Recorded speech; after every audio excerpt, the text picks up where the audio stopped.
And I'll also would like to invite in Professor Divya Oberoi and Professor Priya Hassan and Professor Yogesh Shauche, who are joining us for the next bit of time that we'll spend here. So, okay. Right. So amazing explanations in the first half hour in 3 languages. We've achieved something I don't think any other channel is achieving right now. And so there are several people asking on. Any of our other participants, let's see how many languages we can cover today. So let's see if any of our other participants later on today can also explain the Grahan in other languages. Yes, we'll surely make a note of that. Languages, but we'll keep languages except Hindi and English quite short. So most of the telecast will be in Hindi or English. That's right. Yes, and welcome to the other people. I mean, I'm going to leave and come back and drop in from time to time. To join us near the maximum phase, that will be close to the 12 o'clock. Everybody should come back definitely at 12 o'clock, but stay on if you can. This is going to be an exciting time. We'll have lots of scientific explanations from a lot of astronomers joining us in very short time. Yeah. Thanks, Professor Raichaudhuri. Yeah. So actually, we have Samir, if you don't mind. Yes, please, Suraj. Yeah, so I was going to say that because we have been experiencing clouds here and at different places, there is one experiment that everyone can try. And so this is with the mirror, right? And if you have a mirror like this at home, then you can try to project the image of the sun using this mirror on some wall. And if you are trying to do it now from Pune, for example, I was trying to do it with my daughter in the morning just to show her that this works. Then you will be able to see the disk of the sun. Just make sure that you project it at a very far away distance. And you use a mirror like this. It may not be just a circular shape, it could be any shape. And it's perfectly fine. And you should be starting to see some partial solar eclipse just with this small kind of piece as well.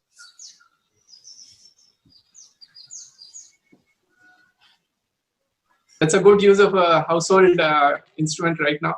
I also have a small mirror placed in my window. I can see that the sun is going off and on through the clouds. Still, I can't really go out of the window to do this interview. I think we will be shifting very soon to a scene where you all are seen on the YouTube channel, but alongside there'll be a small window in which we'll be showing the live events that we are getting. So it's like a picture-in-picture in a TV window. So, but then we will continue with the explanations, and we have Professor Divya Oberoi joining us. He's also the secretary of the Astronomical Society of India and a solar astronomer. So that's a double combination that we have right here. So, Div, what would you like to say about this? Thanks, Samir. Thanks, everyone. Well, this is certainly a wonderful event to be able to witness in person, I guess, even though we are seeing it across the screen. And this is such a way to demystify, right, what has traditionally in every culture been attributed to some supernatural power. And just as our understanding about our universe, our own solar system has been increasing, we see this just as a game of shadows, right? It's just the blockage of light because of the moon coming in between the sun and the earth, and which is giving rise to this beautiful celestial spectacle which we see. And just because there has been a lot of talk about it in the recent times about how this might have an impact on the coronavirus, I just wanted to sort of take a minute to say that, well, this is not going to reduce whatever the corona pandemic is doing in any way whatsoever, right? This is just blockage of light. If you really want to kill the virus, you need more light, not less. Also, if you think about it, this, like was being discussed just earlier, this shadow covers only a small part of the Earth, and that too only for a short time. So for most of the eclipse, or most of the Earth, sorry, there is no eclipse, right? So for them, nothing is happening. Also, there is a much deeper eclipse which takes place every night when half of the Earth is in its own shadow. So if the blocking of the light was going to kill the virus, it would have already happened a long time ago, right? Yeah. And also, it is the UV light which you need to kill the virus, right? You've probably heard about many different devices which are being made, which are making use of UV light to kill the virus. That UV light from the sun hardly reaches the surface of the earth. It gets absorbed in the atmosphere which is there. So none of the reasons which are useful for killing the virus are actually at play during this time. So I'm afraid we will have to continue to take all our precautions in spite of all the hype which has been around there. So go out only when necessary, physical distancing when you're out, use face masks, don't touch things unnecessarily, try to avoid touching your own faces, wash or sanitize your hands frequently. All the things which you already know about, I'm afraid we are going to have to continue to do. So please don't pin your hopes on the coronavirus going away because of the eclipse. It's going to stay with us for a while. Yeah. Sorry to disappoint. Yeah. Yes. Yeah. So that's good, and I think people will appreciate astronomers, especially solar astronomers, dissipating this rumor which has been going on. Some self-claimed scientists are saying this, and whatever we try, I think it becomes a media event when there's something sensational. So thanks for clearing that up, and people are appreciating that. While you were doing that, we have a feed from a large observatory, one of the largest observatories in India, which is in Hanle, Ladakh. And that's far up north and very close to the belt, although it will not get the annularity. What we are seeing now is the only feed which has a very good view of the eclipse. So if you look at the in the corner, then you'll see the view there. And the sun has started becoming slightly covered by the moon. The moon has started crawling over it, and it's starting to come in between the Earth and the sun. There you can see, I think it's almost 15 to 20 minutes into the partial eclipse that we will see there. And it's going to start looking like a Pac-Man very soon. And so we can keep seeing this while we have our other panelists give their opinions and experiences and explanations about the eclipse. So may I invite Professor Yogesh Shauche now, who is at the National Center for Cell Sciences. He's himself a biologist and microbiologist, and very well experienced and knowledgeable about, especially about viruses, which are the talk of the town right now. Divya just mentioned that the coronavirus will not be affected, and there's no relation, in fact, to any life on Earth and the solar eclipse. So, Professor Shauche, what is your opinion, and what would you like to share with us? Yeah. So, thank you, Samir. Thanks for this organizing this. And as was said just now, that the hypothesis that solar eclipse will destroy the coronavirus or something, there is absolutely no logic or reason to that. And in fact, there is no correlation between eclipse or sun and the virus. The only correlation, a far-fetched correlation, is that the name corona for this virus was derived from the fact that under the electron microscope, the virus looks like solar corona. That's all. There is nothing more to it. So the virus owes nothing to its origin for any solar radiation or something like that. And it will be totally inappropriate, and I would say rather foolish, to think that the eclipse will kill the virus. The eclipse is not going to kill the virus, and there are other ways of killing the virus, as we know, that use of use of your protection equipments, and finally, if we are successful in getting some drug or the vaccine. So these are the scientific ways of killing the virus. And events like eclipse are not going to kill the virus. So there is absolutely no biological basis to this theory. Oh, that's good to know, that little connection of corona and the name coronavirus. Yeah, that is the only connection between the virus, coronavirus, and the solar corona. We in fact had a big solar astrophysics meet in February here at Ayuka, and it was impeded. Many of our colleagues could not come because of the coronavirus, which was a minor thing at that time. We had quite a few jokes going around, but okay, this is good to know. Thanks for explaining this, sir. There are people who are also asking if about this particular rumor that's going around, saying that not just coronavirus, but other microbes, they come up and infect our food and other living things around us during a solar eclipse. In fact, that rumor comes up for any eclipse, may it be solar or lunar. So would you kind of explain this rumor? Again, often there is a belief that you should not eat anything that is cooked during the eclipse, or the food goes bad when it is stored during the eclipse.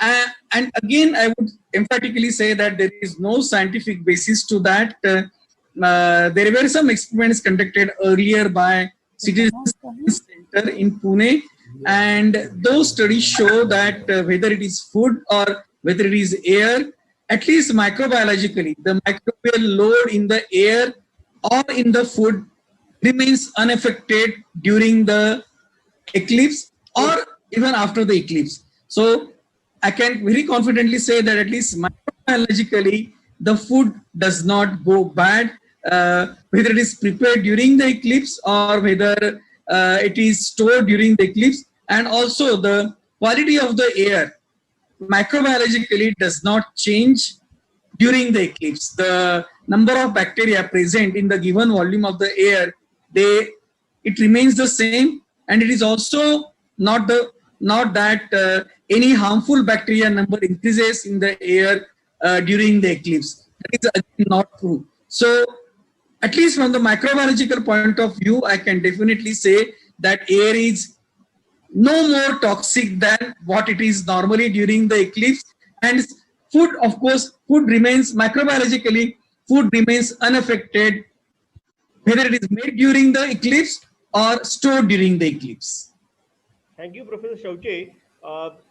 So, physical point of view, I can definitely say that air is no more toxic than what it is normally during the eclipse. And food, of course, food remains microbiologically, food remains unaffected, whether it is made during the eclipse or stored during the eclipse. Their YouTube videos, if they're watching our feed live. So, physical point of view, I can definitely say that air is no more toxic than what it is normally during because we are trying out this food, of course, food remains microbiologically, technology food remains unaffected, whether it is made during the eclipse or stored during the eclipse. Their YouTube videos, if they're watching our feed live. We also welcome Priya Hassan. Point of view, I can definitely say that air is Priya, no more toxic than what it is normally during because we are trying out this food, of course, food remains microbiologically, technology food remains unaffected, whether it is made during the eclipse or stored during the eclipse. Their YouTube videos, if they're watching our feed live. We also welcome Priya Hassan. Point of view, I can definitely say that air is Priya, no more toxic than what it is normally during. Yeah.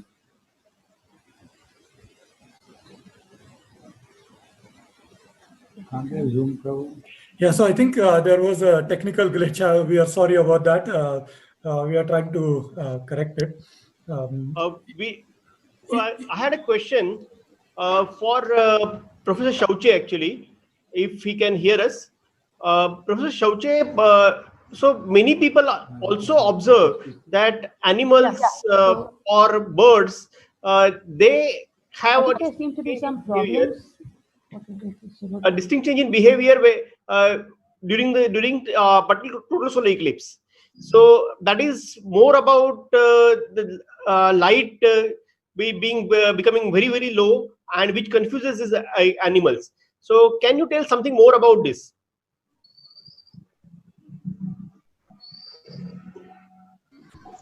Yeah, it is true that people have made these observations that during the eclipse, animals as well as plants, they behave as if they would behave during the evening or in the night.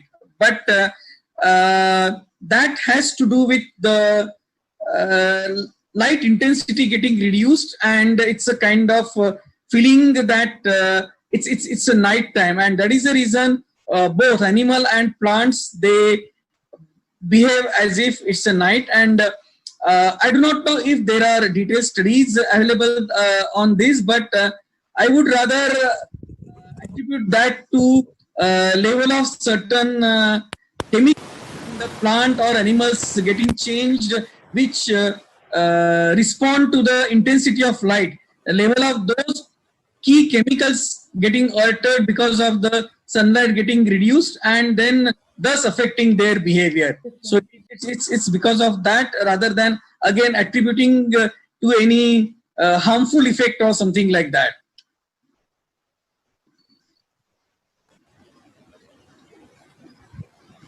Yeah, I guess I just wanted to add here, like as Divya said, right, there is a big shadow of the earth itself, which falls every night, right, on the side of the earth where it is nighttime. And we routinely cook food during the night. We routinely keep things overnight and eat them at times later on as leftovers, right? And most of the time people are fine, right? So I think there's nothing to be worried about in terms of an eclipse, and there being some kind of a shadow which is falling and then creating some issues in the atmosphere or disturbing your food.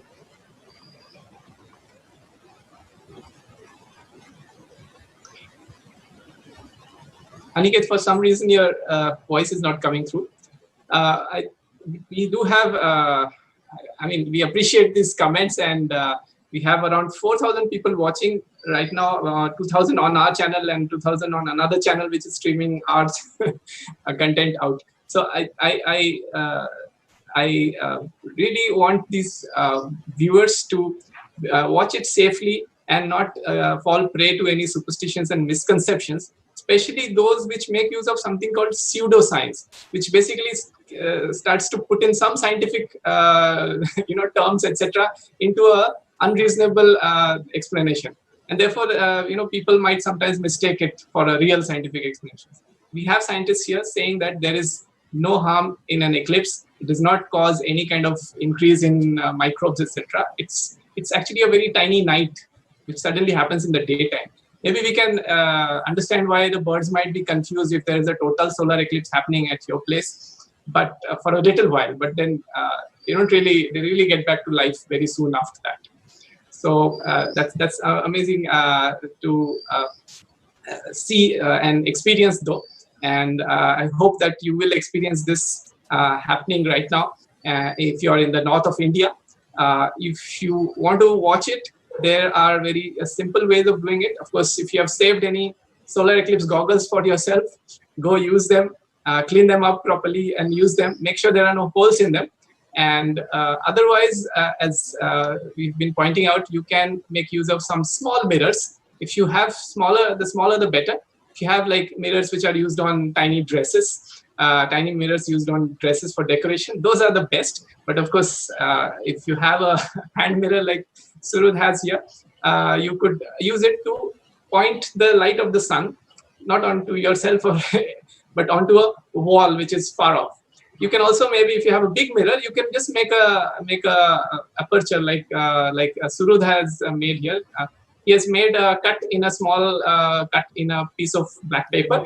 Put it on top of the mirror. Then you can just reflect light off that mirror and onto a wall. Whitish wall would be good enough. And lo, you will have the image of the eclipse right there. Of course, the best way, the safest way is to watch our webcast. We'll be showing you live pictures from all over the annularity belt and also from other places down south and slightly north of the belt, because we have several people arranging for webcasts there. So stay tuned to our channel. We'll be there for the next 1 more hour almost. So I now actually would like to invite Professor Priya Hassan to also say her experience and her explanation. Priya, please.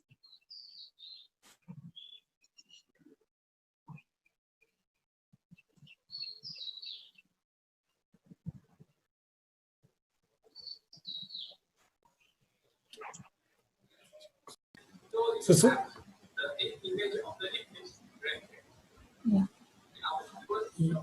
yeah, Priya, you can go ahead. You can speak if you want. Right?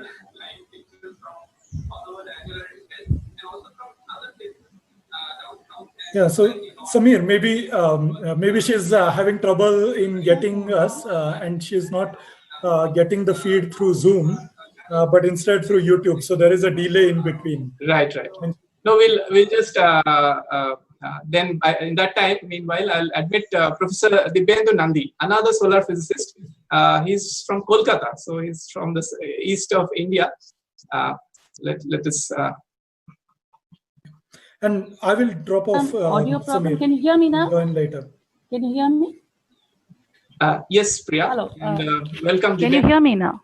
And goodbye to Suruth, who will come back later while we are experiencing the max in Pune.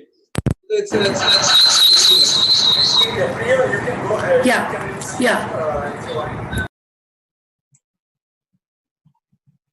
Okay. So, hello, Dibendu. How are things there in Kolkata? Can you do you have your solar eclipse goggles to see the eclipse?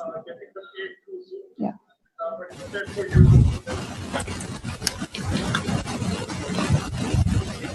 You're muted, Dibendu. So, Samir, can you hear me now? I can hear you, Aniket. Yes. It was muted. Can you hear me now? Yes. Dibendu, please tell us how things are there. Good morning to all of you. I see that you are having a lot of fun out there. So Calcutta is kind of, there's a play of clouds going on. I do have my Eclipse goggles, but, I think I'm going to watch it online because from the live feed from North India, you're going to see, I think almost 98% of the coverage, which is good. Hi. Yeah, so in fact, I have sent a link to everybody here in our institute and families. So I hope that everybody is watching this fantastic initiative that you folks have taken up from Ayuka and the Astronomical Society of India. So I'll be here for like the next 10-15 minutes and I'll return again at 12 because in between I have to go off to a Bengali channel. Covering in the regional languages is also important, as you know. So the last eclipse, I don't know, Samir, if you remember, we were all together in Kerala, right? It was a and a total washout. Do you remember that? So yeah. We were like almost up all night waiting in excitement for the dawn to come and show us the ring, but then the clouds also came along and we missed it.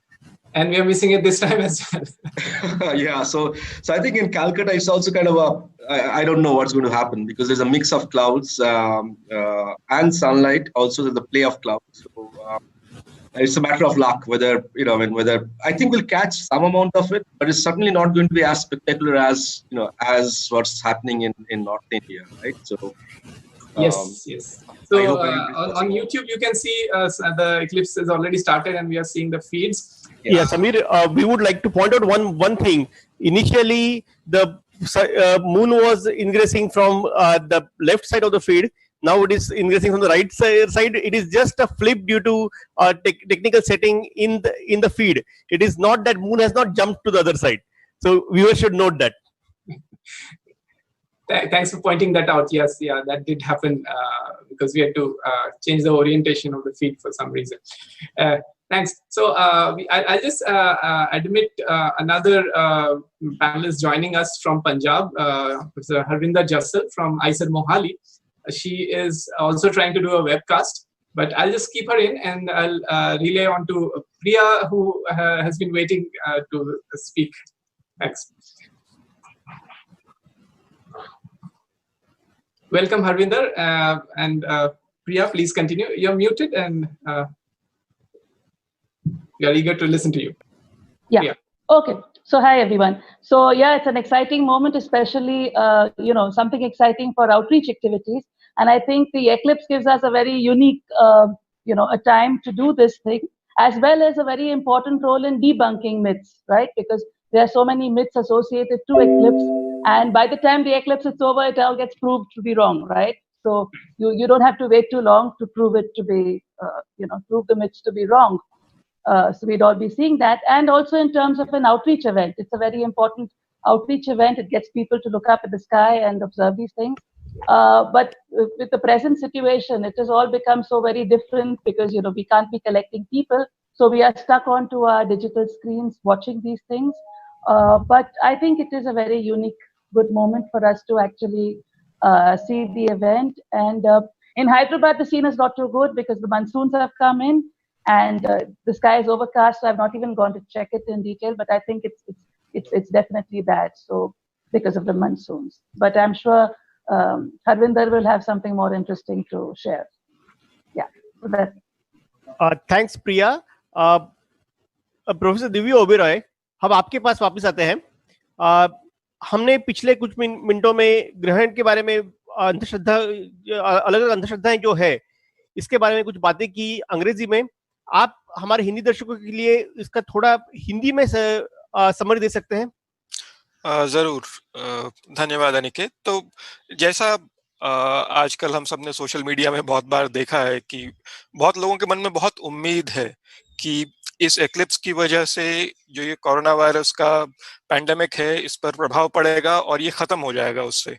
तो सच में ऐसा कुछ नहीं है. Eclipse का इस corona virus पर जरा भी प्रभाव नहीं पड़ने वाला है. राइट. वो जानने के लिए, वो समझने के लिए आपको सिर्फ इतना जानने की जरूरत है कि एक्लिप्स होता क्या है.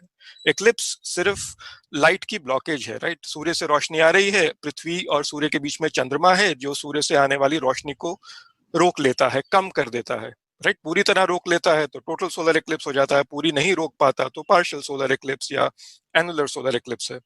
अब वायरस को मारने के लिए हमें कम नहीं ज्यादा रोशनी की जरूरत है. राइट. तो अगर रोशनी हम कम कर देंगे तो वायरस का तो उससे कोई नुकसान नहीं होने वाला. दूसरा, ध्यान में रखें कि एक्लिप्स तो दुनिया के एक थोड़े से हिस्से में ही हो रहा है, क्योंकि हमारे जो जो चंद्रमा है, जिसकी शैडो की वजह से, जिसकी परछाई की वजह से ये हो रहा है, वो इतनी छोटी है कि वो पूरी पृथ्वी को एक बार में कवर नहीं कर पाती है. उसके बहुत थोड़े से हिस्से को कवर कर पाती है. ये भी याद रखें कि रोज रात को आधी पृथ्वी पे पृथ्वी की अपनी परछाई पड़ रही है जो कि कई घंटे रहती है. ये एक्लिप्स तो कुछ चंद मिनटों का या कुछ दसियों मिनटों का है, लेकिन जो पृथ्वी, जो हमारी रात है, वो तो कई घंटों की है. तो अगर सिर्फ इस लाइट को रोकने से अगर इस वायरस ने मरना होता तो बहुत समय पहले मर गया होता. आपने ये भी देखा होगा मीडिया में कि बहुत सी कंपनीज ने, भारत सरकार की भी कई कंपनीज ने ऐसे उपकरण बनाए हैं जो कि वायरस को मारने के लिए यूवी लाइट का प्रयोग करते हैं. राइट. ये यूवी लाइट जो है सूर्य से आती है, लेकिन वो अधिकतर यूवी लाइट हमारा जो एटमॉस्फेयर है, जो उसकी गैसेस हैं, उसमें एब्जॉर्ब हो जाती है. बहुत ही थोड़ी सी वो नीचे तक पहुंच पाती है. तो सूर्य से जो रोशनी इस वायरस को मार सकती थी वो वैसे भी नीचे तक पहुंच नहीं पाती है.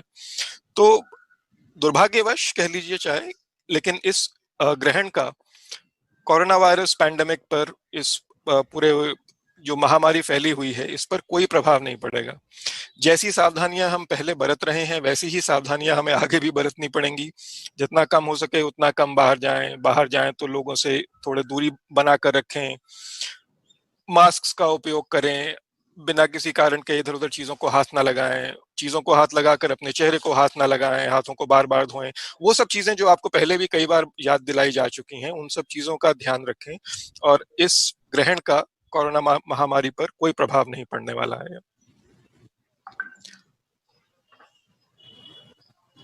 Thank you professor Oberoi. Professor Harvinder Jassal हमसे जुड़ी हुई है चंडीगढ़ से, मोहाली से. सो हरविंदर जी, वहां पे क्या सिचुएशन है? आप ये ग्रहण देख पा रही हैं? जी, सुबह तो हम जब उठे थे तो बहुत बादल थे और हम घबरा रहे थे कि नहीं देख पाएंगे, और जैसे 10-15 हुए वैसे ही बादल छट गया और इस वक्त काफी सनी है और हम देख पा रहे हैं.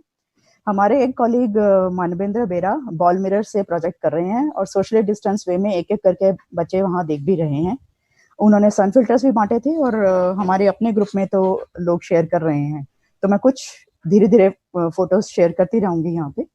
मेरे 2 कोलीग्स भी ज्वाइन करेंगे. एक बायोलॉजिस्ट हैं जो कि बर्ड्स के बिहेवियर पे बात करती हैं, उनका स्टडी करती हैं. She is an behavioural ecologist.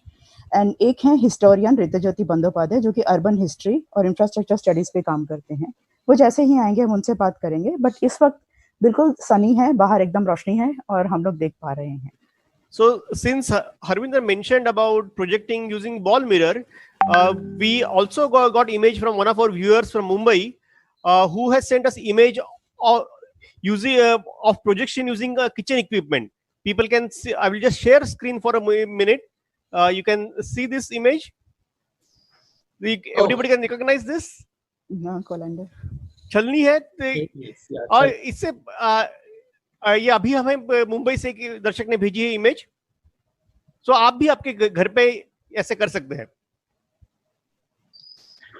बहुत ही सुंदर और अच्छी आइडिया है. सब लोग ऐसे करके अपना अच्छे से सूर्य ग्रहण का दर्शन ले सकते हैं और एक नहीं तो मल्टीपल इमेजेस मिल रही है हमें. और पेड़ की छाया में भी देख सकते हैं, नीचे देख.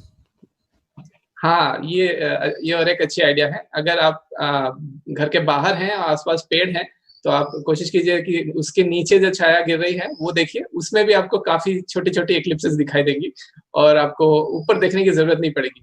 शायद ये एक्लिप्स की इमेजेस एक्चुअली ऊपर जो सूरज दिखाई देगा उसके साइज से बड़ी होंगी, तो it may be more satisfactory to you than looking at the sun directly with naked eyes. So Rita Jyoti has also joined us. Harvinder, would you? Rita Jyoti, आप हिस्ट्री पे काम करते हैं. कुड यू आप अलग अलग भाषा use करके इंग्लिश, हिंदी और बंगाली जो आपकी मदर टंग है, आप बता सकते हैं आपका क्या परसेप्शन है और आप किस तरह से देखते हैं इसको एज अ ले पर्सन. Rita Jyoti, हम आपको सुन सकते हैं. Could you please speak? Can you hear me now? Yes. I can't hear anything. Rita Jyoti, we can hear you. And Rita Jyoti works on urban history, informal sector history, and infrastructural studies. So वो Eicher Mohali में ही professor हैं, मेरे colleague हैं. So I would like his views to be known to people who are logged in here over here. Rita Jyoti, could you please speak a few words about your perception? Yeah, so language use, English, Hindi, mix. Yeah, English is fine. Please go ahead. English, Hindi, Bengali, as you. Okay. So it's not very India specific. So if you look at the myths about eclipses, all ancient cultures have their own share of myths, and not all myths carry a bad omen for people during eclipse. So Maoris, for example, they think that if there is a total eclipse, then they will win the war, next war that would follow the eclipse. So different cultures have their different perceptions, and the very interesting thing about eclipse when we look at different myths is that they also reveal certain cultural perceptions, certain cultural aspirations of different societies living in different times. So myths are also archives of changing sensibilities. Therefore, when a historian approaches a cultural phenomenon, then they do not just brush aside it as, of course, it is unscientific. We all know there is nothing called Rahu eating sun and then sun coming out of his neck. But the thing is, they also reveal the ways in which different cultures tried to reason, tried to engage with natural phenomena. So that's why I think it's also important that people get to know about those myths. And within the subcontinent, Indian subcontinent, you have dozens of myths around eclipse. So it's not that we all know the Rahu thing, Rahu brush, but the thing is there are many cultures, many tribes in India, in central India, for example. There is a very strong myth that date collectors come and collect date from sun, for example, and date is incurred because there is sin in the earth. So if the upper part of sun's body is visible, then lower part is locked up, then it is said that animals are in danger. If the upper part is covered, then humans are safe. So for example, there are a lot of circulating myths, not just one. It's a very diverse way of engaging with the world when you don't have science, when you don't have access to scientific knowledge and explanatory structures, for instance. So I stop here, maybe. Yeah, thanks, Ritajyoti. And what do you think? How should one approach, like, to dispel some of these myths, because some of them actually come in the way of explaining science to people? Yeah, so people also, I heard people using scientific jargons to explain eclipse, saying that, you know, there is a very different, a very unhealthy ray that comes during eclipse. So I would say that a lot of sensitization programs need to be undertaken, and also I think that, you know, popular science movements that were quite important in India in various parts, that have eclipsed themselves in the last, say, last 6-7 years. I would say that it's very important that we look at very rich traditions of popular science, local popular science movements, local clubs going to people, engaging with people, more engagement with people, more engagement with myths, more engagement with superstition is what is needed. I would say that for that, science need to be popularized, and that's what is needed. So scientific temper is not something that scientists only possess, right? So in society also there is scientific temper, and that needs to be nurtured. And that nurture I don't see within the structure of Indian state as well nowadays. So I would say that Indian state also has to play a role in it. Sorry to interrupt for a minute. Viewers can also see another projection method, which is there in the right side feed from Vigyan Prasar in Kurukshetra. They have projected it on say plain paper using a pinhole. People can see that feed as well.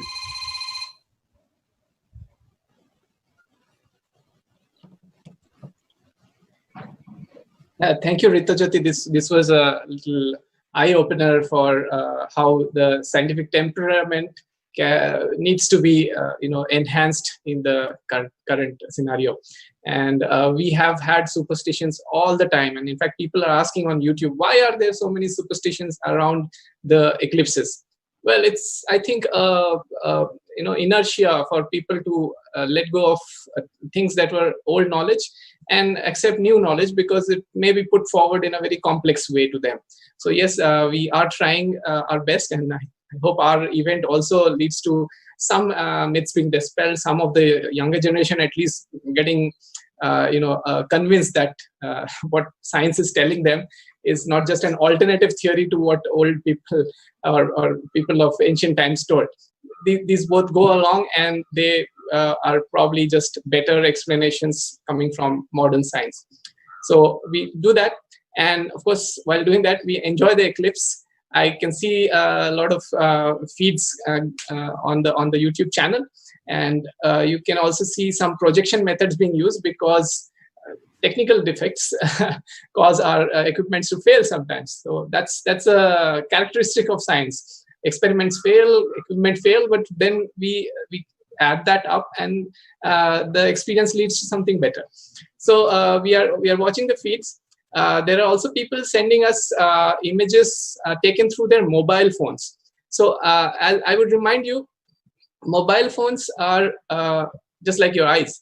So we have constantly been saying that don't look at the sun with just your eyes. Directly looking at the sun is harmful, even if it's 99% covered. Suppose you're in the annularity ring belt today. So don't look at it. Have a solar eclipse goggle ready. That in itself cuts down the light to 99%, and still then you can see the sun. So can you imagine how much light it must be giving, right? And so if you're using a mobile to image the sun, then also you should take care of the sensor of the mobile. So give it a little bit of thought and use a solar filter in front of it instead of your eye. If you're taking a picture of the sun, don't look at it directly. You put the filter first to any optical thing that you have. You put the filter first and then the lens, and then you can click it. And we are getting very good pictures using this method. And I encourage you all to do that as well. But of course, be safe. Look around.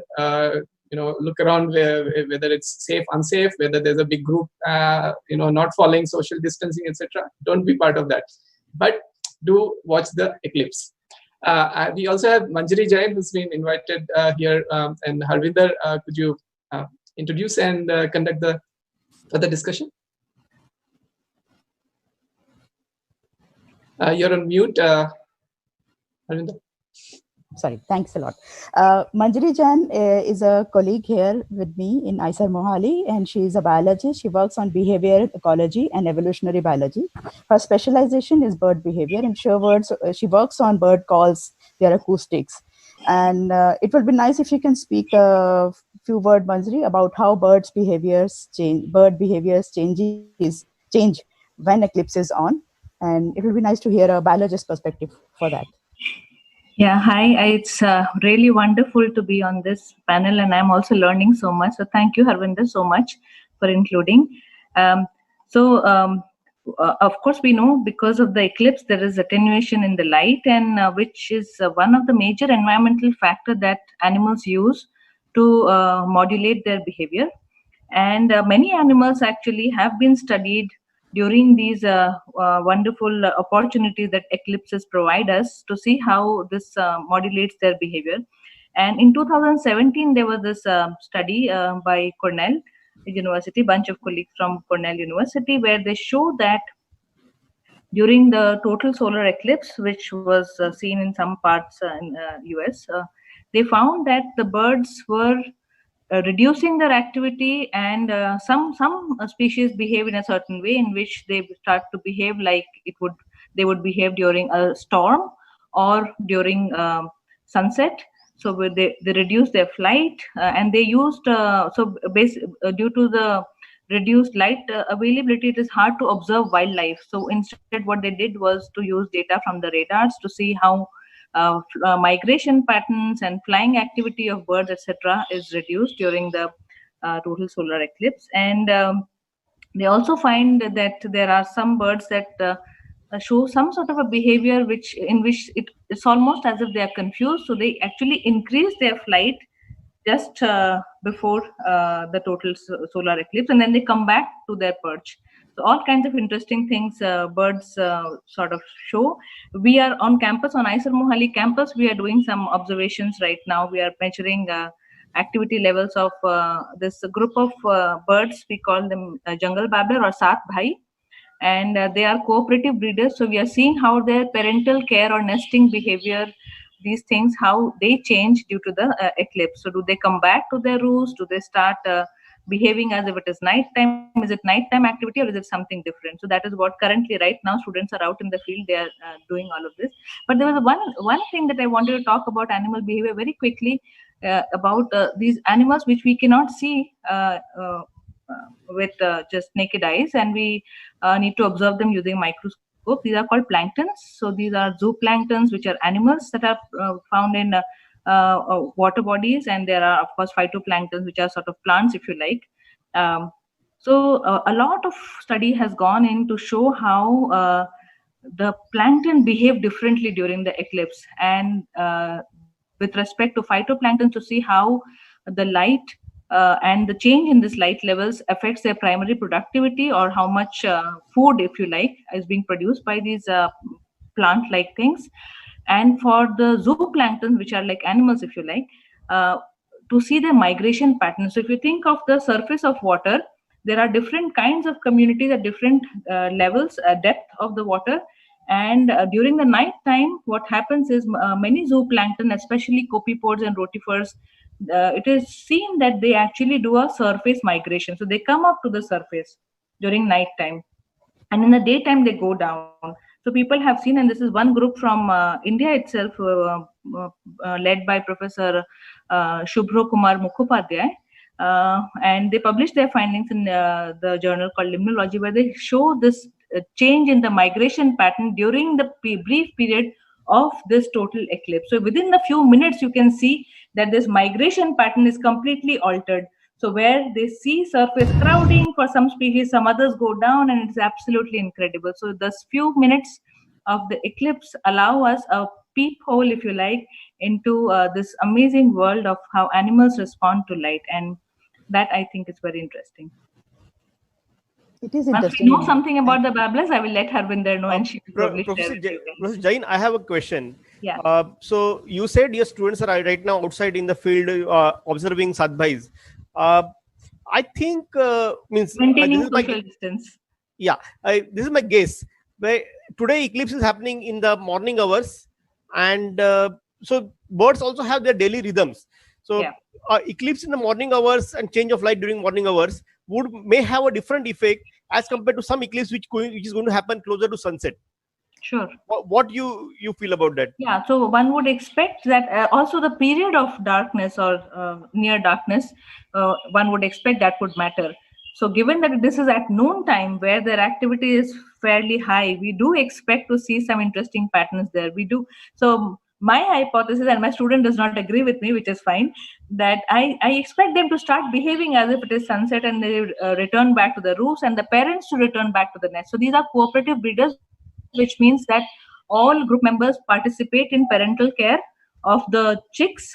So all the individuals in the group should be going to the nest at all times. But during night time, I expect that it should be the parents who have the maximum investment in the chicks. They should be around the nest.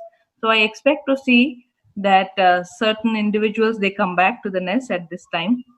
I don't know. We'll see.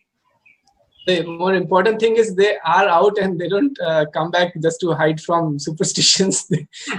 Yes, of course. Yeah. Right. Maybe at maybe thousands of years ago that may have been the case with humans, because they would then fear any kind of darkness, and it could have led to this. Yeah, which is okay. I mean, we didn't know. Probably people didn't know enough, and yeah. Yes. Yeah. That's what we try to point out, that it's all the things we call superstitions. They are there in the society because there have been some reasons of fear of the unknown, and it has continued. So at that time, maybe it would have been safer to be inside when it's dark. Now when it's not, then it's not relevant, and then we can probably keep calling it superstition.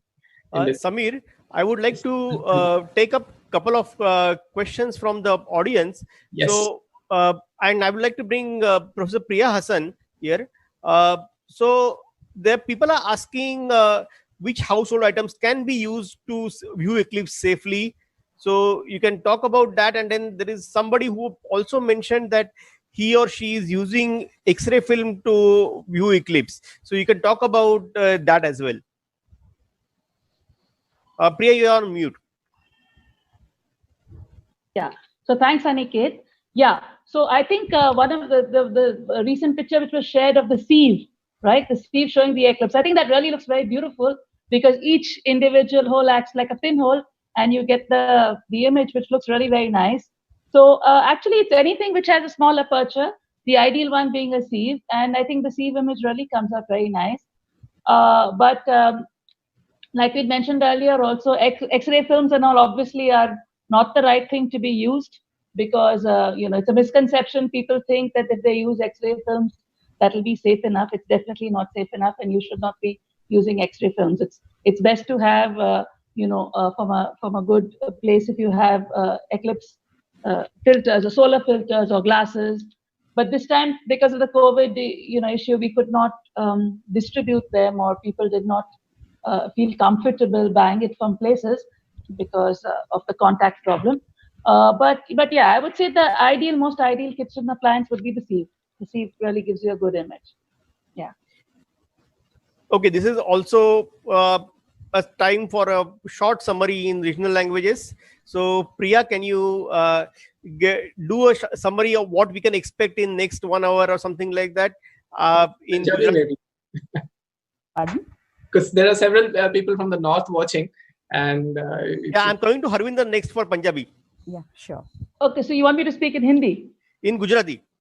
Oh, in Gujarati. yeah, it's Okay. Gujarat, Rajasthan, Punjab, Haryana, all watching. Yeah. So actually, ચલો ગુજરાતીમાં વાત કરું છું.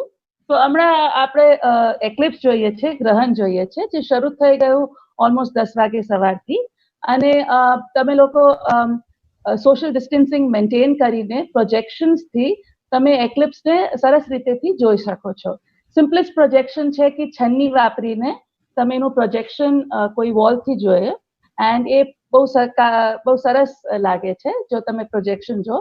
પણ obviously આંખોથી જોવાનું obviously મના છે, તમને નહીં જોવું જોઈએ આંખોથી, કારણ કે ઇટ ઇઝ હાર્મફુલ છે આંખો માટે. તો ટ્રાય બી નહીં કરવું જોઈએ, અને એક્સરે ફિલ્મ્સ પણ નહીં યુઝ કરવું જોઈએ. બેસ્ટ છે પ્રોજેક્શન. અને જેમ પહેલા બી વાત થઈ હતી કે સેલફોનથી લોકો વિચારે છે કે સેલફોનથી જોઈ શકે છે, પણ સેલફોનથી બી તમે આંખોનું યુઝ કરવાના છો, અને તમારા સેન્સર્સ જે તમારા ફોન પર છે, રાઈટ? તો એની માટે પણ તમને ફિલ્ટરની જરૂર પડશે. તો ટેલિસ્કોપ કે કેમેરા કે ફોન જે પણ તમે યુઝ કરો એની માટે તમને ફિલ્ટર, સોલર ફિલ્ટર યુઝ કરવાનું જરૂરી છે. તો યા તો તમે ફિલ્ટર યુઝ કરો, જો તમારી પાસે ફિલ્ટર ના હોય તો પ્રોજેક્શનથી જો. એન્ડ ડિપેન્ડિંગ ઓન તમે ક્યાં રહો છો, 1 o'clock ના વચ્ચે તમારું મેક્સિમમ આવશે. અને આઈ હોપ તમે અમારું એએસી એપ જે છે, સ્માર્ટફોન માટે એપ છે એન્યુલર સોલર એક્લિપ્સ, તમે પ્લે સ્ટોરથી શોધી શકો છો, એને ડાઉનલોડ કરી શકો છો, અને તમારા સ્પેસિફિક લોકેશન માટે તમારા એક્ઝેક્ટ ટાઈમિંગ્સ જોઈ શકો છો. એન્ડ તો એટ પ્રેઝન્ટ અગર તમારી પાસે ફિલ્ટર્સ નથી તો બેસ્ટ છે કે તમે પ્રોજેક્શન કરીને જોઈ લો. એન્ડ આઈ હોપ તમને બહુ મજા આવશે એ જોવામાં. Thank you. Thank you, Sorry, Priya. my Gujarati is not so great. Harvinder, can you give a brief message for our viewers from Punjab? Yes, and I was reading the YouTube feed. There was someone asking for Punjabi, so very nice. ਤੇ ਮੈਂ ਗ੍ਰਹਿਣ ਬਾਰੇ ਗੱਲ ਕਰਾਂਗੀ. ਗ੍ਰਹਿਣ ਜੋ ਹੁੰਦਾ ਹੈ ਇਹ ਸਿਰਫ ਇੱਕ ਪਰਛਾਵਾਂ ਹੈ ਸਾਡੇ ਵਾਸਤੇ, ਕਿਉਂਕਿ ਕੀ ਹੁੰਦਾ ਹੈ ਕਿ ਜਿਵੇਂ ਧਰਤੀ ਜੋ ਹੈ ਸੂਰਜ ਦੇ ਆਸ-ਪਾਸ ਚੱਕਰ ਕੱਟਦੀ ਹੈ, ਉਵੇਂ ਹੀ ਚੰਦ ਧਰਤੀ ਦੇ ਆਸ-ਪਾਸ ਚੱਕਰ ਕਰਦਾ ਹੈ, ਤੇ ਜੋ ਇੱਕੋ ਲਾਈਨ 'ਚ ਆ ਜਾਣ ਤੇ ਕਈ ਵਾਰ ਏਦਾਂ ਹੁੰਦਾ ਕਿ ਚੰਦ ਜਿਹੜਾ ਹੈ ਸੂਰਜ ਔਰ ਧਰਤੀ ਦੇ ਵਿਚਕਾਰ ਆ ਜਾਂਦਾ ਹੈ ਤੇ ਅਸੀਂ ਉਹਦੇ ਪਰਛਾਵੇਂ ਥੱਲੇ ਆ ਜਾਂਦੇ ਨੇ. ਇਹ ਪਰਛਾਵਾਂ ਉਵੇਂ ਹੈ ਜਿਵੇਂ ਪੇੜ ਦਾ ਪਰਛਾਵਾਂ ਹੁੰਦਾ ਹੈ, ਉਹਦੇ 'ਚ ਤੇ ਪੇੜ ਦੇ ਪਰਛਾਵੇਂ 'ਚ ਕੋਈ ਫਰਕ ਨਹੀਂ ਹੈਗਾ. ਤੇ ਇਹਦੇ ਨਾਲ ਕਈ ਤਰੀਕੇ ਦੇ ਅਲੱਗ-ਅਲੱਗ ਤਰੀਕੇ ਦੇ ਸੁਪਰਸਟੀਸ਼ਨ, ਮਿਥ ਜਾਂ ਭ੍ਰਾਂਤੀਆਂ ਜੁੜੀਆਂ ਹੋਈਆਂ ਨੇ, ਜੋ ਕਿ ਹੁਣ ਸਾਡੀ ਜਾਣਕਾਰੀ ਵਾਧੂ ਹੋਣ ਕਰਕੇ ਉਹ ਜਿਨ੍ਹਾਂ ਦਾ ਹੁਣ ਕੋਈ ਮਹੱਤਵ ਨਹੀਂ ਰਹਿ ਗਿਆ. ਜਿਵੇਂ ਤੁਸੀਂ ਖਾ ਨਹੀਂ ਸਕਦੇ, ਏਦਾਂ ਕੁਛ ਨਹੀਂ ਹੈ. ਤੁਸੀਂ ਜਿਵੇਂ ਨਾਰਮਲ ਖਾਂਦੇ ਹੋ, ਪੀਂਦੇ ਹੋ, ਉਵੇਂ ਖਾ ਸਕਦੇ ਹੋ, ਪੀ ਸਕਦੇ ਹੋ. ਪਰਛਾਵੇਂ ਦੇ ਵਿੱਚ ਜਿਵੇਂ ਪੇੜ ਦੇ ਥੱਲੇ ਤੁਸੀਂ ਬੈਠ ਕੇ ਖਾ ਸਕਦੇ ਹੋ, ਉਵੇਂ ਤੁਸੀਂ ਅਜੇ ਵੀ ਤੁਸੀਂ ਜੋ ਖਾਣਾ ਚਾਹੋ ਖਾ ਸਕਦੇ ਹੋ. ਇਹਦੇ ਵਿੱਚ ਗ੍ਰਹਿਣ ਦਾ ਕੋਈ ਮਤਲਬ ਨਹੀਂ ਹੈਗਾ. ਨਾਲੇ ਇੱਕ ਚੀਜ਼ ਹੈ ਕਿ ਸੂਰਜ ਨੂੰ ਕਦੇ ਵੀ, ਚਾਹੇ ਗ੍ਰਹਿਣ ਹੋਏ ਨਾ ਹੋਏ, ਸਿੱਧੇ ਅੱਖਾਂ ਨਾਲ ਨਹੀਂ ਦੇਖਣਾ ਹੁੰਦਾ. ਉਹਦੇ ਨਾਲ ਤੁਹਾਡੀ ਅੱਖਾਂ ਦੇ ਵਿੱਚ ਅੱਖਾਂ ਦਾ ਜਿਹੜਾ ਰੈਟੀਨਾ ਹੈ, ਪਰਦਾ ਹੈ, ਉਹ ਜਲ ਸਕਦਾ ਹੈ. ਤੇ ਤੁਸੀਂ ਜਦੋਂ ਵੀ ਸੂਰਜ ਨੂੰ ਅਗਰ ਦੇਖਣਾ ਹੋਏ ਤੇ ਉਹ ਫਿਲਟਰ ਨਾਲ ਹੀ ਦੇਖਣਾ ਹੁੰਦਾ. ਉਹ ਫਿਲਟਰ ਵੀ ਇਹ ਨਹੀਂ ਕਿ ਕੋਈ ਐਕਸਰੇ ਦੀ ਫਿਲਮ ਲੈ ਲਈ ਜਾਂ ਕੋਈ ਐਕਸਪੋਜ਼ ਫਿਲਮ ਲੈ ਲਈ, ਉਹ ਇੱਕ ਸਪੈਸ਼ਲ ਸੋਲਰ ਫਿਲਟਰ ਹੁੰਦਾ ਹੈ ਜੋ ਕਿ ਲੈਣਾ ਪੈਂਦਾ ਹੈ. ਠੀਕ ਹੈ, ਉਵੇਂ ਹੀ ਜਿਵੇਂ ਤੁਹਾਡੇ ਮੋਬਾਈਲ ਫੋਨ ਵੀ ਤੁਸੀਂ ਕਹਿੰਦੇ ਹੋ ਫੋਟੋ ਲੈ ਲਈਏ, ਪਰ ਉਹ ਮੋਬਾਈਲ ਫੋਨ ਵੀ ਤੁਹਾਡੀ ਅੱਖਾਂ ਵਾਂਗਰ ਹੀ ਹੈ, ਉਹਦਾ ਵੀ ਸੈਂਸਰ ਸੜ ਸਕਦਾ ਹੈ ਸੂਰਜ ਦੀ ਰੋਸ਼ਨੀ ਨਾਲ. ਉਹਦੇ ਵਾਸਤੇ ਵੀ ਤੁਹਾਨੂੰ ਫਿਲਟਰ ਨੂੰ ਇਸਤੇਮਾਲ ਕਰਨ ਦੀ ਜ਼ਰੂਰਤ ਹੈਗੀ ਹੈ.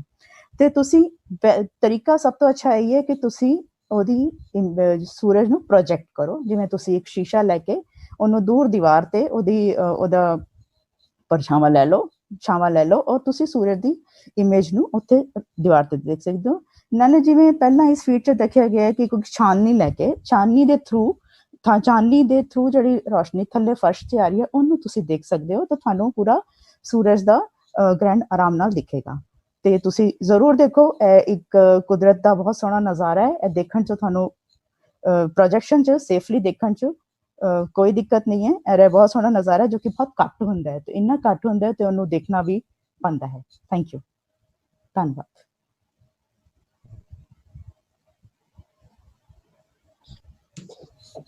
तो आशा है कि सबको अपनी अपनी भाषाओं में ये जो एक्सप्लेनेशन है ये पसंद आ रहे होंगे, और हम भी कोशिश करेंगे कि थ्रू आउट हम ये करते रहें। हमारे एक्सपर्ट्स अलग अलग भाषाओं में आपको समझाएंगे और शॉर्ट में आपको बताएंगे कि क्या क्या कर सकते हैं, क्या नहीं कर सकते हैं। अभी आप देख रहे हैं कि एक्लिप्स धीरे धीरे बढ़ता जा रहा है, और आपको जो ग्रहण है उसका फेज जो हम कहते हैं वो भी बढ़ता हुआ दिखाई देगा हमारे फीड्स में। तो आप देख सकते हैं। इसमें एक और आपको चीज बताना चाहूंगा कि हमारा भारत का जो भाग इस शैडो के अंडर आने वाला है उसमें काफी लॉन्गिट्यूड्स है। तो जो वर्टिकल लाइंस होती हैं कोऑर्डिनेट सिस्टम की अर्थ की, तो उनको कहते हैं लॉन्गिट्यूड्स। तो हर लॉन्गिट्यूड हमेशा सूरज के नीचे रहेंगी ऐसा नहीं है, और इसी वजह से आप पता है कि आपको पता है पृथ्वी गोल है, इस वजह से हर लॉन्गिट्यूड पर सूरज धीरे धीरे खिसकते हुए आता है।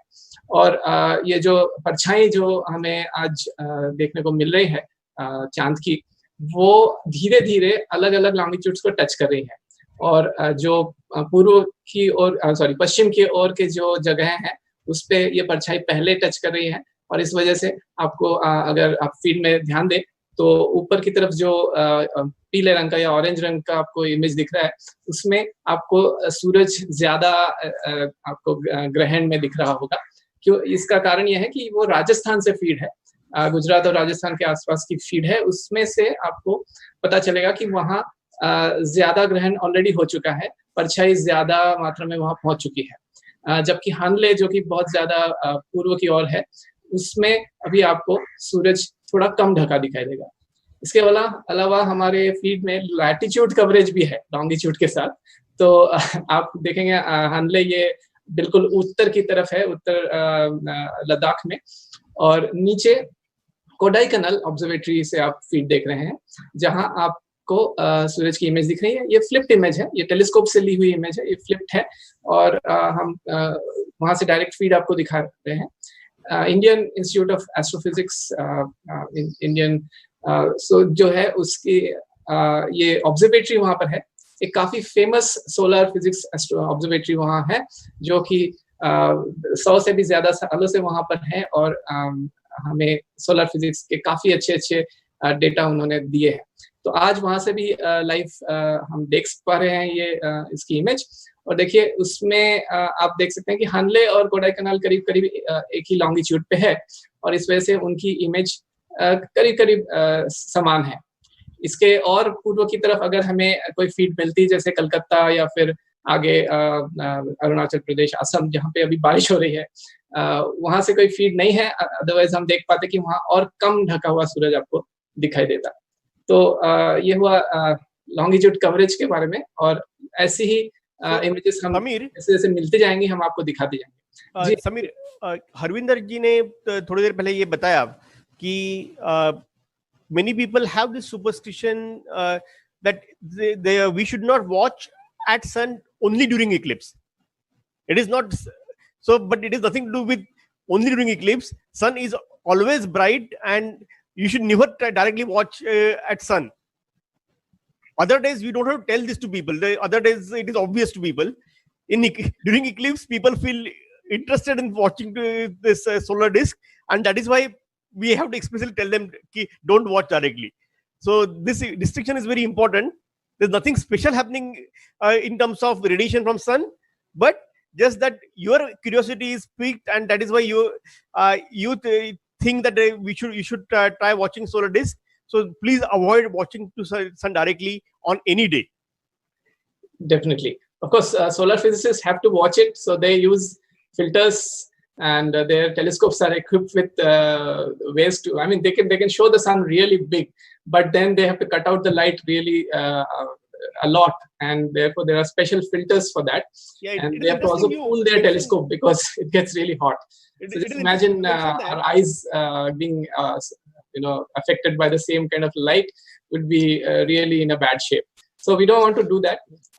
If you have any of your solar eclipse goggles lying around somewhere from the previous eclipse, which we had also popularized, please go ahead and watch the eclipse through them. or use a small mirror to project the light of the sun onto a far off wall, and you'll be able to see the eclipse. Many people are also sending in now the pictures taken with household instruments like channi or sieves, etc., where we are getting nice, shapes of the eclipse.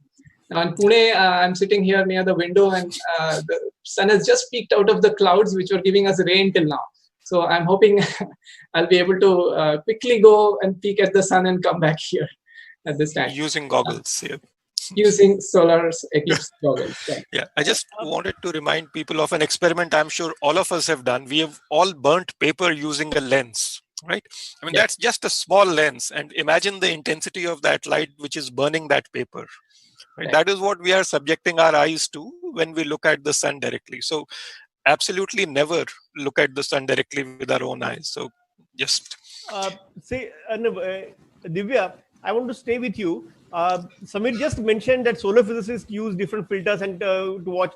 So it is interesting he mentioned that, because I was just going to ask you, what are the new instruments and new satellites which are going to observe sun in near future? Okay. Thanks, Aniket. So to start with the question which, or the point which Samir was making, that solar astronomers have to do something to cut down the light dramatically. And what we do typically is the following. As you know, that from the sun comes an entire spectrum of radiation, right? It has all the colors of the rainbow from violet to red. And in fact, the sun emits both at frequencies smaller than red and frequencies beyond the violet. It's just that with our eyes, we are limited to seeing only those. So what we typically do is that we choose a very narrow window in this spectrum, in the wavelength range. So that is how we cut down most of the intensity of the light which is incident on our telescopes, because it is actually quite dangerous for the telescope to be exposed to the full sunlight as well. Coming to the question which Aniket was talking about, it's probably useful to first think about, okay, staying with the eclipse for a minute, what is it that we can study during a solar eclipse, right? So what is very interesting is that the sun, as was mentioned earlier, is surrounded by a gas cloud. Maybe cloud is not the best word, but it is surrounded by really very hot gas, which is what is called the solar corona. Normally, when on a normal day, we are not able to see this because the sun is so much brighter than the corona, that for the same reasons as why you can't see the stars during the day, you also cannot see the corona during the day. But when the disk of the sun is hidden behind the moon, then we can see this corona. It suddenly comes into being. And if I can share an image, I would like to share my screen for just a moment to do that. Just give me a minute, please. Okay, here we go. Right, so hopefully on your screen there is an image which is showing a picture taken during a solar eclipse. Right, I myself cannot see that at the moment, so I'm not sure what is there on the screen. Can somebody confirm, please? Yeah, we can see it. Don't go ahead. Okay. Oh, very good. Okay. So now what you can see is that there is a lot of very strange and very detailed structure which you see around the sun. And just to make it look beautiful, on the sun has been pasted an image taken of the sun, but not during the solar eclipse, naturally, right? And what you see is that there is so much structure, so much beauty in this light which is coming from around the sun. And this region is actually full of magnetic fields from the sun. And it is the matter which is trapped in these magnetic fields, which is reflecting a little bit of light from the sun, less than 1/1,000,000th of the light which is coming from the sun, and which we are able to see. So this solar eclipse provides us actually a wonderful opportunity to understand what is happening in this region, which is normally hidden from us. So a lot of experiments are planned all over the world to study these coronal regions. And in fact, and I'll stop sharing my screen here for now. And also to study these regions and a few other science aspects, a lot of new solar missions have recently been either already launched or they are close to being launched. So the one which we have all heard about lately is something called the Parker Solar Probe, which was launched by NASA in August of 2018. This is a very exciting mission which will last till 2025. And this mission is going to go progressively closer and closer and closer to the sun. And at the end of its life in 2025, it would be about less than 5% of the distance between the sun and the Earth. That is still about 7 million kilometers, but that is still will be such a detailed view of the sun as compared to what we have ever had. Already, this is the closest man-made object which has gone to the sun. It is at 47% of the distance between the Earth and the sun right now. Okay? And its focus is going to be to make detailed measurements of the gases and the electric and magnetic fields which will be around this satellite, whatever is flowing past this satellite. And it will also be looking not directly at the sun, but very close to the sun to make the most detailed images of this solar corona.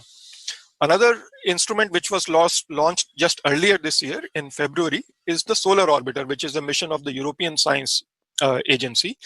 It will also get close to the sun, not as close as Parker, but it will come to about 28% of the distance between the Earth and the sun. And again, it will measure not just the gases and electric and magnetic fields, it also has instruments using which it will look at the sun directly in visible, ultraviolet, extreme ultraviolet, and X-rays. And sometime next year, we are hoping to launch an Indian satellite by the name Aditya L1, which actually will have, again, a fantastic suite of instruments to give us information about the sun. It will look at the sun directly in UV light. It will have the instruments which create an artificial eclipse, which are called coronagraphs, and it will look at that in visible light. It will be able to study the X-rays from the sun. It will also have instruments to measure the composition and energy of the gases which are flowing past the sun, and also measure the magnetic fields around itself, right? So it's a really excellent set of instruments which will be there. And I just noticed Durgesh has joined us as well, who's actually the PI of one of those instruments and will be able to tell you more about it in great detail. Yeah. Thanks. Yep.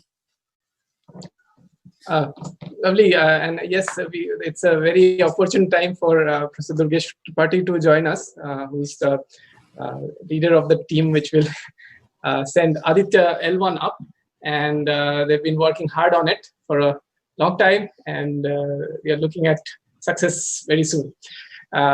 He has a nice background of the eclipse. Notice. Lovely. Yes, we are all rooting for the eclipse. In fact, I just want to take a moment. So I've just set up quickly because I cannot go out, and I think I'm missing the eclipse. So what I've just set up here is a mirror here in my window. Maybe just a moment. A mirror here, and I put a piece of paper on top of it. As you can see, that is a very small hole, and I only had a big mirror. So I put that, and with that, I can see on my board the eclipse, and the sun is quite a bit eclipsed. Can you see that small dot there? And that is the eclipse. Yes, my colleague is helping me out, but you can see. So this is something simple that you can do at home if you are not able to see it directly, and there's nothing to be afraid of. You can always take precautions and watch it safely from your home. First, always keep watching our webcast, where we have experts joining us all the time and letting us know about their work and their experiences and their views about the eclipse. So let's welcome Durgesh Tripathi as well. So welcome here, and of course, we are eager to hear what you have to say about eclipses in general and this one in particular. Well, good morning, everyone. Hi, everyone. My head is just blocking the annular part of the eclipse, which I didn't want to actually do it. I just wanted to be in a corner so that people can see what actually they should be seeing when at the peak of the eclipse today. I mean, solar eclipse for me, and as well as for Divya, I mean, we say that the sun gives us the life. For me and Divya, not only in indirect way, but also direct way, it gives us life because we work, because the sun is there, and we try to understand what the sun is all about. And the eclipses, they for us hold prime importance because I actually started my PhD by looking at the data which came from Soho by doing artificial eclipsing. So that's what I was going to say, that when people consider that these eclipses are not good and they can have problems, we are living for last 20 years. At least me, I have my career in solar physics since last 20 years. And the day I started doing science or doing PhD, I started looking at the eclipse data, and not the general eclipse, but we started doing eclipse by ourselves so that we can get good data and try to see it. I mean, when I was growing up, the first experience I had was in 94 or 96. I don't even remember. There was a total solar eclipse. And at home, everybody was supposed to be inside, not taking bath during the eclipse time and sitting quiet, not doing anything. But I still remember me and my sister peeped out, and we had this this thing which people use as a filter for wheat flour thing, right? So you take that and and look at the eclipse through that. I don't know if we did it right way or wrong way, but the best way to, now I know that it was to do a projection and see the solar eclipse. But at that time it was such a taboo, and I feel that that would have been very nice time, because that was, I think it was one of the longest one in India for some time. But then the first eclipse when I saw, that was in 2006 in Turkey. At that time I realized, wow, I mean, there is no wonder that people were sort of scared in the past, because you're not used to these things, and when the sun comes and essentially blocks the moon comes and essentially blocks the sun, it appears very spooky. And all these birds flying away, and you see this shadow moving. Of course, you have to be clear visibility of the eclipse, and I'm glad that the first eclipse I saw, it was bamboozling. It bamboozled my mind. And so when people were like scared for these things, I can understand. But now we know so much about these phenomena, and we know that essentially is nothing but just the shadow of the moon moving.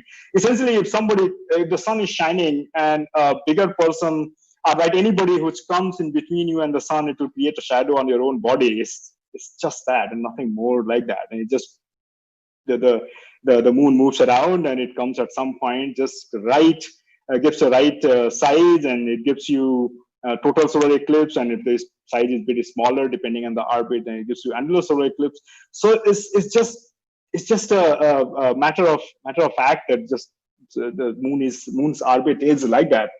And it turns out to be a really interesting and nice phenomena when you really want to understand what the sun's outer atmosphere is made of. And there have been a number of discoveries done just by looking at the eclipse data. For example, helium was not discovered at the Earth. When astronomers looking at the eclipse, and that eclipse actually happened in India in 1869, 1859 in Guntur, when astronomers, they put their spectrograph in the corona and they observed this emission line.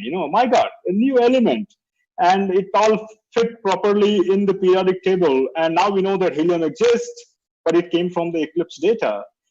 Similarly, now we know that the solar corona, which we see during the eclipses, is as Professor Divya Obera was talking about, that it's a hot gas. It's more than 1 million degrees. And that challenges the solar astronomers for so long, and we don't really understand. And it's such a beautiful, fascinating phenomena it gives, that you really need to discover new science, new physics, and you learn every day. Any data you look from the sun is very unique.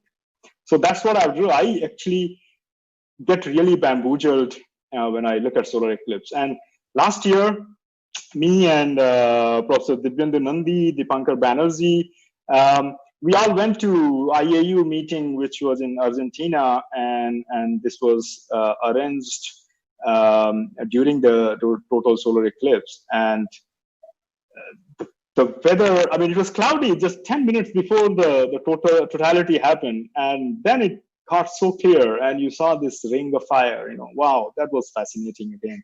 So any total solar eclipse, any annular solar eclipse, I go run chase. Last year we did that in Kerala in December, and that was beautiful. I mean, we did only see some part of it because it was hide and seek phenomena, as Sabir said at some point. Hide and seek of celestial bodies, and that was fun as well.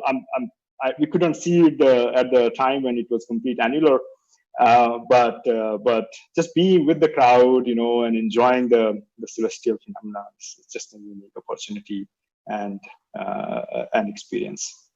Thank you. Thank you, Durgesh.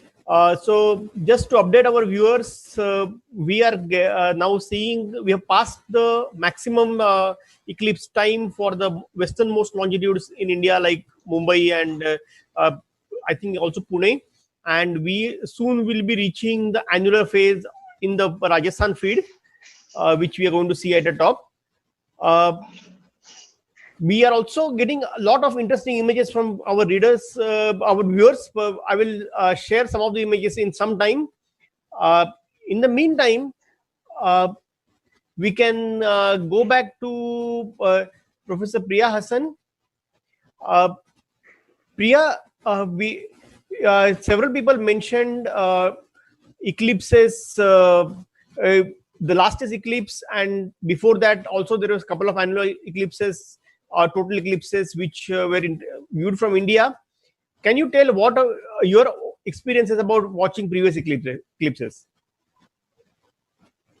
So the last eclipse which we had in December, 26 December in Hyderabad, it was partial, but we had an event in one of the parks in the city, and we had more than 300 people who actually turned up for the event. And it was a really interesting, good event. Lots of people around. We followed the thing, but we were following the theme of eclipse eating. So we we served some food, some biscuits, some tea to people while the eclipse was on, as part of the debunking thing of making people eat during the eclipse.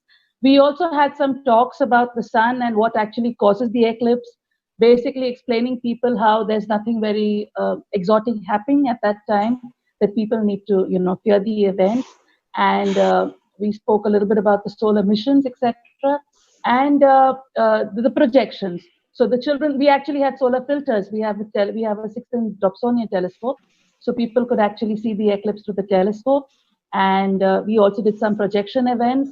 And since it was a park in the city, so a lot of people even came there who were normal, morning walkers, who stepped in and see that something was happening. This was early in the morning, 8 o'clock in the morning. So a lot of morning walkers were there. And hence it was a very successful, good event. And I think people did enjoy it a lot. Yeah. Professor Shauche, what is your best eclipse memory of any of the past eclipses? You're on mute, Professor Shauche. So that was during the last eclipse, where we some experiments along with Citizen Science Forum, where just to debunk all these myths about not eating during the eclipse and food going bad and such things, we conducted some experiments in Pune as well as in different parts of the country with the help of volunteers, and we tried to find out the bacterial load in the air, as well as we did a lot of experiments. We also tried to find out if bacterial load in the food, or if we deliberately put some bacteria in the food, how do they behave. So that was a very interesting experience, working along with the students, designing the experiments, asking students to conduct the experiments at 3-4 different locations simultaneously, coordinating those experiments, and then analyzing the data. So that was a very, very interesting experience.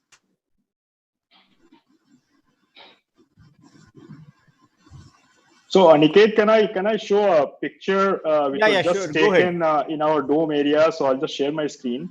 Yeah.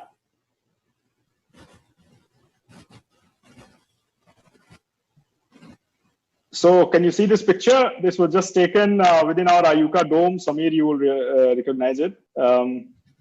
Which you can see. So there are a number of holes in the dome, and the sunlight is just going through, so you can see all these partial eclipse pictures. So multiple of them over here, and this is just coming through different holes from the dome. So as you can see, as many images as the holes. This is quite fascinating, isn't it? Yes, it is very nice. So I was also going to show a couple of pictures which we received from our viewers. This is one picture of from Mumbai, I suppose, where there was thick cloud cover, and the cloud cover is so thick that they could directly see the sun. Yeah, similar experience we had in Kerala last year.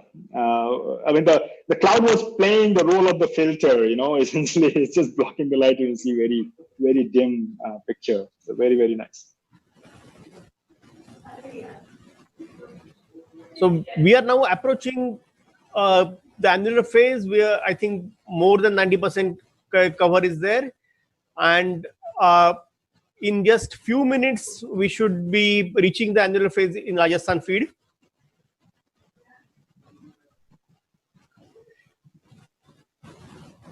I will also share one more picture in the meantime, which is about using trees as a pinhole.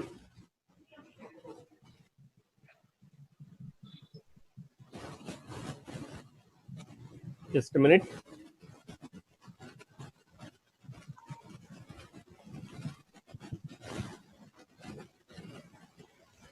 So here you can see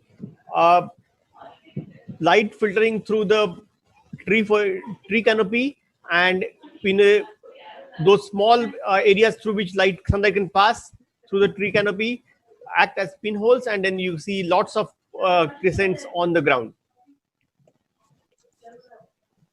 So you don't really need a fancy equipment to observe solar eclipse. You can also do these kind of simple activities from your home.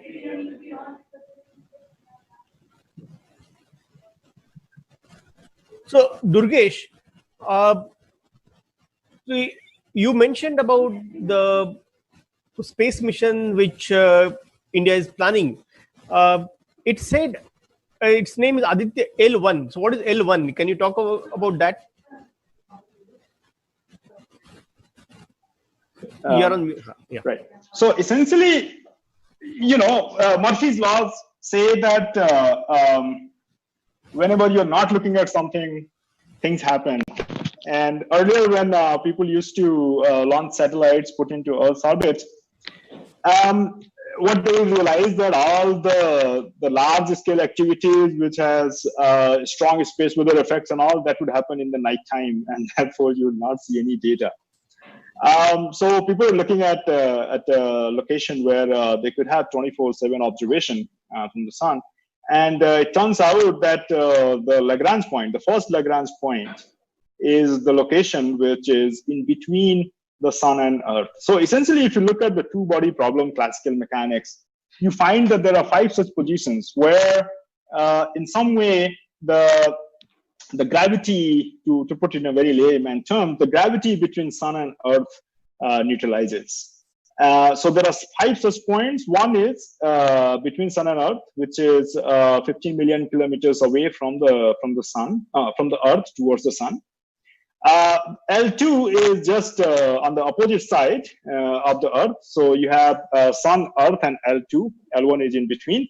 And then you have L3 on the other side of the Sun. And L4 and L5 are making some angle from the Sun-Earth line, going L4 there and L5 below.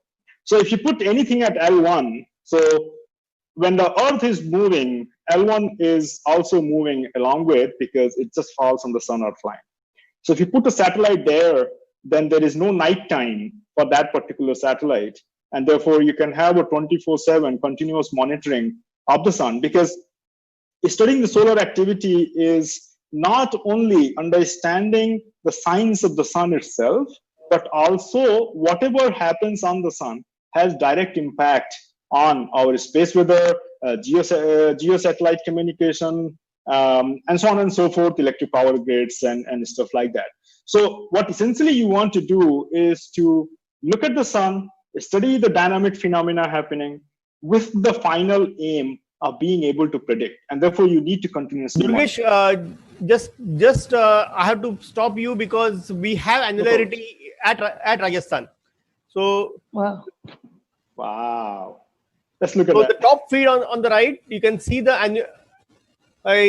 annular solar eclipse,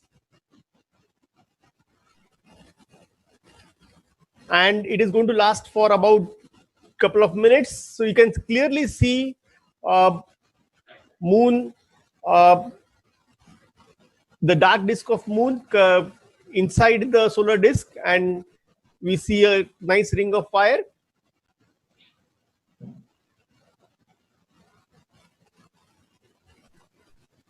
This is what we have been waiting for. Wow. Oh. So we are thankful to this group which has shown this image from Rajasthan to us without to go anywhere. Alap.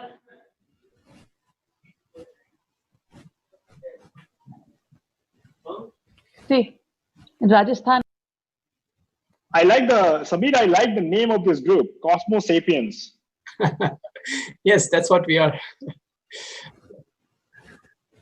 Probably that's what we are going to become as we start going to space. You see at the bottom, you can see at some places the moon is now touching the edge of the sun, and at some places you could see that it was there were some tiny bead-like structures. So I wish we could rewind this a bit, but you can always rewind on the live feed. These are called Bailey's beads, and basically they appear because the moon's surface is not very smooth, and it's not a clear-cut, sharp disk. It's got valleys and mountains, and because of that, when the higher, see them happening now also on the left edge. If a mountain touches the edge first, but then there's a valley besides it which is still letting the light through, we get these things called Bailey's beads. And this is in Rajasthan, where we are not going to get 99% coverage, which is going to the maximum in India. You can still see some of the Bailey's beads happening on the left. Amazing, this site. There you go. And so because of the moon being slightly away from a point where it could cover the sun completely, we have the moon's shadow, let's say the silhouette of the moon, slightly smaller than the sun. And it has just finished doing a ring of annularity on the sun as seen from Rajasthan. We, I think, are now about to go into annularity phase in Haryana and Punjab in a few minutes from now. And after that, it will proceed into Uttarakhand and into the Himalayas. But as I was saying, that you were able to see the feed in which you could see the Bailey's beads happening. These are because of the valleys and mountains on the moon's surface. So just imagine you did not just see the moon going past it, you could even detect some of the valleys and mountains there. Lovely experience, I think. And all of us are excited here. And thank you all for actually sharing this moment with us. It's been a while we've been talking about this, that it will come up and we'll see it happening. And there it is now. We can see it, and we've already experienced one place. Other places like Hanle, as you can see in the feed here, are going to get the close to annularity. They will not get 99%. I am wishing that we had a feed from the exact belt, exact center of the belt, where the moon would be seen at the maximum covering the sun. And at that place, you would have, probably looking at today's image from the Rajasthan feed, you'd probably have Bailey's beads or a necklace of them shining for about 30 seconds. That's approximately the time annularity will be seen in this part of the annularity belt. So amazing. This was a thrilling experience. We are still waiting for and hoping that the clouds will clear in Kurukshetra and the technical difficulties will go away and we'll be able to see the feed in a few moments. This has happened often, and we have given up hope, but then suddenly at the last moment we get to see the real eclipse. Yes, it was how are you guys spectacular. And don't forget, there's no harm in eating or drinking during eclipse.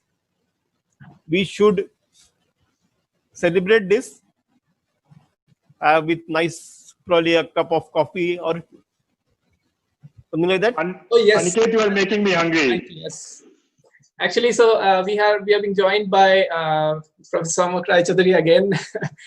Is here with us, and we have Neeraj, Dr. Neeraj Amarujam from South Africa, who has just finished watching the African eclipse.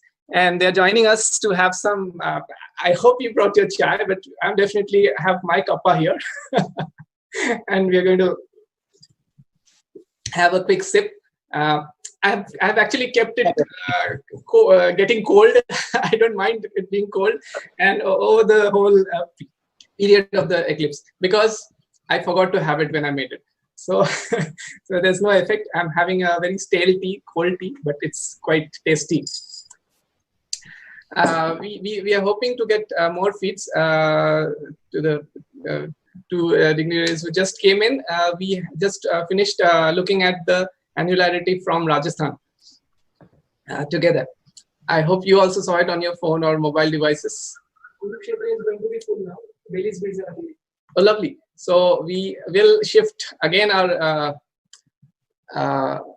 feed to Kurukshetra, where Bailey's beads might be seen, as it's going to go into annularity soon.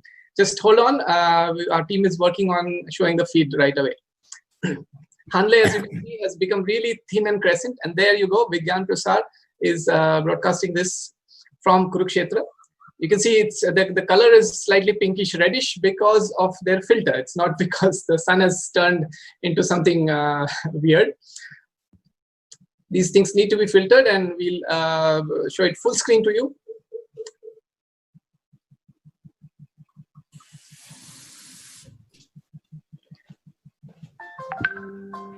Please don't resist any lovely emotions that might be coming. That's beautiful.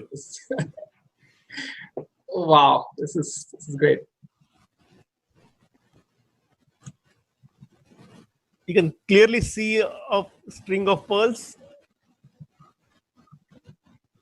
And now we have Excellent. the annularity. That's lovely.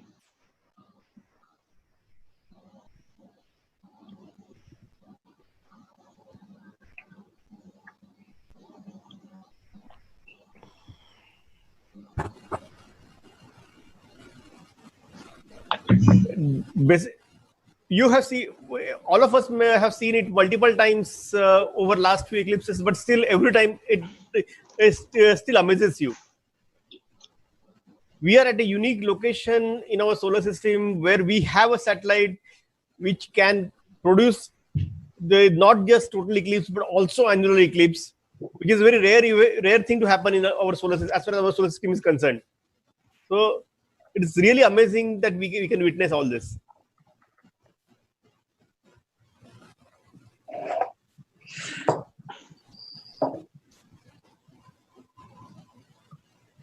So you can see it's a very fast movement. The shadow of the moon actually moves across the Earth's surface. 2000 disk of the moon. Per hour. And there you can see it's already reached the other edge, and we are seeing it about to touch.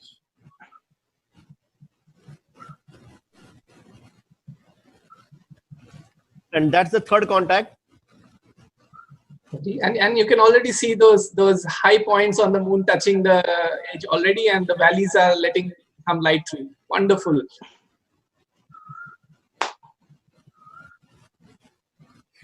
Oh. They changed the focusing. So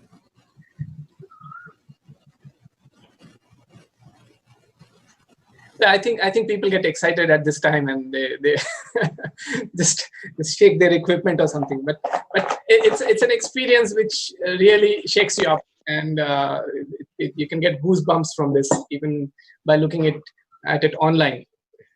So great job, and we are happy that we could get the feed for the annularity from Vigyan Prasar, which is doing it from Kurukshetra, Haryana.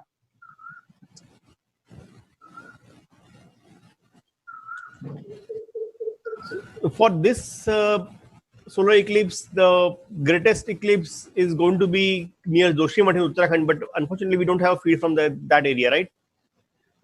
Right, we don't have any links right now, and it's always a challenge in this times when there's a curfew everywhere. People are needing to get a pass to get any even groceries sometimes, and these people have dared to go out and set up these things, this equipment to show us this eclipse. But however, there might be possibilities that the battery ran out or things like that, which happen, which are very practical things. And I think this is going to be the last annularity feed that we will see, because we'll keep looking at other feeds and see the gradual change in the shape of the sun over the next 2 hours when the eclipse slowly ends and we come to the end of the program. So, but we still have a lot of experts coming back to us, and I can see our friend Arvind Ranade in the Vigyan Prasar feed. Well, he's not joining us here, unfortunately, but you can just get a glimpse of him. So we can turn back to the experts here, and we can ask them their reaction. What do you think? Yeah, let's start with Professor Shauche. What was the So this is your how many eclipses you have seen so far, and what is your reaction this time? I mean, I have seen a couple of eclipses so far, but I would say that today's was the by far most exciting experience because of all this discussion with the experts and feed from all over the country from different places. By far, this was the most exciting experience I had today, and the event of annularity, that was a really very exciting experience watching it from the feed. Thank you. Durgesh, हमारे हिंदी दर्शकों के लिए आप हिंदी में कुछ बताएंगे? आपने पहले बेलिस बीड्स के बारे में भी कुछ कहा था अंग्रेजी में, आप थोड़ा हिंदी में फिर से बताएंगे तो अच्छा होगा.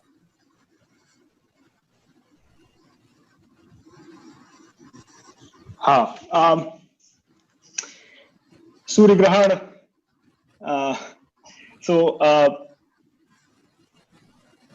सूर्य ग्रहण जो होता है मेरे लिए, या फिर मैं पहले बोला था कि पहले जब सूर्य ग्रहण होता था तो आप पूर्ण सूर्य ग्रहण जब देखेंगे तो बहुत डरावना लगता है. तो आज के बहुत साल पहले जब इतनी सारी चीजें हमको नहीं पता थी एस्ट्रोनॉमी के बारे में और सन अर्थ मोशन के बारे में, तो लोगों को डर लगना थोड़ा संभव भी होता था. लेकिन आज के हम इतना कुछ जानते हैं कि जो सन और जो सोलर इक्लिप्स होता है, इसमें ऐसा कुछ नहीं है.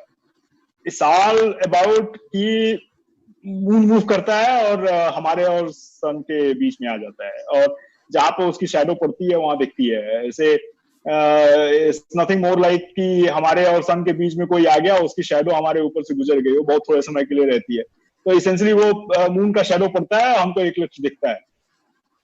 तो लेकिन जो इसका एक्सपीरियंस होता है, आई मीन अगर आप टोटल सोलर इक्लिप्स देख लेंगे तो it's mind boggling. I mean, you can't describe it in words, but annular, this is my first annular eclipse actually. तो जो मैं पूरा देखा हूँ अभी ऑनलाइन फीड में और with lot of people. I mean, eclipse watching हमेशा अच्छा होता है जब आप लोगों के साथ देखते हैं. अकेले बैठ के देखना is all fine, but when you have people around, बहुत सारे लोग होते हैं, तो आप उसको एक माइंड में रिकॉर्ड कर सकते हैं कि लोगों की फीलिंग्स क्या होती हैं और किस तरह से.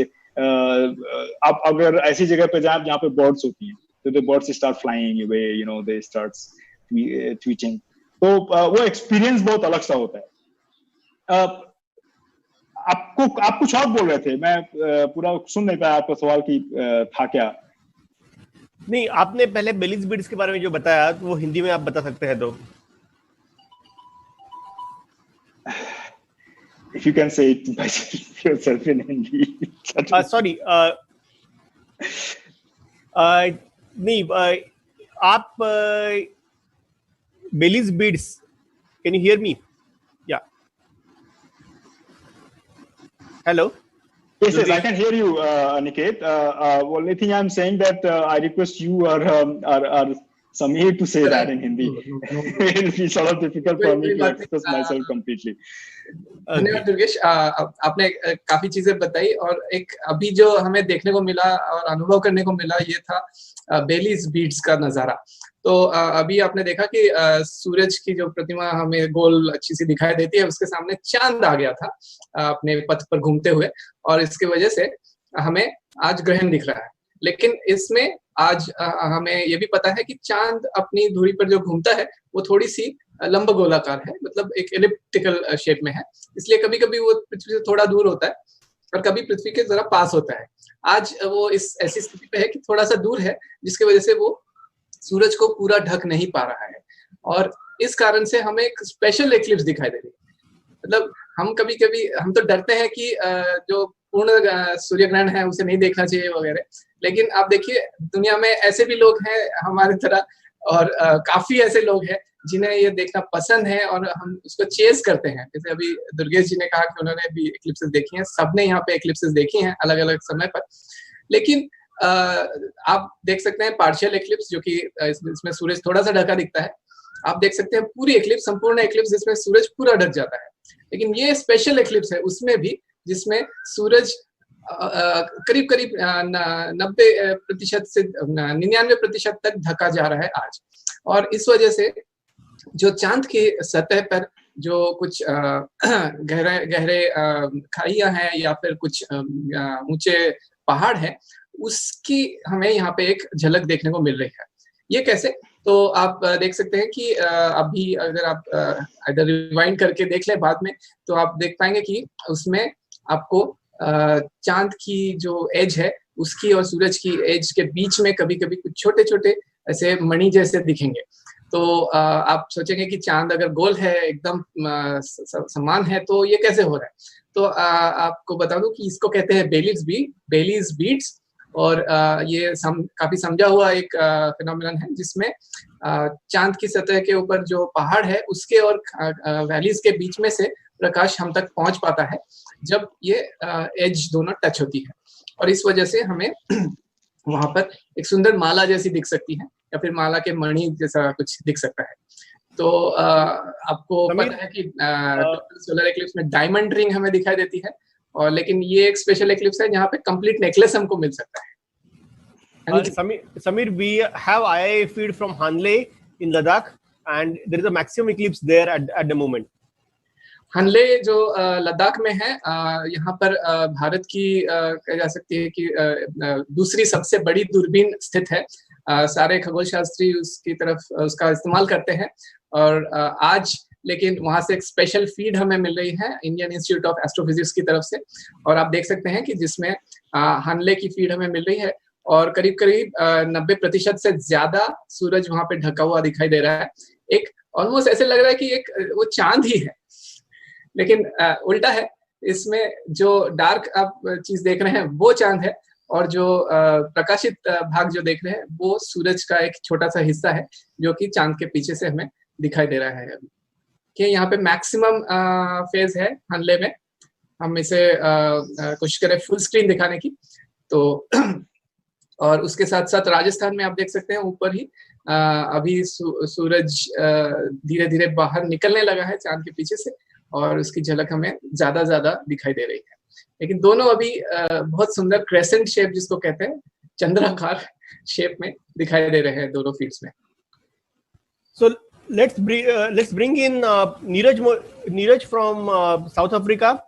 Neeraj was earlier with NCRA in Pune, and now he has moved to South Africa, and he is now chair of the outreach committee of the African Astronomical Society. So Neeraj, what was the experience of eclipse in African continent? Hi, yeah. I think my video is off.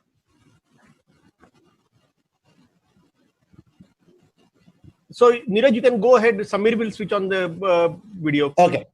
Yeah. So I am right now in Cape Town in South Africa.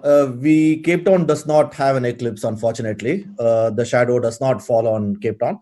However, the eclipse started here in Africa. It started at the edge of Democratic Republic of Congo, went through Central African Republic, South Sudan, and Ethiopia and Eritrea, and then went on to the Arabian Peninsula and then to India, where you're seeing it right now. So here we had a large campaign across many countries. We had done resource material like posters and handbooks, got them translated in various languages, and the three teams, one in Ethiopia in the path of annularity in Lalibela, one in Nairobi in Kenya, and one in Arusha in Tanzania, who were transmitting the eclipse through the telescope, which we just finished seeing. The eclipse is finished in Africa now, and we handed over the eclipse to you guys now to watch. And very soon, I think in a couple of hours from now, the eclipse will then move on to Taiwan and then end in the Pacific Ocean. So in some sense, all of us, like Durgesh said, are stuck in our houses. Eclipse is something to be enjoyed together in public with your friends and family. Usually you would gather in huge numbers in public parks and planetaria to see it together. Unfortunately, because of COVID-19, we can't. But then because of that, I think something very nice happened, which is that a number of people across so many countries have made an effort to produce live feeds from the telescopes.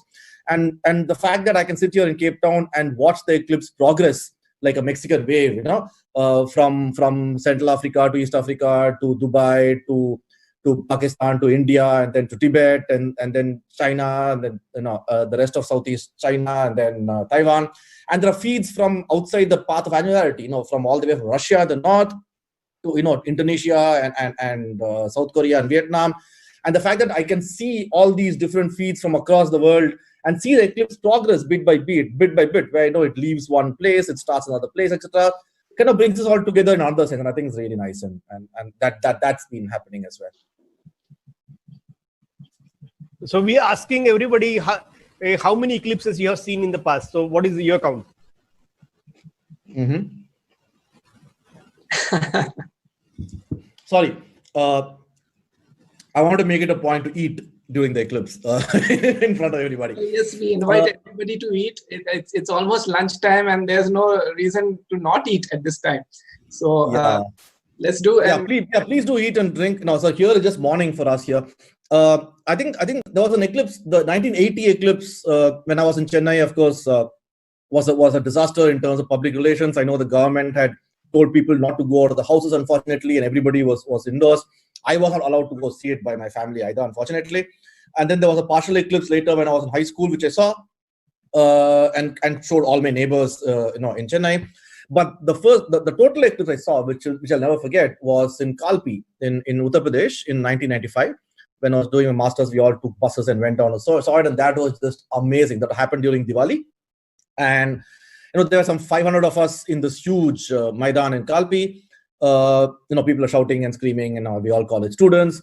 And eclipse progressed, and some of us, with cameras and telescopes, and totality happened. It was in the belt totality, and then this complete silence, right? Not just the entire world became silent because but imagine 500 college students becoming completely silent and not shouting and screaming, because it was just completely awe-inspiring. I think somebody earlier mentioned as to what an experience it is. And in the past, and when I saw the total eclipse, it was one of the best moments in my life. But I could also begin to understand why cultures across the world were scared. If you do not understand what the eclipse is due to, it could be a scary experience, because we know what it is and understand it is an awe-inspiring and an amazing experience. But it could be, you understand why it was scary to people, right? And then I saw the annular eclipse last year in December 26 from the path of annularity in Ooty from the Radio Astronomy Center of NCRA, which again was simply amazing. It was very different from total eclipse, and it was amazing in a very different way. And of course, we've all seen enough lunar eclipses. The lunar eclipses are much more common, and we've seen a lot of them. And this is my first eclipse I'm seeing from across the world without leaving my living room. that's a big array of experiences. Yeah. We all want to be eclipse chasers, right? So, yeah. Sure. Yeah. Let's move on to Professor Rai Chaudhary. So, what about you? You also would have had your fair share of eclipses. No, I'm not an eclipse chaser, but very much the same ones that Neeraj talked about. 1980, I remember. I did not listen to my parents. My mother did not want me to go out, but I did. But there also we had to watch it through television at that time. Actually, we were. I was in Calcutta at that time. And we did not have a very good view. The best view was 95. 95, like Neeraj, I was in Rajasthan. In fact, from Ayuka, we had a whole big trip. Future director of Ayuka at that time was Naresh Dadhich. Naresh Dadhich's native village, Churu, in Rajasthan, was in the zone of totality, and a lot of us went together. And one of the things that I won't forget ever is the fact that this was the morning after Diwali, and the Diwali, and through the night we traveled in a bus through villages which were lit by these little diyas all over, and in the entire night, the little lamps were outlining all the little houses in the villages, and we went through that, and we reached this little village, and then in the morning, early morning, this whole spectacle. The first real eclipse of my life was absolutely mind-blowing, because it was quite a long eclipse, and as you said earlier in this broadcast before, eclipses change your life, and every single eclipse, it's like seeing the Taj Mahal. You go there, and every time you go back, it surprises you, and every time you see an eclipse, it surprises you, because not because it is different, but it is almost. That's the closest to a religious experience I've had, and I'm not a religious man. And of course, you need to drink and eat during the eclipse, and we've been doing this, and we had very good food during that trip as well. But what happens in the eclipse is that you also look at nature itself, and nature stands still. Suddenly, light goes away, and the birds are unnerved. The animals are unnerved. They think that there's something unnatural is happening. And we know, of course, this is nothing unnatural. This is a natural thing. It's a shadow of the moon, but it hasn't happened very often. But that tells you, as you said before, why humans have been very afraid of it. I mean, we've known that this is the shadow of the moon for a long time. Aryabhatta in the 6th century worked it out, and Aryabhatta told us it is that. So it's not that we didn't know that this is. But then people tell us from myth, from all kinds of things, that it's going to be bad for us. The Rahu and the Ketu and all kinds of stories come from our myths. But all through our tradition, even our tradition, I'm not going to the Western tradition, even in Indian tradition, the mathematicians, the astronomers, even the astrologers like Aryabhatta, who was working out positions of the stars, the planets, etc., through mathematics, worked it out. I mean, it's a very rational explanation. The fact that it is a shadow, and the fact that it doesn't happen all the time, is fantastic. In the next 100 years from India, we will see another 5 eclipses. And so in my lifetime, if I stay in India, I might not see many. But of course, we are mobile, and as Neeraj pointed out, we can see now everything through the internet, and you can actually follow the whole thing. This is the first time, I think, such an eclipse is being followed across India like this. It's wonderful. I mean, I in the December eclipse too, I did not see so many feeds coming from this path, and the weather, I don't know, wasn't that good. But now suddenly it started off cloudy in many places, but it looks like we've started to see all this. I went on several TV channels today in between talking to you in the morning, and it is amazing how much discussion on Indian TV channels is happening on the relation between the coronavirus and the corona of the sun. And these words get mixed up.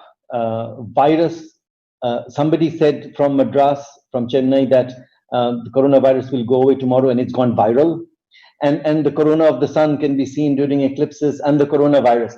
All are getting mixed up. And people, I don't know, people latch onto words rather than concepts, I think. And the fact that somebody, in some scientist, quote unquote, apparently said that the ultraviolet rays from the sun is going to come and kill the coronavirus today. And as Divya Oberoi said in the morning too, we don't get the ultraviolet rays from the sun.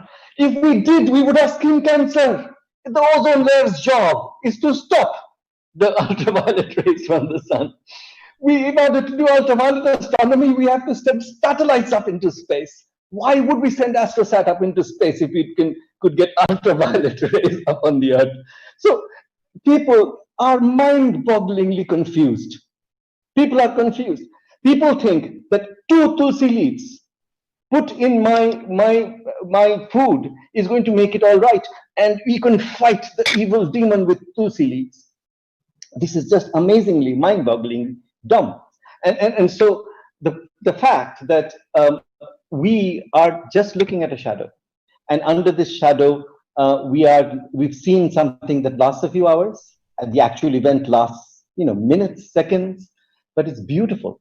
And why can't people just look at this event like a momentous event in their life? Happens once, twice, 3 times in their, I mean, I've known people who chase eclipses. Owen Gingerich, who I studied with at Harvard University, has seen 57 eclipses in his life, because he goes where the eclipses go. But if you stay in one place, in your lifetime, you'll see probably one, or even none, because at any place on the Earth, an eclipse happens, a total eclipse happens every 300 years or something like that. In the same country, maybe 10 times in a century. But if you can chase these eclipses, and nothing's happened to these people, they've chased eclipses all over the world. So all this discussion going on for many days about the fact that there are 2 annular eclipses within a few months, and that is why the coronavirus has come and it's going to go away. And people don't even think the fact that these 2 eclipses that you're seeing is from India only, and maybe Pakistan and some countries in the Middle East and Africa, as Neeraj pointed out. But this is a shadow that's moving around. And then you see the most people have died in Italy and in Spain and in England and the US. Poor guys don't see the eclipse, but their people are dying because of us, because we are causing the coronavirus, because this moon shadow is falling on us. So I mean, this is the kind of stuff that's going on in all the TV channels right now, and I think we should stand up against it and tell people to just go out and see what's happening out there. That's wonderful. Yeah, you mentioned the confusion between solar corona and the coronavirus, and we have somebody who studies the corona of sun. So Dibyendu, let's come to you. Yeah. So historically, eclipses have been important for development of astronomy. Several breakthrough experiments have happened during the eclipses. So, like helium was discovered during an eclipse, or so can you talk about how eclipses are used in astronomical research, or earlier were used before the advent of space era and things like that? Yeah, sure. I mean, first of all, I'm happy to return back, and I've been following you folks. I think you're doing a wonderful job of showcasing this eclipse throughout the country. This is a great initiative, particularly because you're pulling in so many efforts from all around India. It's just great to see the enthusiasm. So to come back to your question, I think the most spectacular scientific success in terms of utilizing an eclipse for testing some of the ideas that we have developed is I think this Eclipse expedition by Arthur Eddington to South Africa. I forget the exact year. I think somebody here may know about 1919. 1919. Yes, I think that was the first important test of Albert Einstein's theory of relativity, and there are some amazing stories about this expedition where these folks went and they put up tents somewhere out in the wild, and then there's some issues with clouds, and they had two different locations that they had earmarked, but somehow at the last moment things magically worked out, and Arthur Eddington could do this measurements. And he came back to the UK and did the analysis, and that was the first confirmation of Einstein's theory of relativity.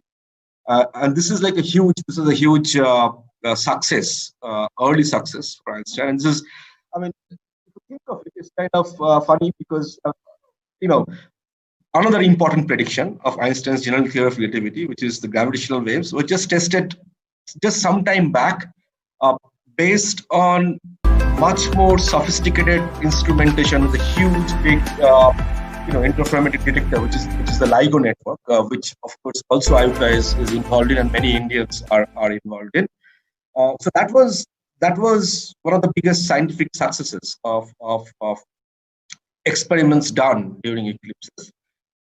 Coming to the solar side, if you look at the corona, you mentioned work on the sun's corona. This is important from the perspective that the activity that is generated in the sun's corona and the evolution of the magnetic structure of the sun's corona. When the corona exists because of the sun's magnetic field and because of magnetic heating, the coronal temperatures rise to something about 1,000,000 degrees Kelvin. So this magnetic field evolution and the structure actually determines the environment in space. So there is something called space weather, and believe it or not, the environment in space changes, and these changes are governed by the sun. And it's the coronal dynamics that governs these changes. But observing the sun's corona is extremely difficult under normal circumstances, because the flux of photons, or the light, the intensity of light that comes from the sun's disk, the main part of the sun, is so much that it overwhelms the amount of light that comes from the corona, which is a very low density region surrounding the sun. Eclipses, where the moon basically completely covers the sun's disk and therefore stops the light from the disk to reach Earth, provides this wonderful natural opportunity for the corona to become visible, the faint light from the corona. And this is when we can actually test our theoretical ideas and the models for the evolution of the coronal structure, because during this total eclipses, you can actually make observations of the corona and test these theories out. So this is, I think, one of the great opportunities that eclipses provide. And so when you hear about astronomers and solar physicists chasing eclipses, it's not just about fun, it's actually about serious work, where they put up spectroscopic observations and other kind of observations, including now polarization observations to capture the magnetic field structure of the corona. And then they throw these observations out to theorists and modelers like us, who test our models during the eclipses. And we have done that quite successfully in the past as well.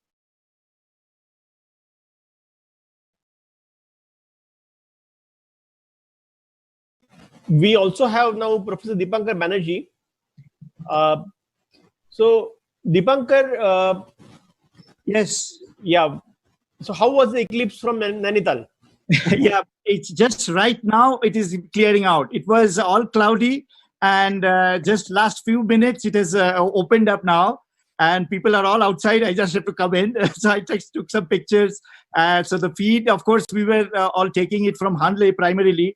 Aniket, I just sure, can you give me 5 minutes, because there is a call from, All India Radio. And if you just give me 5 minutes, I will come back. Sure. Yeah. Thank you. How are things in Kolkata, Dipendu? So I was earlier with a Bengali news channel, 24 Ghanta. Then in between, my wife called me downstairs. So there was a break in the clouds, and we could see just around noon. I think that's when we had kind of a maximum part of the partial eclipse that is from here. So we did get to see it, and so 24 Ghanta was giving this live feed, and they had representatives from various parts of Bengal, and I was very happy to see the enthusiasm of people. So I think people in Bengal are actually enjoying this. And যদি এখানে কোনো বাঙালিরা এখন শুনছেন, তাহলে আপনাদের স্বাগত জানাই এখানে, নমস্কার। আশা করি আপনারা ইক্লিপস দেখছেন, এবং এখানে সমগ্র আছে বাঙালি, দীপঙ্কর আছে। আশা করি আপনারা এখান থেকে কিছু সায়েন্টিফিক তথ্য, বৈজ্ঞানিক তথ্য ইক্লিপস আপনারা জানতে পারবেন আজকে। আনন্দ করুন, ইক্লিপসের মজা লুটুন এবং সায়েন্সকে আগে বাড়ান। খুব ভালো। Sorry, Anik, I went into a little loop in Bengali because, hoping that there's some Bengali viewers. No, Dipendu, we are actually doing quite a lot of multilingual broadcasts here. I mean, That's great. I mean, India, শুধু বাংলা কেন, Marathi, we've had many languages here covered, and we are going to try to see how many languages we can cover today. I mean, this is so beautiful, right? I mean, in India, the diversity of India is, and diversity of people and the languages and our culture. And a phenomena such as this, which is shared by everybody, brings everybody together in spite of their differences, and it's so wonderful to see. And wonderful, Dipendu, I wanted to point out, Sameer and Aniket, I would like everybody to go out if they're if the sun is shining there and no clouds, to look at the images of the eclipse under the trees, because the leaves act as pinhole cameras. And it is lovely out there. People are taking pictures and putting it on social media. And you can see, if you go under a tree that has dense leaves and the space between the leaves act as pinhole camera, you can see hundreds of eclipsed suns on the ground, on the roads. And it is lovely to see. So if you're near a tree, go and look at the eclipse on the ground. Tare Zameen pe, so our Tara has Zameen today. It's in shape. Lovely. So we have very a stellar range of astronomers here, both from solar physics and in general in astronomy. And we have 3 directors present at this moment. So let's again let's welcome, of course, Dr. Annapurni from Indian Institute of Astrophysics, and also Dipankar Banerjee will be finishing his call very soon, so he'll be with us sharing his experience from Nainital. Maybe in that moment, Dr. Annapurni could share what experience you had from Hanle and Kodaikanal and even Bangalore. Yeah, hi everyone.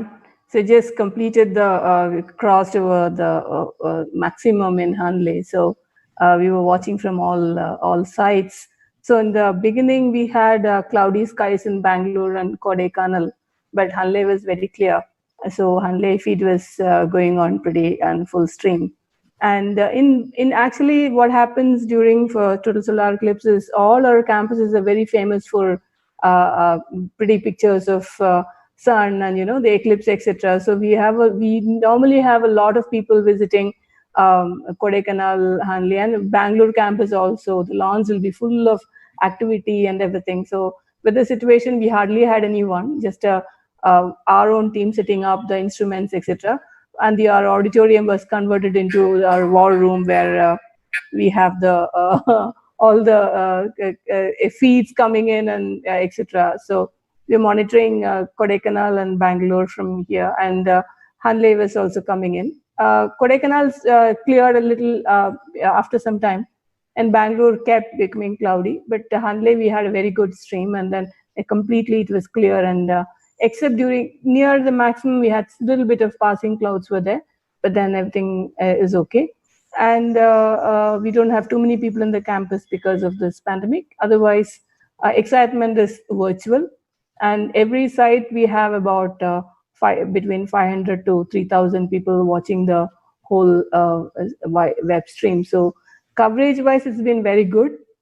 But you can't actually face-to-face feel the excitement and share the joy of actually seeing the eclipses minimal.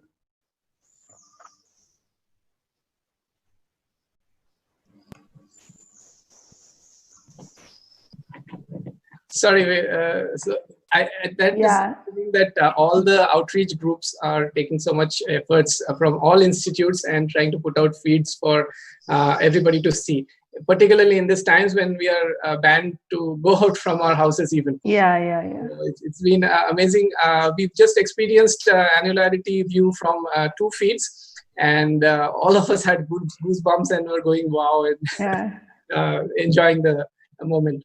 But however, I'll mention that Hanle has been, I think, the most popular feed. Yeah. Most of the other people who promised feeds are running Hanle feeds. So we are at a lack of feeds in that way. However, of course, the most special thing that we have here is all the scientists who can put forward their views here on various aspects. In fact, I want to spring a question to those present. There have been some pictures taken with very good cameras and good telescopes involved. So, are we also planning to do some analysis of those images and maybe look at the lunar profile, limb profile, or something like that? Or could it be a project for college students, undergraduates, etc.? Yeah, so in our case, we have good pictures coming from Kodaikanal. The resolutions are high because it's coming from the Solar Tower Telescope. The resolution is high, but then the coverage is, the eclipse coverage is only about 30, less than 30%. So you will not be able to see the rim of the sun or anything like that. So that is a high resolution picture where you can work on. But then the setup over here in Bangalore as well as in Hanle is not a high resolution picture. So we are not able to, I don't know how good the resolution will be to do any particular science with it. So that is the issue. We wanted to send across some good instruments from here to Hanle, transfer, so that we can actually set up them there, but then we could not even transport them. So the issues were there. So because of that, we could set up a structure to view it, but not of a science quality images could not be obtained. But IA otherwise is very well known for expeditions during eclipses. We have carried out several expeditions for which even Dipankar was, he was a member of these teams. And so it is historically we have been carrying out experiments. So he's a right person to speak more about the science which is being carried out. But we used to get coronal images, and also Dibyendu is there who would predict and model it and, predict how the solar corona is going to view during the eclipse. So they probably can say better. But right now, our instrumental setup is not the optimal to perform detailed science as such, because we haven't been able to go to this absolutely brilliant location with our instruments to set up because of the condition. Let me bring back Neeraj. So Neeraj, Professor Shomak Rajudari earlier mentioned that there were we will get very few opportunities in our lifetime to watch either total or annular solar eclipses from India. So what can you tell us about the future total or annular eclipses from India? Yeah, thanks, Aniket. I just want to add to what Shomak said about the eclipse just being a shadow. People say, don't be afraid of your own shadow. And I think we should also stop being afraid of the moon shadow apart from our own. India is not going to have many eclipses very soon, unfortunately. This is going to be the last one for quite some time, for next 10 or 11 years.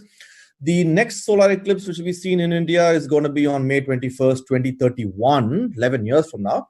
And that will be an annular eclipse. The annular path will cut through Kerala and Tamil Nadu, like it did in December.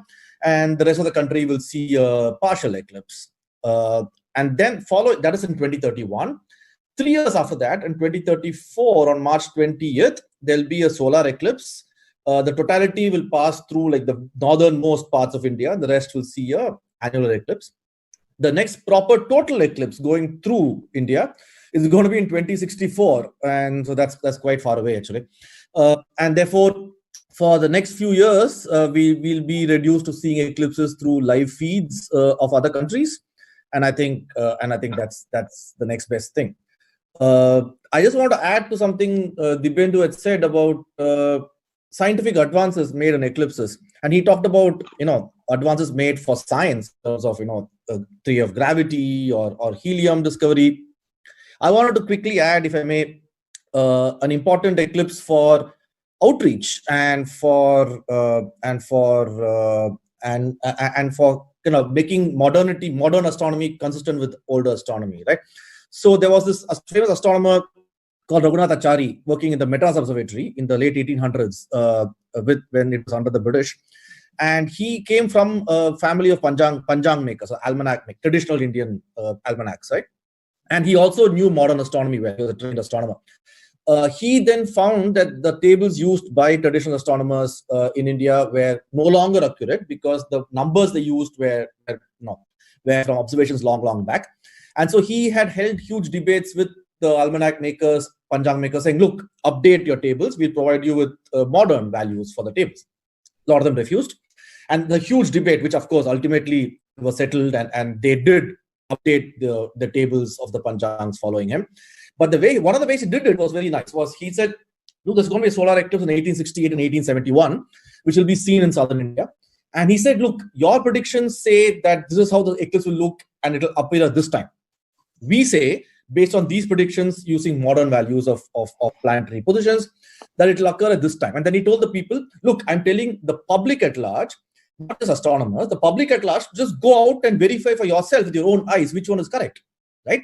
And I think that's very interesting, because it's one of the first times in modern Indian history where science was kind of became part of the public domain, and the public were told that they could themselves verify predictions and see which theory was right and which was wrong and so on. So I think that is something I wanted to mention, which I thought was very interesting.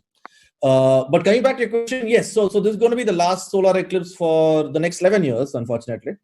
And that's why this is very important. That's why, having live feeds from across the world is very interesting. I was just looking at the live feeds. The Abu Dhabi feed shows that the eclipse is just about over in the Middle East. The feed from Taiwan shows that the eclipse is starting. The moon is just entering the sun's disk now in Taiwan. And the feeds from farther south, like Indonesia, Malaysia, the eclipse is yet to start, right? So, and we are right in the middle of it in India. So yeah, that's interesting too. So Dipankar, while you were away, it was mentioned that you have earlier led II teams which went to different places to study solar corona during eclipses. So can you tell about these expeditions? Sure. So actually, I have few images which probably give a better overview of this. So if you can see my screen, is it visible? Yeah, but you have to maximize the... Yeah, my PowerPoint has gone somewhere, so I have to bring that in. Yeah. So are you able to see my screen now? Yes. Okay. So there are two things I wanted to highlight. One was since Dibendu was there in the panel, he didn't talk much about his own work and why we really wait for the total solar eclipse occasions and so on. One thing is sun is a magnetic star, and this overall magnetic field structure of the corona we do not have a very clear understanding. So this is called the global field of the corona at a large scale. And some of these work actually it's happening at SESI, Kolkata. This is ISER, Kolkata, and Dibendu is leading this bunch of young kids who are doing very nice work.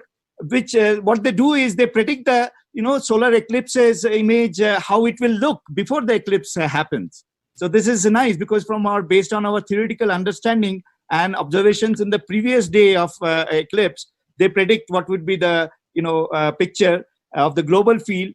And this is again another example of course, in the prediction, there are many people across the globe, and Dibendu is one of the many. And as you can see, with this image taken on 21st August 2017 eclipse and 2019 eclipse, and the theoretical predictions, how it was. If you flip-flop, you see this. I just want to, because I'm getting this opportunity, so again say a few things about why people are scared about eclipses. I mean, what is the history and why it is that we have to be so scared about history? I think it's just nothing but about darkness. I mean, suddenly if you find that middle of the day things are getting so dark, so it's just this attitude. So if you go back to the historical pictures and paintings, you will see that either somebody is eating the moon or somebody is eating the sun, big demon or some animals. And even during the eclipses, in the lower image, what you see from National Geographic is that people used to burn certain objects. So they put fire, they will make a lot of noises to scare this, because it is something which is unnatural.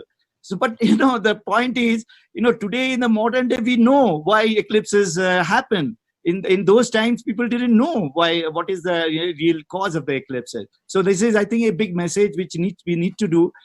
Thankfully, and since morning, I was in a Zoom session, and there were more than 100 kids, and I was continuously interacting with them. I was eating, in front of them, having tea, coffee, and telling them, how to look at the eclipse, how to make a pinhole camera, and so on. I think this is a very important exercise we have to do, and I'm thankful for ASI for doing this.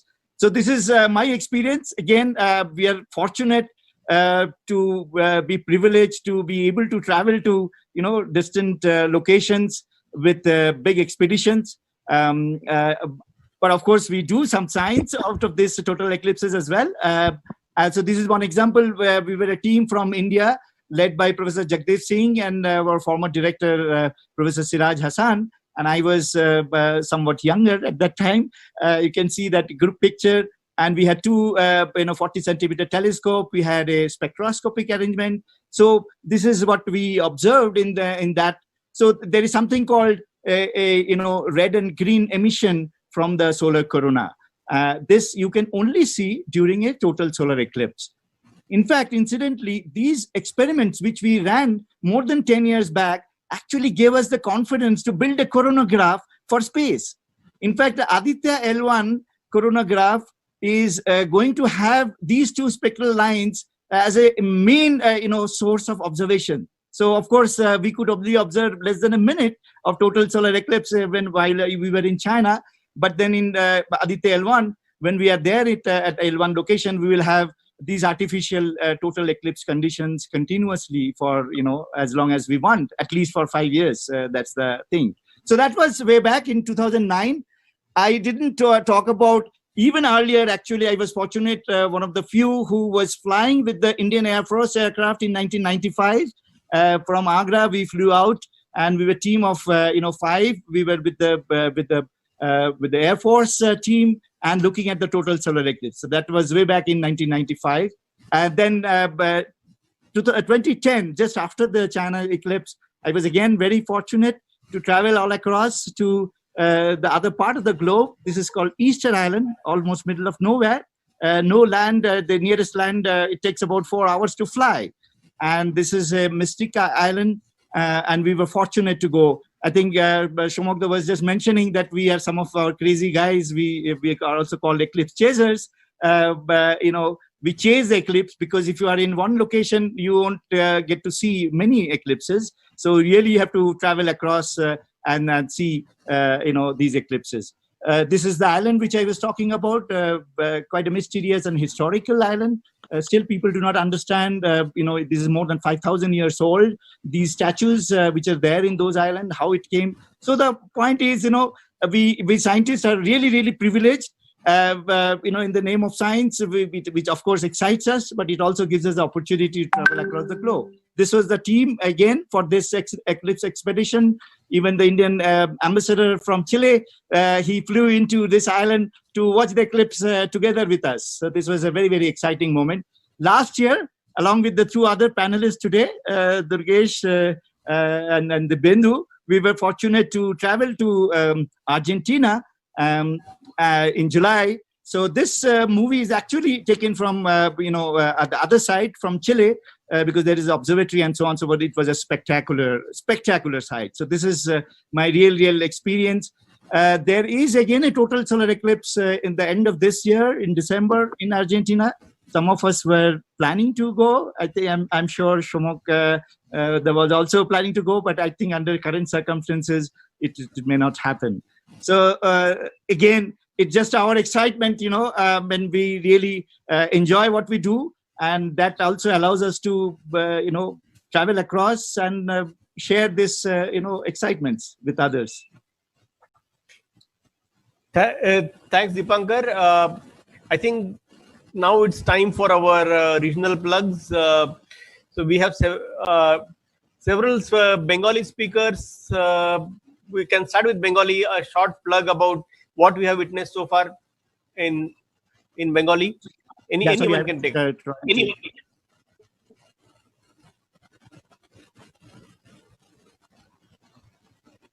So, Dibendu, you want to go for that? Yeah, sure. I mean, খানিকক্ষণ আগে আমি বাংলাতে বললাম, আবার বলতে পারি। তো মানে পশ্চিমবঙ্গে আমরা ইক্লিপসের যে পুরো মজাটা সেটা আমরা পাইনি, এই লাইভ ফিডে সেটা পাওয়া গেল, কারণ এখানে হানলের থেকে নর্থ ইন্ডিয়া বিভিন্ন জায়গা থেকে আমরা দেখতে পেলাম এই অ্যানুলারিটিটা, যেটা খুব একটা রেয়ার ব্যাপার, যেখানে চাঁদ সূর্যের ভেতর দিকটা ঢেকে দিতে পারে, কিন্তু সামনে বাইরের দিকে একটা ছোট্ট রিম, একটা মানে ঠিকরে বেড়ে আলো আলো আলো মানে আলোর একটা রিং, যেটাকে আমরা অ্যানুলার, মানে জিওমেট্রিক্যাল একটা অ্যানুলার শেপ নেয় আর কি। তো এই এই এই ইক্লিপসটা একটা অসাধারণ একটা এক্সপেরিয়েন্স, যেটা অনেক বছর আমরা পাবো না। সুতরাং আপনারা যেটা আজকে দেখতে পেলেন কিছুটা পশ্চিমবঙ্গ থেকে, কিছুটা পার্শিয়ালি, আপনারা যারা অনলাইনে আছেন তারা একটা বিস্ময়কর একটা ঘটনা দেখলেন, যেটা অ্যাকচুয়ালি কমপ্লিটলি ফিজিক্স দিয়ে আমরা এক্সপ্লেন করতে পারি, এবং এই ধরনের ফেনোমেনা থেকে আমরা অনেক রকম সায়েন্স বার করতে পারি, অনেক রকম সায়েন্টিফিক থিওরি টেস্ট করতে পারি, যেটা দীপঙ্কর খানিকক্ষণ আগে বললো। সুতরাং এটার একটা সাধারণ একটা ভালো লাগার ব্যাপার আছে, একটা বিস্ময়কর ব্যাপারও আছে, এর মধ্যে কিন্তু একটা গভীর একটা সায়েন্টিফিক পার্সিউট আছে ইক্লিপসে, যেটা আমরা কয়েকশো বছর ধরে করছি। তো আপনাদের অভিনন্দন, আপনারা যারা ইক্লিপস দেখলেন, এবং ধন্যবাদ আমাদের সঙ্গে থাকার জন্য। Thanks, Bindu. We also have Professor Prajwal Shastri who has joined us now. Prajwal, we can see you somewhere. You are somewhere outside. Can you tell us where you are and what did you observe today? Yeah. Am I audible? Yes, go ahead. So I was very pleasantly surprised by the clouds parting, because the Weather Bureau had predicted cloudy weather here in Bengaluru, where I am. So right at the moment, I'm at a very historical, geologically significant place, namely Lal Bagh. I'm standing on the big rock. You can see the Kempegowda Gopura in the background. And I'm watching the eclipse from here. It's of course coming close to release, to final contact. There are a few friends around me. Earlier in the day, there were about 30 people, which is nice. But it's also very sad, because Bengaluru, which is meant to be, which calls itself a modern city, an IT city, a science city before that. In fact, we just celebrated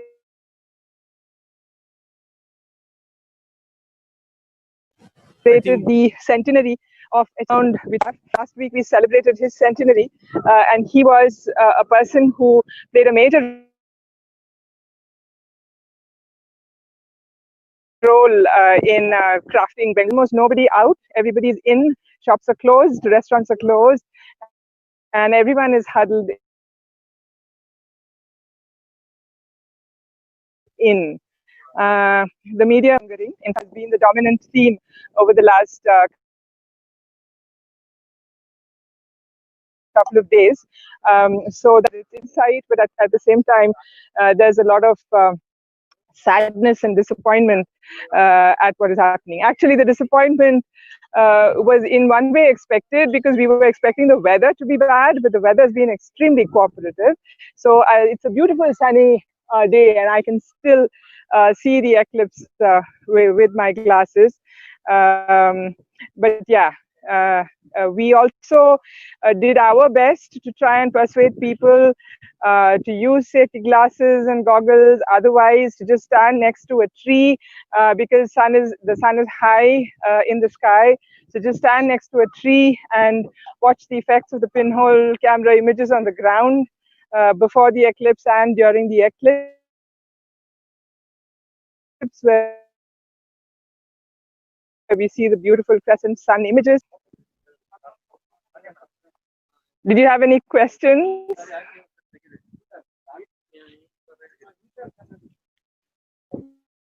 Aniket, you're muted. Can you hear me? Yes. So did anyone have any questions?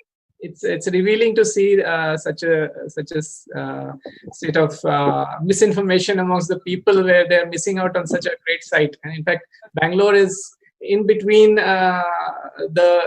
it's getting a very similar phase as compared to December as well. So it would have been amazing if people watched it Yes. that time, and now also was following social distancing. But that's a sad state. However, we have been successful in showing this over the internet to many people, and they've been asking excellent questions. If there's any kind of information that you may want to give in, let's say, in Kannada to the people who are watching, I appreciate that. Okay. ಹವಾಮಾನ ತಜ್ಞರು ಅವರ ಹೇಳಿಕೆ ಪ್ರಕಾರ ಬೆಂಗಳೂರಲ್ಲಿ ಮೋಡ ಕವಿಬೇಕಾಗಿತ್ತು, ಆದ್ರೆ ಮೋಡ ಕವಿದಿಲ್ಲ. ಇದೇ ಕ್ಷಣ ಎಲ್ರೂ ದಯವಿಟ್ಟು ಬಂದು ಈ ಗ್ರಹಣದ ಕೊನೆ ಹಂತವನ್ನ ದಯವಿಟ್ಟು ವೀಕ್ಷಿಸಿ. ಖಂಡ ಸೂರ್ಯ ನಮ್ಗೆ ಕಾಣುವಂತದ್ದು ಬಹಳ ಅಪರೂಪ. ಖಂಡ ಸೂರ್ಯವು ಬರೀ ಗ್ರಹಣ ಆಗುವಾಗ ಮಾತ್ರ ಕಾಣುತ್ತದೆ, ಬರೀ ಚಂದ್ರ ಸೂರ್ಯನಿಗೆ ಅಡ್ಡ ಬರುವಾಗ ಮಾತ್ರ ಕಾಣುತ್ತದೆ. ಚಂದ್ರವು ಆ ಆಕಾರದಲ್ಲಿ ನಮ್ಗೆ ಸಾಮಾನ್ಯವಾಗಿ ಕಾಣಿಸ್ತದೆ, ಆದ್ರೆ ಸೂರ್ಯ ಆ ಆಕಾರದಲ್ಲಿ ಕಾಣಿಸೋದಿಲ್ಲ. ಅತ್ಯಂತ ಅಪರೂಪದ ದೃಶ್ಯ ಇದು. ದಯವಿಟ್ಟು ಎಲ್ರೂ ಹೊರಗೆ ಬನ್ನಿ. ಚೆನ್ನಾಗಿದೆ ಬಿಸಿಲು, ಮೋಡಗಳು ಆಚೆ ಸದ್ದಿವೆ. ಯಾವ್ದಾದ್ರೂ ಒಂದು ಮರ ಇದ್ರೆ, ಒಳ್ಳೆ ಎಲೆ ಬಿಟ್ಟಿರೋ ಮರ ಇದ್ರೆ ಅಂಥ ಮರದ ಹತ್ರ ಹೋಗಿ ನಿಂತ್ಕೊಳ್ಳಿ. ಇಂತಹ ಒಂದು ಖಂಡ ಸೂರ್ಯದ ಬಿಂಬಗಳು ನೆಲದ ಮೇಲೆ ಚೆಲ್ಲಿರೋದನ್ನ ನೋಡಿ ದಯವಿಟ್ಟು. ಅಥವಾ ಸೂರ್ಯನನ್ನ ಒಂದು ಕನ್ನಡಿ ಮೂಲಕ ಸೂರ್ಯನ ಬಿಂಬವನ್ನು ಬೀರಿ ನೋಡಿ. ಆ ಖಂಡ ಸೂರ್ಯದ ಆಕಾರ ಎಷ್ಟು ಅಪೂರ್ವವಾಗಿದೆ, ಅದ್ಭುತವಾಗಿದೆ ಅಂತ. We have the Khanda Surya Akara, and we can still see feeds from various other places. And I hope you enjoyed it through your solar eclipse goggles, although we couldn't really see anything much in Pune here. Oh, I see. Okay. Yeah, here it's wonderful. In fact, it's better than what it was during December. I wasn't here in December. I'd gone to the area of the totality, but here in Bengaluru, it was the weather didn't cooperate at all. Whereas today, it's just beautiful out here right now. Right. Yeah, we all wish we could have been outside and get some fresh breeze. Yeah. Raining in Pune here. Yeah. But we do have some good feeds, and I think in the eastern countries we are having annularities now. We're trying to get you the feeds right now. Thanks, Prajal, for joining in live from live location, not just from your office. Yeah, good to see Prajal actually. Yeah. Yeah, thank you. So lovely. I think the shadow is now traveling more towards the eastern regions, and it is just past max time in Kolkata and the eastern Seven Sister states. So we have some feeds. Hanle is still showing a nice crescent, and hopefully we'll get some feeds from Taiwan and later from Singapore and Japan, which will show us another crescent, or another ring. While crossing our fingers, we can shift back to our other experts. If there are anything special that you would like to say at this moment, when we are crossing, we have crossed over, the shadow has crossed over the length of India, breadth of India, and reaching the east. I found Dipankar's presentation very, very fascinating, the work that was done with previous eclipses. And we still have Dibyendu and Durgesh on here. I would like them to also talk about these experiments, because you were there in many of these experiments, Dibyendu, in South America, for example. And so can you share a little more? One of the things I found fascinating was, of course, Aditya L1, which we are going to launch next year, is going to have a perpetual eclipse for 5 years. Right. And we are going to make an eclipse. We'll make sure Aditya L1 does not eat or drink during that 5-year eclipse. But the fact that we're going to have this wonderful event that is linked to the picture Dipankar showed from the eclipse expedition in China. Do you have Talk a little more about it. I think it was very fascinating. I mean, so my first eclipse was when I was 7 years old, and this I don't really have a very good memory in general, but I really remember this because this is 1980, I think, and I grew up. I was born then in Bihar, Jamshedpur. I grew up. My childhood was spent in Odisha, and then I moved to Bengal. So I was in Odisha then. I remember we went on a trip to Konark, and we saw the total eclipse in 1980 from Konark, and I have not forgotten that. I had this vague memory of something absolutely wondrous. And then, I mean, believe it or not, the next total eclipse that I actually saw was last year in Argentina. And this was very special because by then, I had become a scientist and a solar physicist, and the earlier one, I was just a child. And this was a wonderful opportunity because before we traveled to Argentina, we actually modeled, we developed models for the evolution of the magnetic structure of the corona. And we tested this model, we made a prediction for the eclipse. And then we traveled to Argentina. Dipankar was there, Durgesh was there, and we actually observed the eclipse. And much of our predictions actually also came true. And this is like the development of scientific ideas and scientific theories is an ongoing process. You don't necessarily get it right. We are not magicians. We are scientists, and we learn from our mistakes. And this eclipse has sort of provided us with an opportunity to improve our understanding and the science, tweak our models to tune it towards getting it right. With the idea, the eventual idea that when you do get it right, we should be able to make forecasts for the space environment, which is important for protecting our satellite-based assets like telecommunications, GPS navigational networks, weather satellites, which is India's is really dependent on right now. But the eclipses only provide you with very rare and sparse opportunity to develop your understanding and test these models. So one of the ideas of the Aditya L1 solar mission, which is India's first satellite, which is going to be launched next year, in which many institutions like IIA, IUCA, PRL, SESI, as a Kolkata, ISRO are involved in, is to actually continuously observe the corona. And the corona is sort of the lower boundary of the solar system. And anything that goes on in the corona eventually determines the conditions of the solar system. And so this continuous observation of the sun's corona through, for example, the one of the instruments, which is the variable emission line coronagraph, of which Dipankar is the science lead. So the idea is to cover the sun's surface with the artificial disk in front of the telescope, so that you can continuously observe the thin layer of the outer solar corona. And from there, we can make various observations. We can make observations, spectroscopic observations, at the waves, the density profile, the temperature of the sun's corona, the velocity. We can measure the velocities of the plasma, the million-degree plasma in the sun's corona. We can also, based on certain measurements, figure out how the magnetic structures form and evolve and give rise to this massive solar storms, which can impact satellites which are orbiting Earth. So these are some of the fantastic opportunities that Aditya L1 satellite is going to present. And of course, Durgesh, who I don't see now, who's at IUCA, is leading the development of the Solar Ultraviolet Imaging Telescope. This is also a very unique instrument in the sense that it will be imaging the sun in a certain range of ultraviolet wavelengths, which you do not get low down on Earth. You have to be outside the Earth's atmosphere because the Earth's upper atmosphere absorbs much of it. And because the Earth's upper atmosphere absorbs much of this radiation, it also plays a very important role in driving the upper atmospheric dynamics and the climate system. So this very important instrument that's being built at IUCA will also provide a long-term measurement of the ultraviolet radiation from the sun, which will play a very important role in feeding into climate models. And also, of course, it will also make other important observations. For example, the energy transfer and the dynamics in the lower solar chromosphere.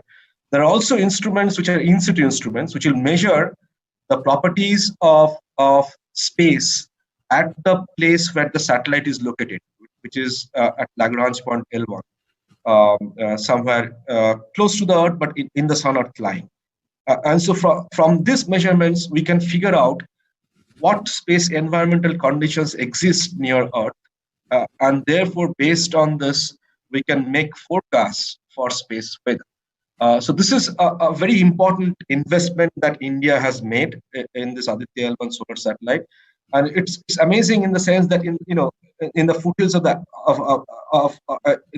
along the same lines of the Astrosat satellite, multiple different educational institutions are involved, and multiple students are involved in building this satellite. So it's truly a national effort, and I think we are very proud to be associated with this. And I'm glad that you brought this up on the occasion of this very good show. Thanks, Dipendu. I remember last year during during the annular eclipse, we were in Kerala actually doing a solar physics workshop there, and so many students showed so much interest. And in general, the crowd, the parents in the crowd were also asking how their children could in the future join solar or any kind of astrophysics. So I think such events do have their good positive effect. And also in these events, we should talk about the modern way we look at the sun. So thanks for sharing these details with us. And Kerala reminds me that Dr. Annapurni is from Kerala. So I have two requests to you. One is maybe if you could say something about eclipses in Malayalam, since you're trying to make it as multilingual as possible. But other than that also, since you also sometimes work on stars, so there's a question from the internet asking if such eclipses also happen for other stars. So Dr. Annapurni, are you around to answer this? Yeah, I'm around. Yeah. Hi, Samir. Yeah. So just a few things on Malayalam for that matter. മലയാളത്തിൽ അവിടെ astronomy എന്ന് പറയുന്നത് night time astronomy as well as day time astronomy, അത് രണ്ടും പ്രചാരത്തിലുണ്ട്. And കുട്ടികൾ സ്കൂളിൽ പഠിക്കുന്ന കുട്ടികൾ തന്നെ, കോളേജ് സ്റ്റുഡൻസ് എല്ലാവരും തന്നെ ഭയങ്കരമായിട്ടുള്ള ഒരു ഇൻട്രസ്റ്റ് ഉള്ള ഒരു ഏരിയ ആണ്. ആൻഡ് അതുകൂടാതെ തന്നെ അവയർനെസ്സും ഒരുപാട് തന്നെ ഉണ്ട് അവിടെ. ആൻഡ് കഴിഞ്ഞ ഡിസംബറിൽ കേരളത്തിൽ കൂടുതൽ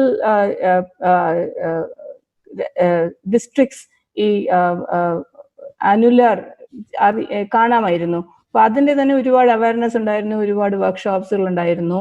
അങ്ങനെ യൂണിവേഴ്സിറ്റീസ്, കോളേജസ് എല്ലാം തന്നെ നല്ലോണം സപ്പോർട്ട് ചെയ്യുന്ന ഒരു ഏരിയ ആണ് ആസ്ട്രോഫിസിക്സ്. അയ്യൂക്കട തന്നെ റിസർച്ച് സെന്റേഴ്സ് ഉണ്ട്, കൊച്ചിൻ യൂണിവേഴ്സിറ്റി തന്നെ ഉണ്ട്. എല്ലാ സ്കൂളുകളും കോളേജുകളും അത് പ്രോത്സാഹനം ഉണ്ട് അതിന്. ആൻഡ് കമ്മ്യൂണിറ്റി ആയിട്ട് തന്നെ അവര് ഓർഗനൈസ് ചെയ്ത് വ്യൂയിങ് അങ്ങനെ തന്നെ നടത്തുന്നുണ്ട്. കൂടാതെ തന്നെ ഇങ്ങനെ എക്ലിപ്സ് ടൈമിൽ ഇത് ചെയ്യരുത് അത് ചെയ്യരുത് അങ്ങനെ എന്ന് പറഞ്ഞിട്ടുള്ള ഒരു അവയർനെസ് കൂടുതലാണ്. ആൾക്കാർ അങ്ങനെ കാര്യമായിട്ട് ഫോളോ ചെയ്യുന്നില്ല. ആഹാരം കഴിക്കാൻ പാടില്ല, അങ്ങനെ പുറത്ത് വരരുത്, ആൾക്കാർ നമുക്ക് കാണാൻ പറ്റുന്നുണ്ട്. സോ പുറത്ത് അങ്ങനെ ആ സ്റ്റേറ്റിൽ തന്നെ ആൾക്കാർ ഈ ഇങ്ങനത്തെ വിചാരങ്ങളിൽ പെടാതെ കൂടുതലായിട്ട് പ്രോഗ്രസീവായിട്ട് കാണുന്നുണ്ട് അവിടെ. ആൻഡ് കുട്ടികളും സ്റ്റുഡൻസും കോളേജുകളും ആക്ടിവിറ്റീസും നടത്തുന്നുണ്ട് എക്ലിപ്സും ആൻഡ് ഓൾസോ സ്റ്റാർസിനെ പറ്റി. Then I mean that's all I have to say for the Malayalam thing. And for the star, of course eclipses happen, so it's wonderful. We have stars which is like the sun is a single star, but then you have stars when they are born, they can also be born as binaries, so one star going around the other. And in which case what happens is if the two stars are in your plane, then obviously one has to go in front of the other, right? So those systems definitely bring out eclipses. So they are called eclipsing binaries. So these eclipsing binaries have light curves, typical light curves, periodic light curves are found, and many such systems are studied, and which are very, very important to understand and measure the fundamental properties of the binaries. And they also help us to calibrate our mass radius relation, etc. So fundamental relations are also calibrated using the eclipsing binary. So eclipsing binaries are definitely there, and the eclipsing is part of it. You actually get both the eclipses, the big eclipse and the small eclipse. So detailed studies are definitely done using them. Does it answer your question, Samir? Yes, of course. Yeah. So Samir, can I bring in a different topic here? So I was looking at the comments, please. And I think at some point in time, when you did not have any women astronomers in this list of Must have been a very little time. Yes, there was a comment, and this comment was, "Why are there no women astronomers? Why are there no women scientists here?" So I think this is an important comment. We should not brush it under the carpet. Well, there are some right now. I think we should talk a little about what are the astronomy institutions. I mean, this is a problem in the sense that we astronomers, physicists, we acknowledge that there are very few women scientists in India. This is not just a problem in India. This is a problem, in much of the world, including in the US. By the way, about the numbers I'm aware of in the US. But we are very conscious about it, and especially the Astronomical Society of India. I don't see Anupama, who's actually the president. She's a woman scientist. She's in fact the president of the Astronomical Society of India. I don't see her here today. But nonetheless, we are, the Astronomical Society of India has a panel which is devoted to looking at these issues and try to address it in a way that we can encourage more women astronomers, women scientists to come up and take up the sciences. Maybe we could discuss a little bit, maybe Shomak and Arnapurni, maybe even Priya, they can talk a little bit about their perspectives on how we're dealing with this and moving forward. How are we encouraging diversity in astronomy?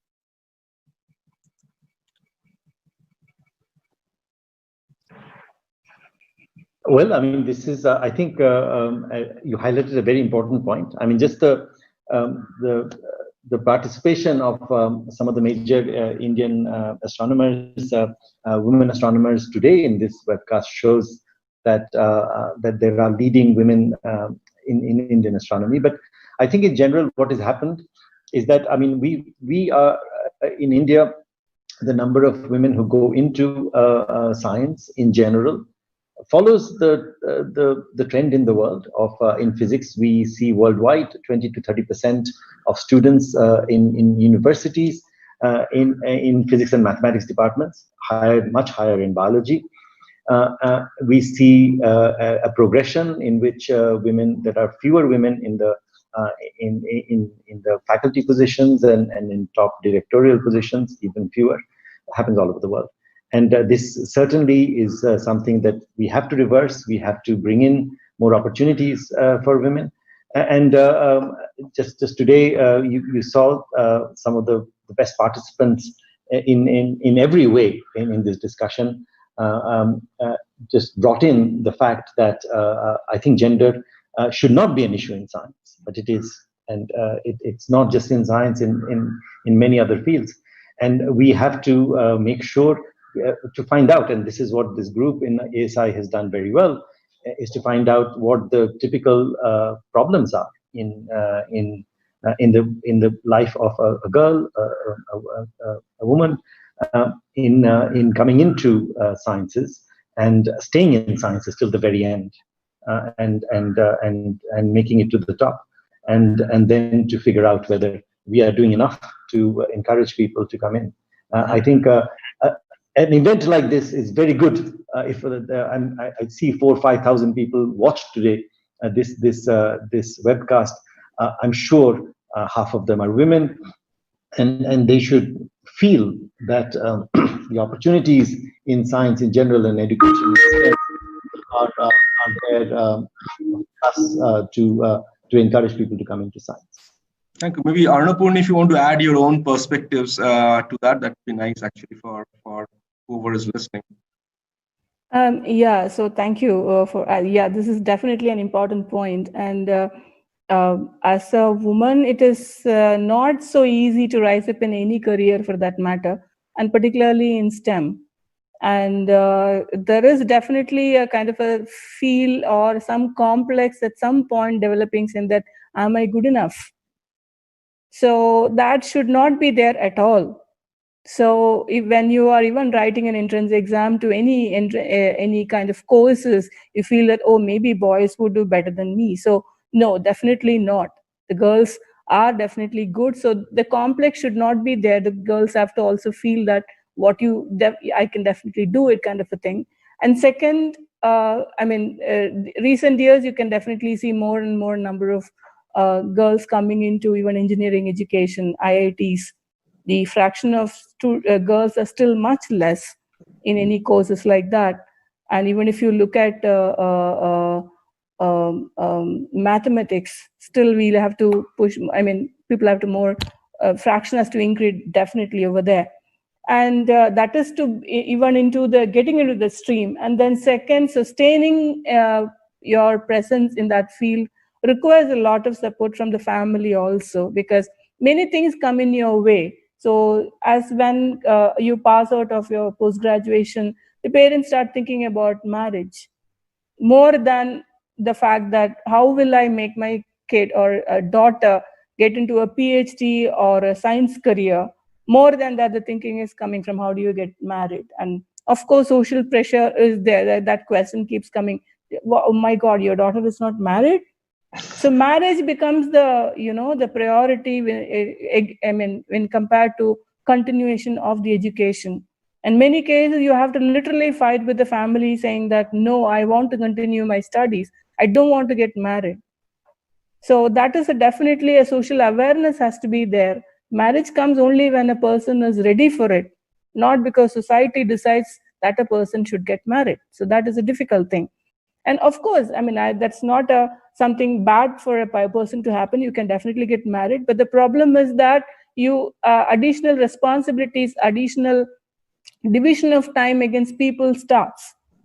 So in order to have a focused, dedicated time to do research, or dedicated to time to do solve a problem, chase up your passion, you have limited time, because that time everybody has 24 hours a day. So you have to slice that time you have against different priorities.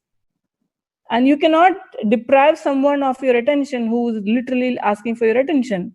So it becomes an overwhelming task on the person to carefully discipline yourself to make sure that you take up a problem and address it and complete it.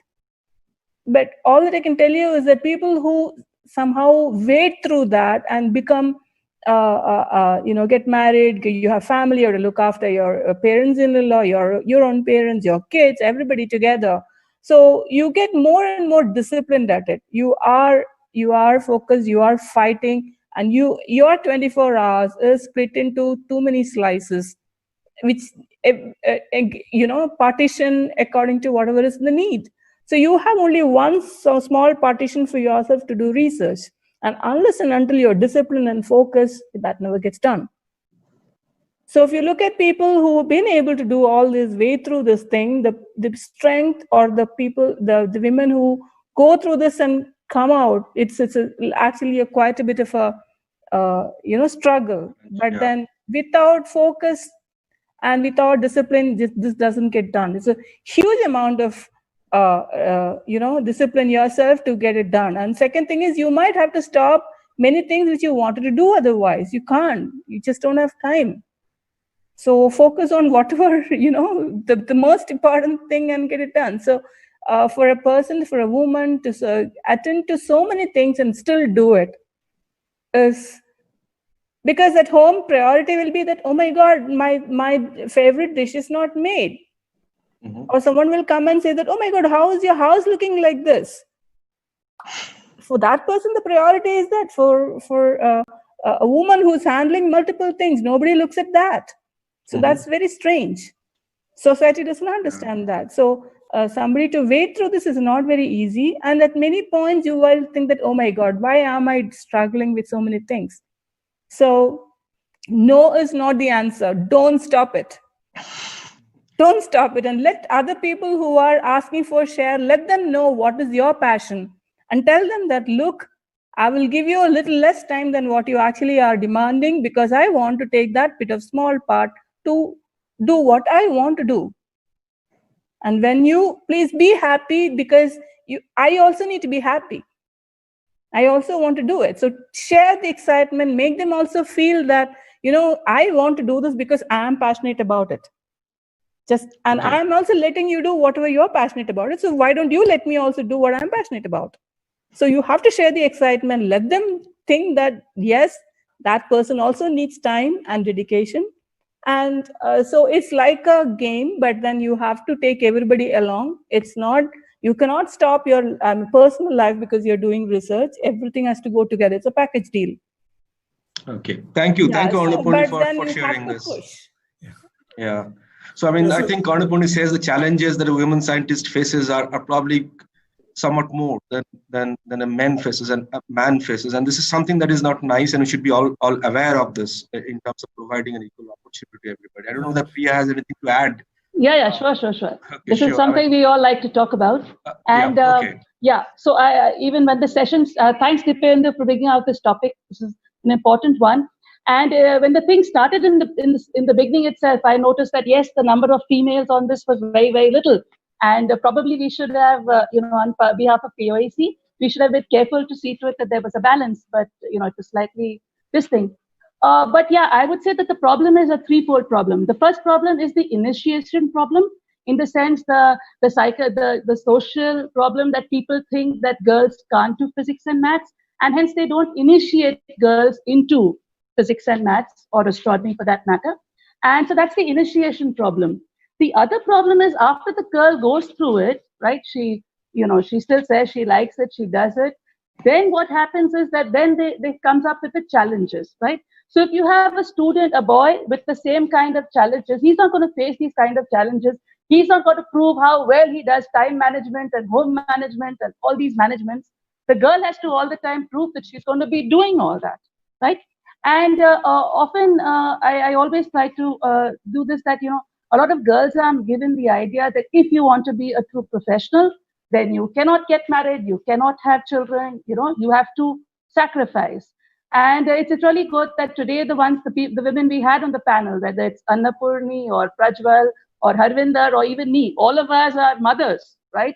So it's not that girls have to be told that you have to sacrifice, motherhood or a personal life just because for the cause of science, right? A balance is possible. And I think the most positive message that can be given to girls are role models, right? If girls actually see other women who are managing it, right, then they realize that, it's not such a big deal. Yeah, XYZ has managed it, so what's the big deal? I do not need to sacrifice everything so that I get it. I can still have it all, right? So I think as we are building up this, set of role models, which we have even in the Indian astronomy community, I think that's a very positive message that's going out to girls, because they can actually see women who are actually doing it. I agree also with what Annapurni said, that for women it's a tougher deal because they have to prove that in spite of everything, they will, squeeze out the time, etc., and do it. While a man need not be so disciplined, right? Because he doesn't have to do this kind of balance. So that it's so agreed, it's a much tougher job for women. But there is hope, and like I said, the role models are the message that we can give to the younger generation, that it's it's all very doable. So I think that's what's important. Yeah, thanks. Thank you, Priya. I think it's a difficult topic to bring up, but I think it's important that with so many listeners, I think we talk about difficult topics so they can acknowledge the problem and address it. I'm sorry, Samir, for veering off, but I think you can now take over and take us to the rest of the Eclipse. Thank you, everybody. One of the highlights of this webcast, so it's not just aimed just to show people an Eclipse, it's also to inspire people to join science, people of all ages, genders, etc., to join science or at least develop a scientific mentality. And these problems need to be highlighted as well, because that's what science does. It shows off its own problems, its own faults, etc., and then gets rid of them. So rather than hiding things, any other fields. So I think that's been really enlightening, and I can see a lot of comments also thanking us for this discussion. Hopefully this has been inspiring to boys as well as girls, especially with lady astronomers joining in this discussion later. Of course, I'll just take a moment to say that there was no bias in choosing lady astronomers. It was only a matter of how what time they were available, and therefore you might have found a little while when there were no ladies on the screen. Anyway, so I draw your attention back to the eclipse, and as Neeraj had been telling us that the eclipse is being seen over a large part of the world, and in the east, in the African region, it has been over for a while now. India is just about to go out. The moon is just about to go out from the sun's limb, and you can see the feed at top. IIA Hanle continues to be our best feed today, where only a slight part of the sun is hidden. However, we have feeds from China and Taipei in Taiwan, where we have two lovely feeds, both showing a lovely crescent sun, and both of them are going to hopefully come close to the annularity very soon. So we'll keep looking at that. Of course, in India, the feed will end about 20-25 minutes from now, when the moon is completely out of the sun's face, and we'll have the eclipse over. So we have some time for discussions to continue, and I think Neeraj has something to say about eclipses being used, and something about an eclipse on Mars. So Neeraj, can I get you back here? Yeah, I think my video is off. You may need to turn it on again. Oh, okay. Please. Yeah. So thanks everybody in the panel for bringing up the issue of gender. I think it's very important. I'm very happy we had this discussion.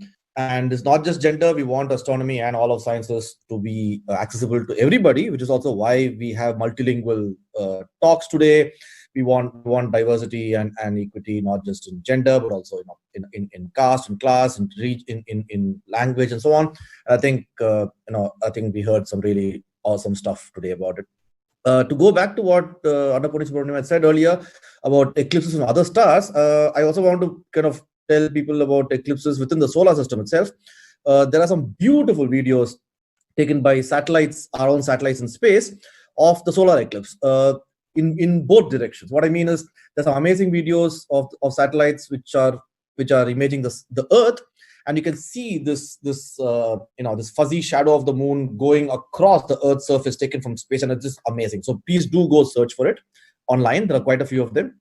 But then there are also videos taken by solar telescopes in space, like High Node and so on, which actually look at the sun and then photograph the solar eclipse, and that's just completely different from how it looks like to us. And those are, I think, those are two very different views of the solar eclipse from what we used to. I think people should go Google them and find out. But I also recently discovered, I thought it was fantastic, that we have a tiny little car or a vehicle on Mars called Curiosity rover, launched by NASA long back. And Mars has satellites going around it. Like we have the moon, it has two satellites, Phobos and Deimos. Phobos is a bit bigger than Deimos. And Curiosity rover actually has taken images of Phobos eclipsing not completely the sun, but a large part of the sun as seen from Mars. And there's some time-lapse videos you can see online. So I thought that's really cool that not only do we know eclipses from Earth's surface, we have seen eclipses from space, of the Earth, or falling on the Earth, but we also now have a video of a solar eclipse from the moon by its own satellite. I think it's really cool, so from Mars, by its own satellite. I thought people should go see that as well.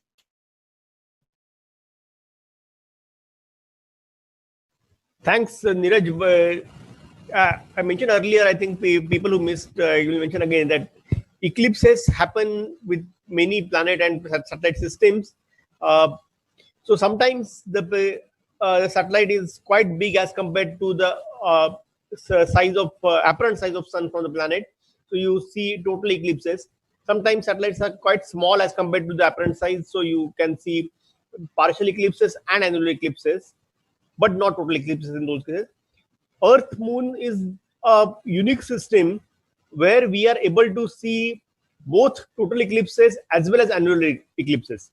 The size of lunar disk as we see from Earth and size of solar disk as we see from Earth, they are just almost similar. So with a slight variation in Moon's orbital distance from Earth, we can see both the phenomena from Earth. Yeah, and I think one thing to realize is that it's not just during an eclipse that the shadows happen, right?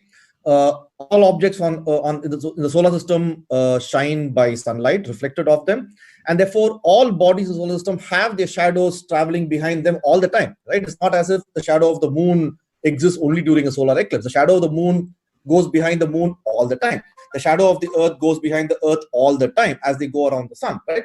And sometimes these shadows fall on each other's bodies, other objects as well, fall on each other, and that's when you have eclipses. We've been looking at, for example, it's been for hundreds of years, we've been seeing the shadows of Jupiter's satellites fall on Jupiter, for example, right? And in fact, there was a famous experiment where the timing of these eclipses on Jupiter by its own satellites led Romer to derive the speed of light very accurately, right? And therefore, these shadows, every body in the solar system has its shadow, which goes along with it all the time. You can't escape your own shadow, like people say. And these shadows sometimes fall on other objects. That's pretty much it. Nothing more than that. But when it does occur, and you're in the shadow, it makes for an amazing, beautiful sight, like we are seeing right now. In fact, it might be a good thing to imagine how things would look like on the moon. Suppose you're on the moon on a lunar eclipse, and then we would have a total eclipse of the sun by the Earth, which would be actually quite a spectacular event.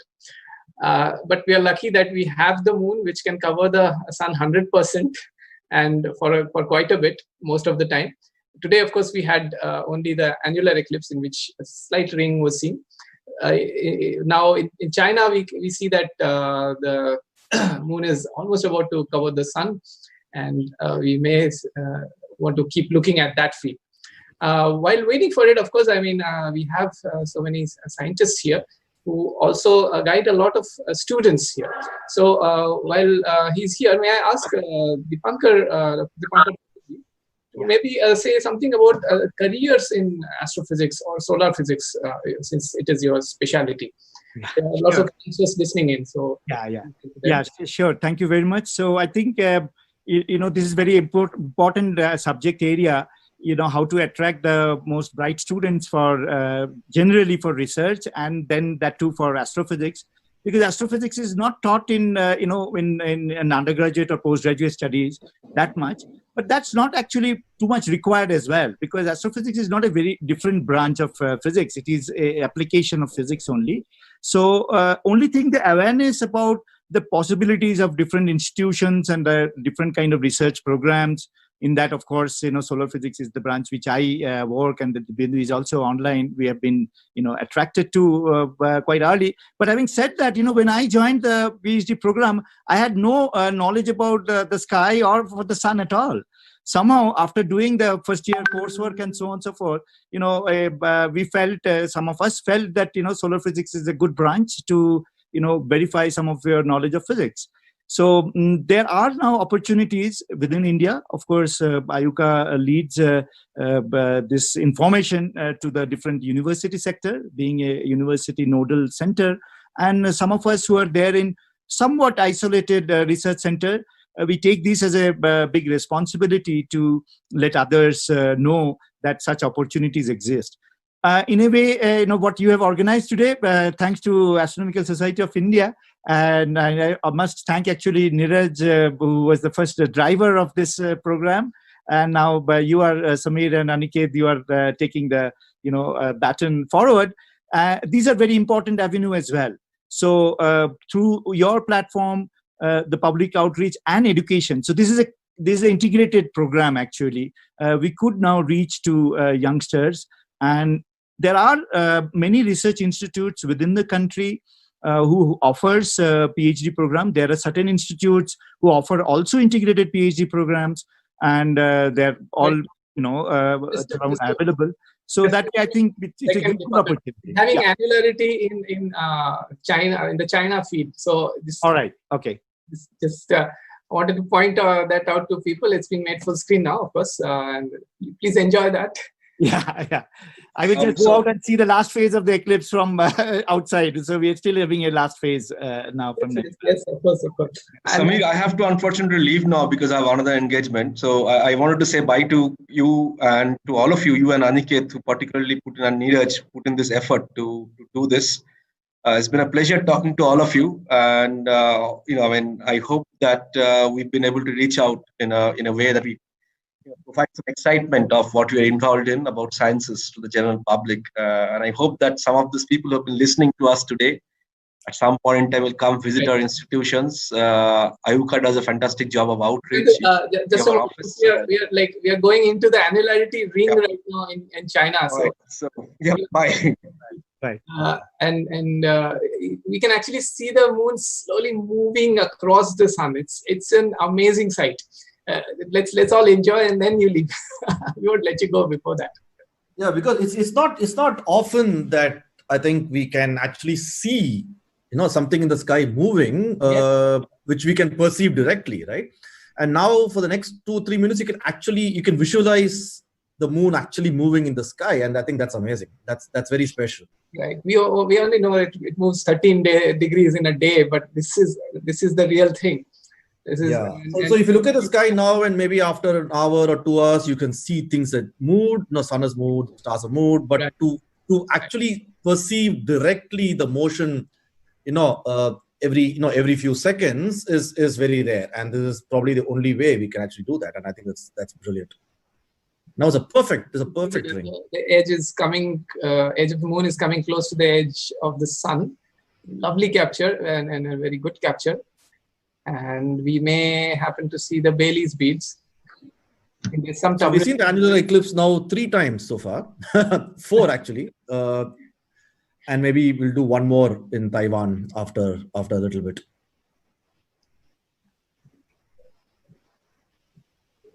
It's absolutely fantastic, this feed from China.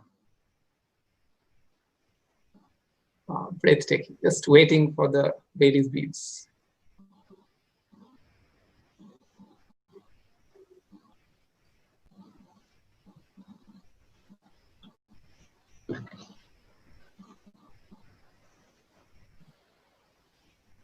There you go. Just a tiny bit of the sun now remaining till the 3rd contact, and there it is. Okay, so the moon has passed across the sun's lit up face, and this is the biggest crescent that you will see in the sky.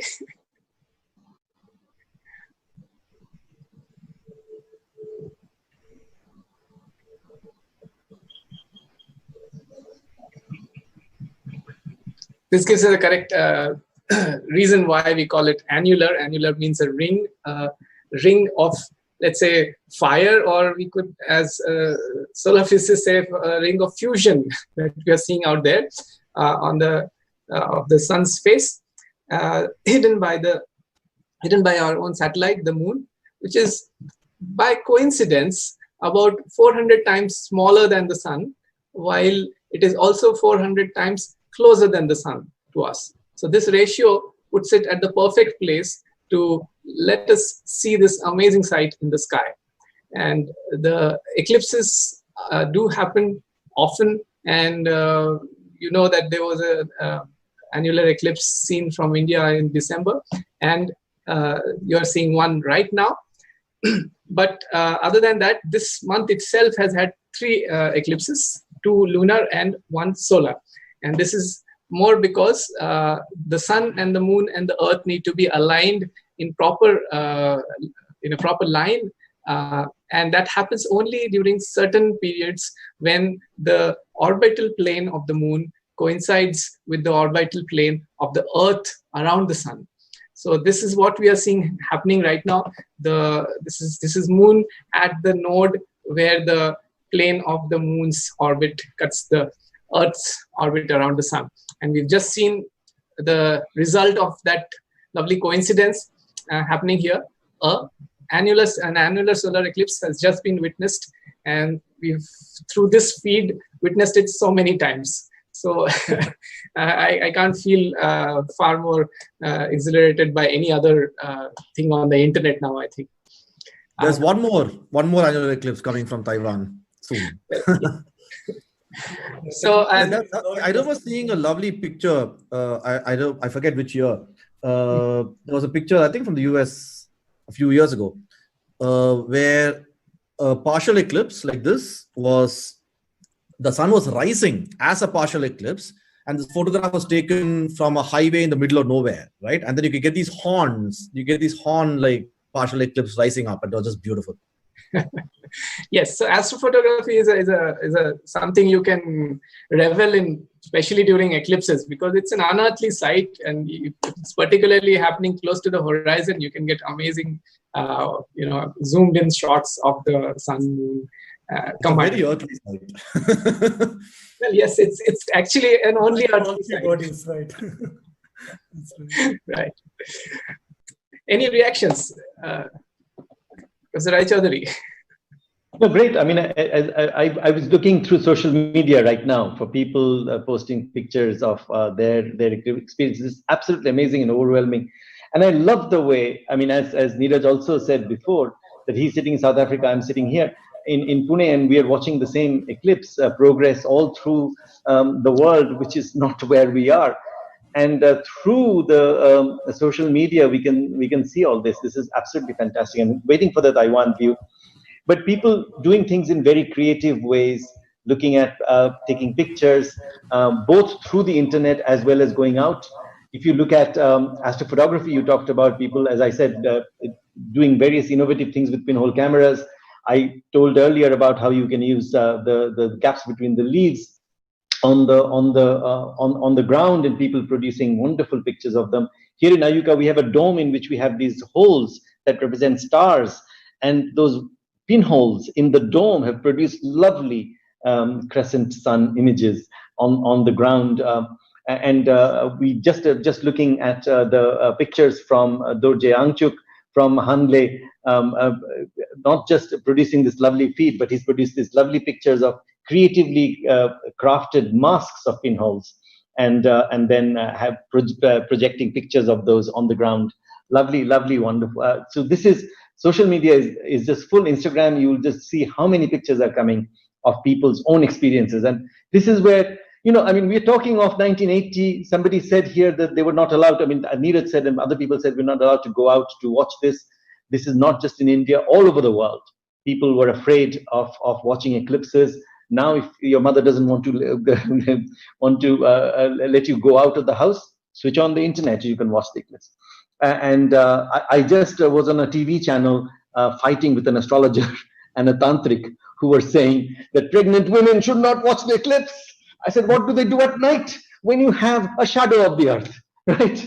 So, this is the kind of thing. So these things bring the universe into our lives on these rare occasions, and I love that. I love the fact that people are engaging with the sun and the moon and the universe right now. That's the best thing here. And as you mentioned that we are watching from different continents and we are getting feeds from different continents, the International Astronomical Union's theme, Under One Sky, okay, really comes alive in such moments. Aniket, I wanted to also mention one quick thing before I go, and that is, I mean, eclipse has featured in literature quite a lot. I mean, you and I can think of our favorite stories, or I mean, the famous Tintin, of course, Prisoner of the Sun, when Tintin, gets off because he knows exactly when the eclipse is. That is taken essentially from a Mark Twain novel called, Connecticut Yankee in King Arthur's Court, where the same thing happens. If you know when, so eclipses play wonderful, in fiction as well. In our myths, I was thinking about whether we remember incidences like the eclipse from the Mahabharata, where when Jayadratha dies, for example, the sun is eclipsed probably. And wonderful thing was we saw an eclipse from Kurukshetra today, right? So and so think of the connections between a possible solar eclipse that happened probably during the Kurukshetra war. And so eclipses are in our lives, in our myths, in our fiction, in our stories, in our tales. And this is when people go out on occasions like this and actually experience the real thing. And I think it's much larger than life, much larger than what we do as scientists studying these things. It just connects people to these events. Yeah, I just wanted to point out that this feed also helped us to see how it was changing from the western part. It went on to we had almost close to annular eclipse in Hanle, and then moved on, and then as and when the time changes, it moved on to the east. So it's not like it's happening throughout the region at the same time. So you can see the progression, and you can see that as and when the angle, when the Earth is rotating, so different parts get the umbra. So that is when you have the eclipse happening. So we understand, if you think about why it is happening, it's also a particular occasion to analyze why this is happening. So in real terms, where are these bodies located? What are their dynamics makes it happen? So everyone has to be more curious to understand why is it happening. So here in this demonstration itself, we saw that we had close to totality at different regions at different times. So I really urge people to think more on various aspects of it. I also wanted to add in this that it is great that we could make such progress right now, that we can predict eclipses to great accuracy. We know exactly when they will happen, where they will happen. In fact, you can go to some websites which even give the predictions for hundreds of years from today, right? And so this tells us how we have been able to understand this physical phenomena, understand all the parameters that are required in order to even predict what is going to happen in the future. Right, and I'll just draw your attention to the feeds on the from the various places that we have. We had our good luck to see the Chinese annular ring right now. The one at the bottom from Taipan is not going to be annular, and so it has just passed its maximum phase. It's going to be a nice crescent, but it's too south to be an annular eclipse. At the Hanle feed, you can see that the moon is slowly just going off the face. So that's kind of bringing us close to the end of this lovely session, which has seen all of you participating with such enthusiasm and sharing with the viewers and maybe their families who are also watching along the minute aspects and the important learnings from the eclipses. So we could just wait a little bit more, and maybe I could ask any of you if you want to point out any particular astronomical event other than an eclipse which you would like people to see and which is coming up in the near future.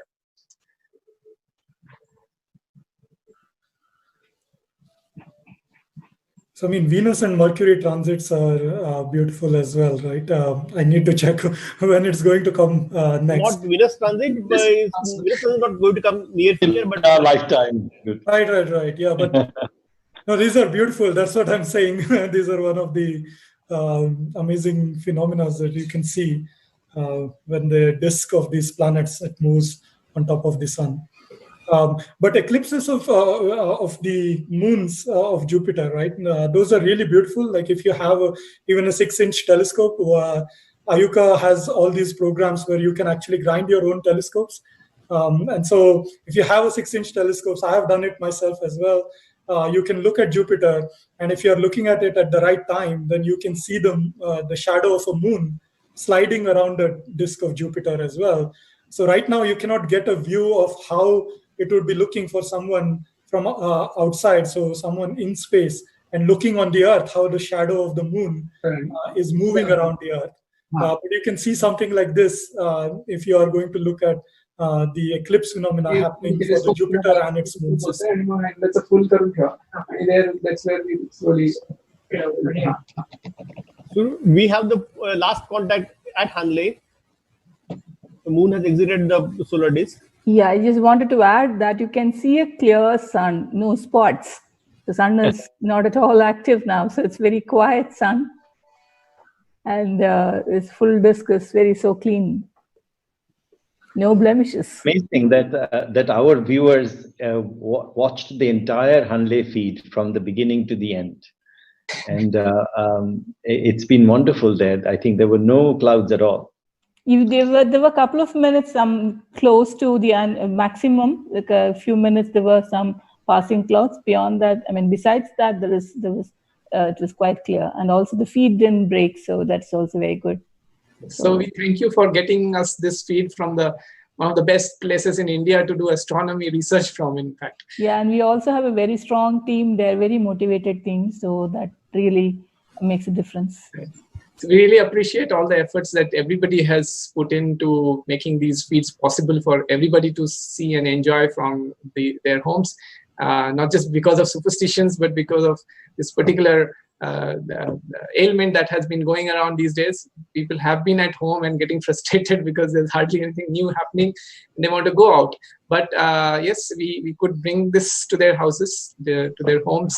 They have also been participating in various activities that they themselves can do while they are listening to us.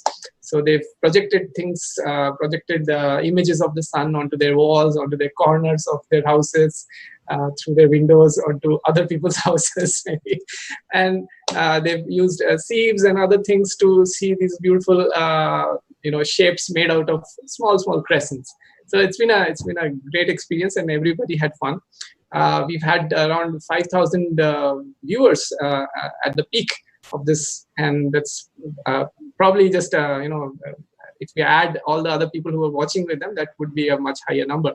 So this has been a relatively successful feed. And I also have two team members, Ishan and Atharva, who are working in the background, combining all these feeds and getting all these things correctly placed, etc. on the feed. So I thank them as well. They are part of the IUCAA Science Popularization team.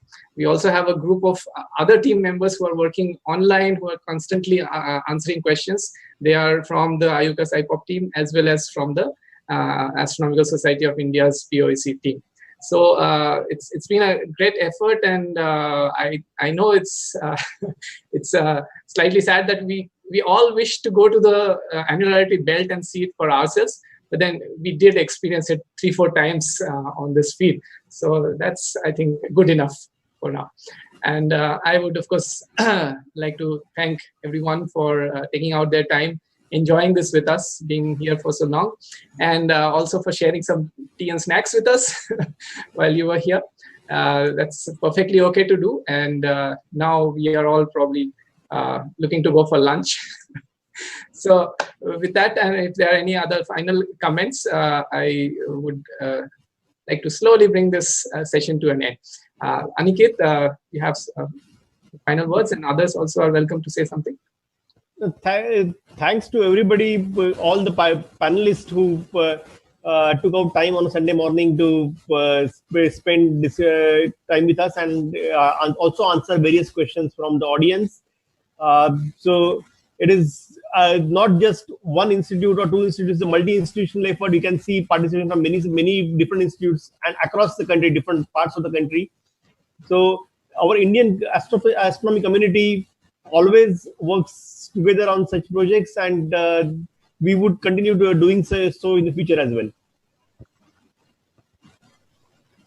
Yeah, I also would like to thank the IAA outreach team and teams at various field stations to bring in all the feeds, and it was like the control room in the auditorium to bring everything and make sure that things work. So yeah. Thanks very much. Thanks, Aniket and Sameer, for hosting this all together. And Priya, yeah, it was very nice. It's wonderful. and the entire team. Neeraj, wonderful idea. And I think this gives us a template for how we can do such things in the future, bringing in people from all over the country. And in various stages, we can do all-day events if you want on such occasions. Yeah. Thank you very much. Thanks, everyone. Thanks everybody for organizing it. I know a lot of work went into the background. I know, like Samir mentioned, people whose faces we're not seeing were sitting at the back, making sure all this is possible. So thanks everybody. And also, we like doing this because people give back our enthusiasm 100-fold, right? And like Samir mentioned, there are thousands of people who are online and I've been looking at the comments all along, and there's a lot of enthusiasm and interest from the people who are watching it about what we did, and also they want to know more, right? And it is that enthusiasm and interest from the people who like what we're doing that wants us to, that makes us want to do many more such events. So we kind of hopefully feed off each other's excitement about this, because eclipses are after all, astronomers can study eclipses historically, but eclipses are for the people, it's for everybody, not just scientists, it's for the public at large. And it's a grand global science festival. Every eclipse is a global science festival, and I think I'm very happy to be a part of it. Thanks. It's a biannual festival, so you can continue doing it. Like all festivals, it will come again. Yeah. Also, like the multilingual aspect of today's program, I think we covered about 10 languages or so. Yeah, so that was a really good thing to do. Very good.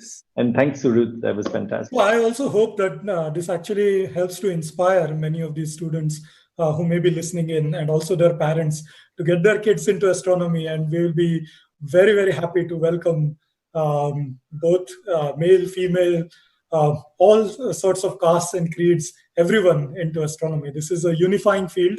And we want to see you come up and to study astronomy, do research in all these institutes, and to join us as panelists in the next Eclipse at some point.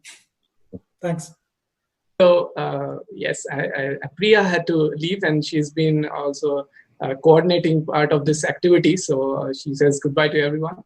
Well, I have to end by acknowledging the presence of Professor Jayan Narlikar, who's been one of the best scientists and science popularizers of the country. And I remember seeing such a feed about 10 years ago, or 20 years ago, in fact. The time has passed. And seeing him on TV live doing a very similar thing. And it's been an aspiration to do the same. And I'm glad that this chance has come to us. I hope this doesn't continue, that we have to do everything online forever because of various kinds of new viruses that keep coming up. But this has definitely been a great experience, and we have learned so much about technology, not just of seeing the eclipses, but also showing eclipses and sharing a lot of science with people. We will keep continuing doing this. The ASI POEC and IUCAS IPOP and all the members from IAA outreach team also, and the other groups who have taken efforts to go out in the field and show us these feeds. We promise that we'll keep bringing you all these events, whatever happens, and we'll keep inspiring you and sharing with you all these excitements forever. So with that, let me close this session. And we'll keep showing you the Hanle, lovely sun from Hanle, which has now completely gotten rid of the moon. So keep enjoying this, and we'll join you again. Do subscribe to our channel, and we look forward to many more resources that we share online with it. Thank you. Thank you. Thanks, everybody.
solar eclipses, especially in India, have had associated with them many myths. One of them being that one should not sleep during the eclipse time. The reason given being that if you sleep, it will cause diseases or any other health ill effects. Now we can try and analyze this from a scientific viewpoint and understand why this understanding doesn't have any scientific basis and is just pure superstition. So sun, if we look at the system like sun and earth, and we are living on earth, question is, how does sun impact us? Sun can impact us in everyday life in three ways. One, we feel the effect of gravitational force of sun, because of which earth along with us is rotating around. The other thing is there is a light that we are receiving from sun, which causes day and night. And the third minor way in which sun affects us is from the particles that sun ejects, which reaches our atmosphere, and that has some impact on earth system. Now if we look at solar eclipse as such, there's no change as such in terms of the gravitational force that we're experiencing from sun. In terms of light, one can think of the solar eclipse as sort of a night time. So nighttime doesn't have any effect on human health, as we know. So there's no reason why we should think that there should be effect of a solar eclipse on our health because of darkness caused by it. The third part being what about the particles? In fact, when solar eclipse happens, the number of particles that is reaching Earth from sun reduces because the moon is blocking a major part of it. So if you look at this solar eclipse in terms of these three viewpoints, then one reaches a conclusion that there is no reason why solar eclipses will affect our health if we sleep or we don't sleep. Basically, it doesn't have any impact on our daily health. Doesn't matter what we do. It's like any other day. So people should do what they do normally instead of bothering about what will happen if eclipse is happening right now. Since solar eclipses have no bad effect on human affairs of health or anything else, and it's a beautiful spectacle of nature that we get to see once in a few years, I would request, or I would suggest everybody to reach out to the science community centers, whichever is near you, and watch this event and enjoy it.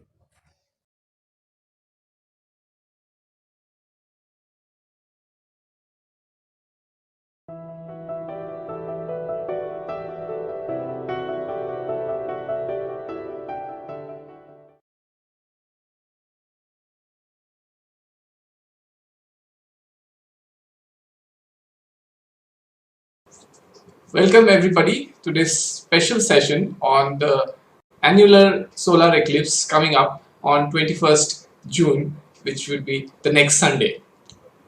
We are here from the Inter-University Center for Astronomy and Astrophysics, and I am Sameer Dhurde, and I'm joined by my colleague Sonal Thorve here to discuss some aspects of the eclipse, how to see it, what are the scientific and historical significances of eclipses in the past and the present, and also to give you lots of details about if you are in the belt of the eclipse, how to see it, and if you are watching anywhere else from India, what to do so that you can enjoy this beautiful, spectacular event. So we've devised this session in a way that it will be like a discussion rather than a lecture. And of course, we'll try to emphasize certain aspects and certain concepts of the eclipse through various demos and diagrams and activities.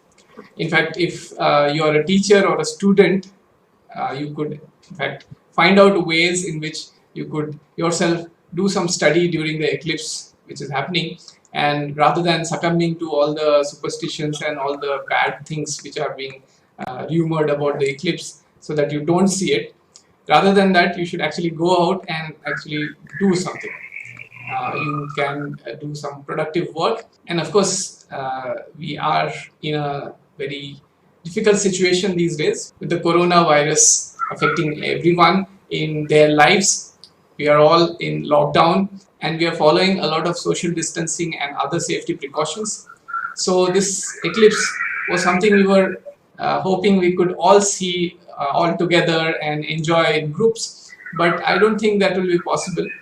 However, let's see how we can enjoy it individually and also get others to see it, but safely, not just from the point of view that we should not hurt our eyes, but also from the point of view that we should also not catch any disease around us. So Sonal, we had recently witnessed part of an annular eclipse back in December, and 26 December, it was just after the Christmas night. So maybe you should start by describing your experience of that eclipse and other ones. Yes, sure. So it was very exciting event for all of us. It was a cloudy day almost everywhere in India. People had traveled a long distances to observe the annularity of this eclipse. So we also had traveled a lot. We went to Wayanad in Kerala, from where annular solar eclipse was going to be visible. And then there were so many people who were excited to see this eclipse. They were ready, prepared with the solar goggles, the safe method to observe the solar eclipse. And we all were looking to the skies. It was a cloudy day. There was raining in many places nearby, but there was a natural filter and we could observe a few phases of this eclipse.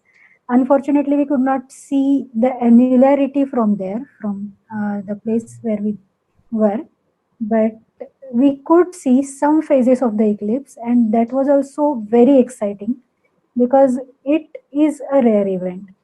And to observe the sun getting eclipsed by the moon, so seeing the phases of the sun was itself an exciting thing for everyone. So we all enjoyed it a lot. Right. It looks like almost a crescent moon, but with a yellowish tinge maybe in the sky.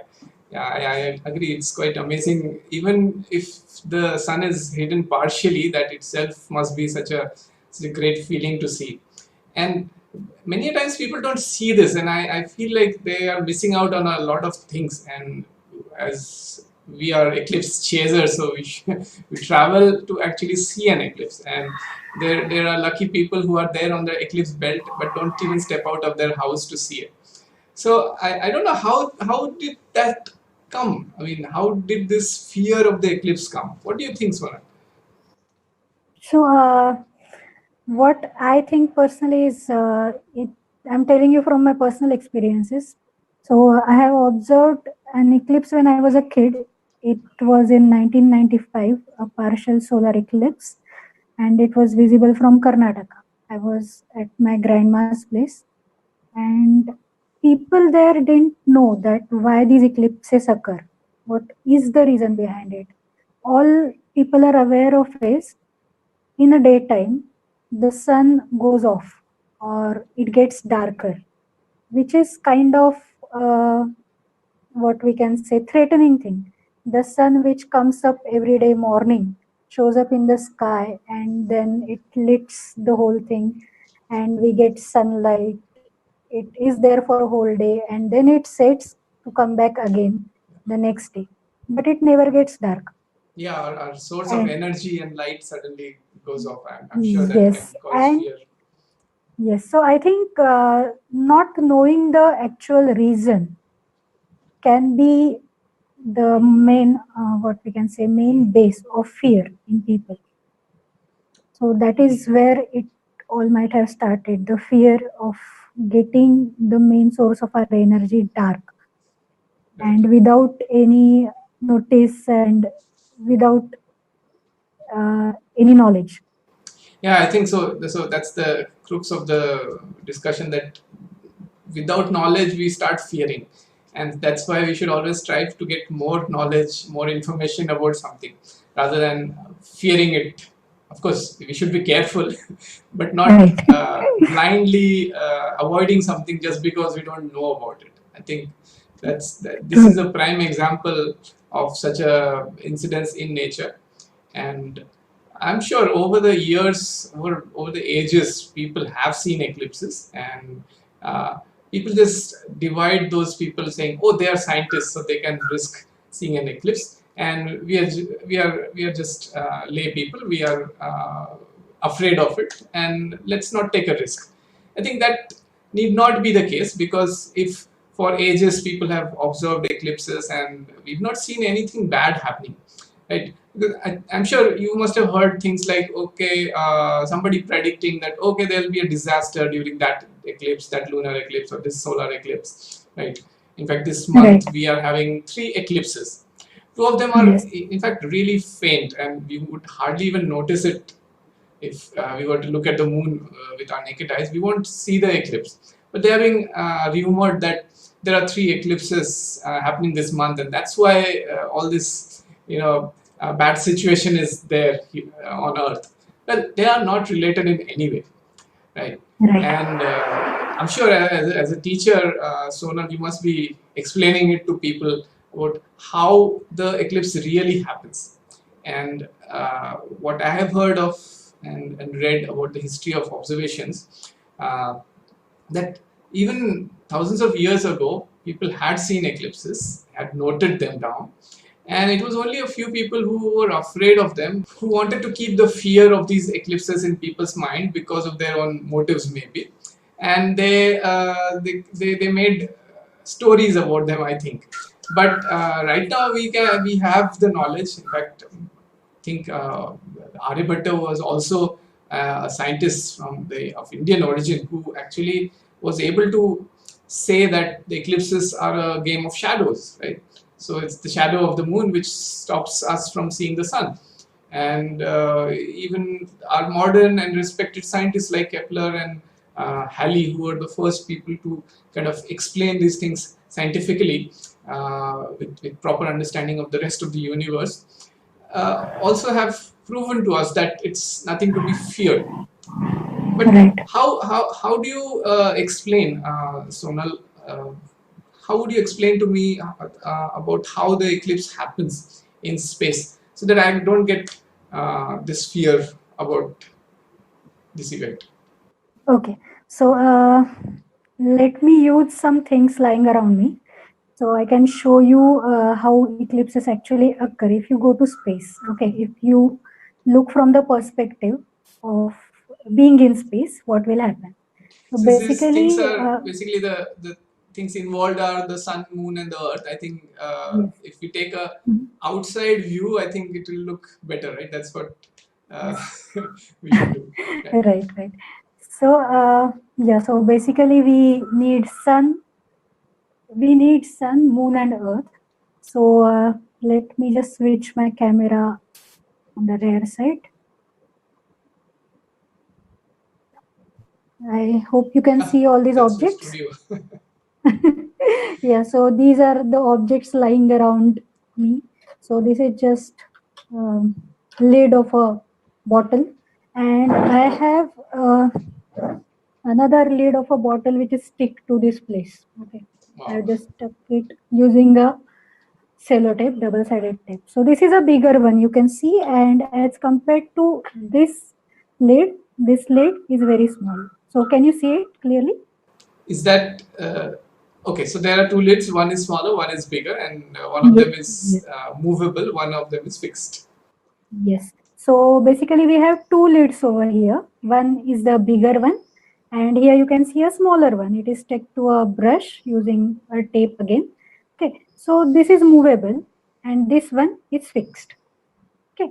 So what we all know is our moon, which is going around the earth, is much smaller as compared to the sun. Just like this lid, if you compare with this lid, the pink one, the yellow lid is very small as compared to the pink one. Of course, these are not the scaled objects, scaled to the actual diameters of the sun and the moon. our camera will be acting as Earth. So whatever the camera will see is going to be the view from observer point of view.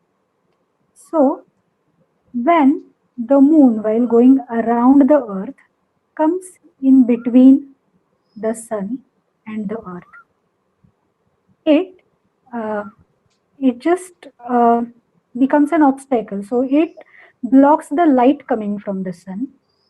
And what happens when light from a source gets blocked? We get shadow of the obstacle in the opposite side of the source. So the shadow of the moon will be casted on Earth. So right now, the part which is getting blocked by this smaller lid is in the shadow of the moon. So here, this part can be seen as eclipsed. So when moon comes in between the Earth and the sun, I'll show it again. When the moon comes in between the sun and the Earth, solar eclipse happens. As you can see that here are the two lids. One is the pink one, which is bigger as compared to this yellow lid. So same is the case with our sun and the moon. Moon is much smaller as compared to sun, but at the same time, moon is much closer to the Earth as compared to the sun. So if you see, the moon can actually block the sun, which is much bigger than the moon. So coincidentally, even if the moon is 400 times smaller than the size of our sun, moon also happens to be 400 times closer to the Earth than the sun. And this makes moon appear as big as the sun when we see from the Earth. This is the reason why when moon comes in between the Earth and the sun, it can actually block or cover the whole disk of the sun, and we see total solar eclipse. So you can see it again. Here is the lid, which is very small as compared to the pink one, but this moon of ours can completely cover the view of the sun as seen from the Earth. This is how we can see total solar eclipse, even if the moon is tinier than our sun.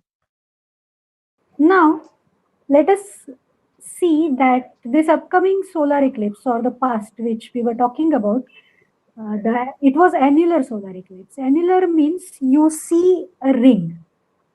And why does that happen? So what is the reason behind annular solar eclipse?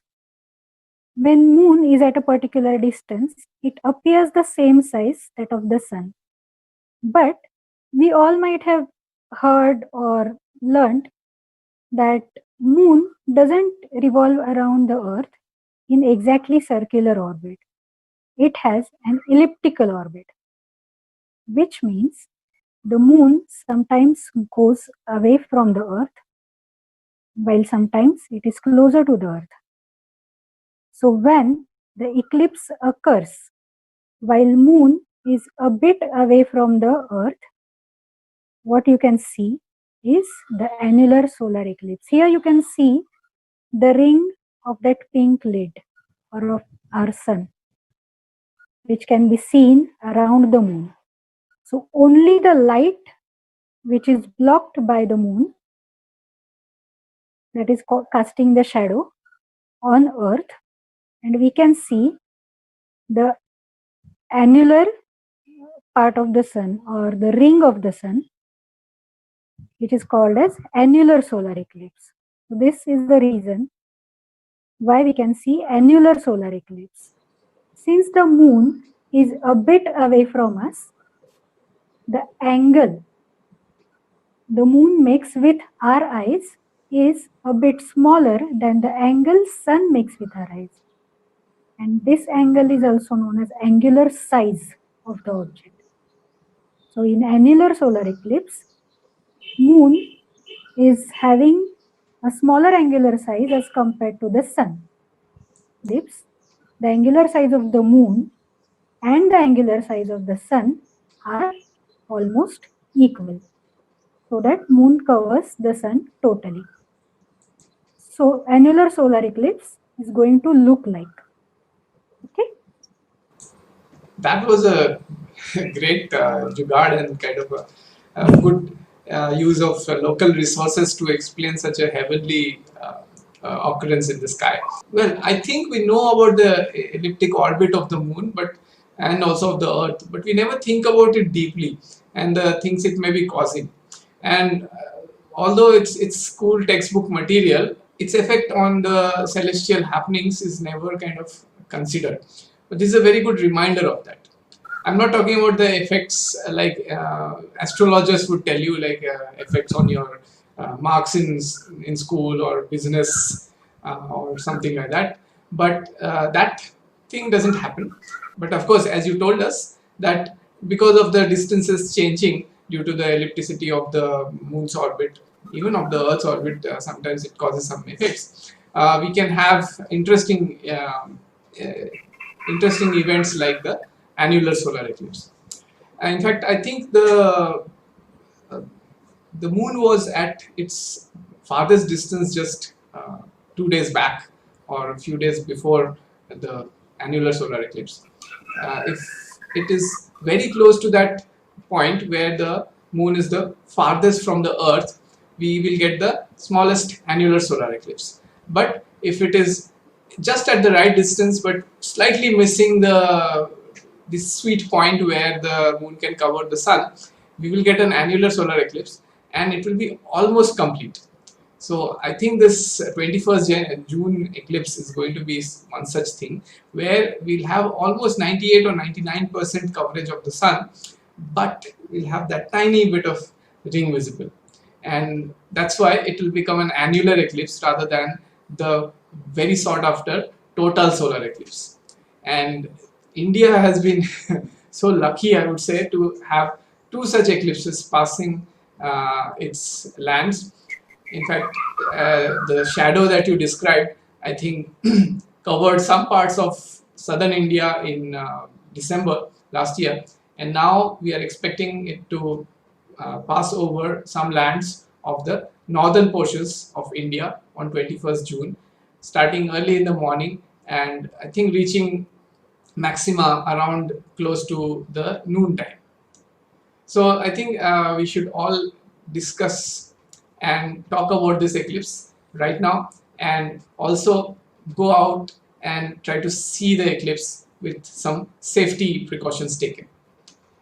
So I think Sonal, you are an expert at describing what activities to do in school, etc. But are there any special eclipses that are very important scientifically? Because many times we are only told about the negative things about eclipses, and there are of course nobody to check whether there's been an earthquake or a tsunami or a volcano erupting during an eclipse. But I'm sure there are good things which definitely happen during eclipses, and it was important not just to the scientific community but to the humankind. Can you describe any such thing, Sonal? So yes, as you said, eclipses actually hold significance in very important discoveries, like the one which occurred about 150 years ago. It was 18th August 1868. The eclipse was visible from India. So few scientists, astronomers actually traveled long distance for months and came to India to observe that eclipse. So one of them was Jules Janssen, and he observed this total solar eclipse from Guntur in India. And this eclipse led him to the discovery of an element, helium. So helium is the only element we have found outside the Earth, which is discovered outside the Earth. So when we talk about discovering element, which means we are talking about spectra. as I'm just giving an analogy for understanding purpose. Like every human being has different fingerprints. So fingerprints are used for individual identity. Each and every element in a periodic table, which we learn in schools, they have their different or a particular spectra. And while observing this total solar eclipse, there was a new spectral line which was observed by Jules Janssen, and this wasn't matching the spectra which was observed, was not matching to the spectra of any other element we had discovered till that time. And then after the observations done by other scientists too, it was confirmed that this was some new element. And since this element was discovered while observing the solar eclipse, it was named as helium, as Helios is the name for sun in Greek. Yes. So it was named helium. So this is one of the major eclipses which is celebrated across the world. I think the other eclipse that I personally like and which has just in fact finished a century last year. Yeah, I would like to that was also hear the very story. exciting, and Yes. In fact it's I mean, helium is a very important element and is being used so much in technology. And this other eclipse which proved another theory was also very important. So Yes. the hint is 1919. Right. So the another historic eclipse is 29th May 1919 eclipse. So this eclipse is personal favorite of many of the astronomers like us. This eclipse was a total solar eclipse, and it was visible from a few parts of South Africa. So again, astronomers, a team of astronomers led by Sir Arthur Eddington, who was a well-known astronomer, they traveled to Africa to observe this eclipse. And again, many astronomers have faced this. Most of the times weather is not at all suitable, so it again becomes a kind of thrill to observe or to get to observe the eclipses in such a weather, just like we had last year. So that eclipse also had similar history. It was a stormy day and it was heavily raining, but during that, while the eclipse was occurring, Eddington got a window when sky was clear, and he could observe and he could photograph the eclipse in its totality, phase of totality. So while it was sun was totally eclipsed, he got some photographs. Wow, And yes, and some very what we can say interesting things came as a conclusion after those photographs were checked and analyzed. So what he found was the stars which are beyond the sun, which should not be visible to us because those are beyond sun and beyond our sight. He had captured multiple images of those stars on his photograph. So they That should means be behind the sun and not visible, yes. but they could be seen. So right.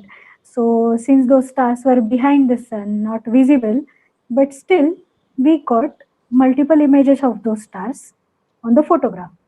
So this is possible in only case when the light from that star is coming and getting bent to around the sun and reaching to our line of sight. So this tells us that light got bent around the sun, which was predicted by Einstein's theory of relativity, that light gets bent around the massive objects. And sun is a star, which is a massive object. It has a mass of about 10 to the power 30 kg. Wow. Yeah, the sun is huge. And this is quite almost like a mythological story for the scientists. Right. You know, Yes. several versions of it exist. What may have happened, whether the stars were behind the sun or just side of the sun, and how Right. much they moved, etc. But the main thing is that this particular observation of an eclipse actually caused a big uproar in the scientific community, where where whatever Einstein was talking about was given a very concrete proof, not just with things on the earth, but with observations of happenings in the sky. And what his theory had predicted was actually seen. Well, there's nothing better which could happen to a theory than an observation suddenly proving it right. So, and then of course, after that, it's all history. And Einstein, of course, uh, not just because of his quirky ways, but because of his actual genius, he became very world famous. And the theory of general relativity is right now driving a lot of things in our space technology. So yes, I think we can say that this eclipse actually proved to be very lucky for Einstein and Eddington, who was, of course, also became a very famous astronomer. And today it's actually helping us in our daily life, even because things like GPS satellites, etc., are held up there in the space because they have these general relativistic corrections happening, which allow them not to lose their orbits around the Earth because of these general relativistic corrections. And so I think we can safely say that eclipses have hardly ever been bad for anyone, but they have definitely been good for two important reasons in science. Yeah. So again, I mean, I keep stressing this point that eclipses are in some way neutral, but in these examples, they actually turn out to be lucky if anybody actually believes in luck. Yes, sure. And so this is the significance of observing eclipses. Of course, now people can say, okay, fine, so eclipses are properly understood. We have found other things during solar eclipses, particularly, like we've found out the structure of the corona. We've got really good pictures of the atmosphere around the sun. And there are several mysteries which have come about from the observations of this corona. In fact, nowadays there are spacecrafts which are in space which cause an eclipse of the sun artificially for their camera every day.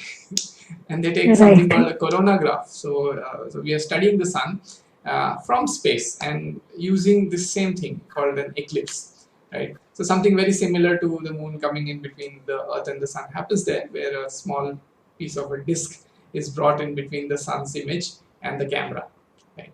So we are still using eclipses. There is quite a significance in still observing, if not the real eclipses, which happen very rarely on the Earth, but also we are doing them artificially in the sky. So scientists do realize that this is quite important. However, as I just said, on the Earth they are rare, and for us people who are not space tourists or who do not have a SpaceX rocket, we cannot go up there. So how should we see this particular eclipse which is happening now, right? And what are the details of it? I think it is important to at least know about it. If the eclipse is going to pass through your place, at least you should know about what kind of phase of the sun will be seen. And if you happen to understand that you are in that particular belt where the ring of the sun will be seen, maybe you should make some efforts to at least see that ring. So, Sonal, I think we should also discuss about what are the ways of seeing an eclipse safely. Yes, right, you're right. So yes, before going to how to watch eclipse safely and what are the precautionary measures one should take, what we can do is we can start with where to find out this information, that wherever you are on this planet, if this eclipse is visible for you from your place, and what will be its nature?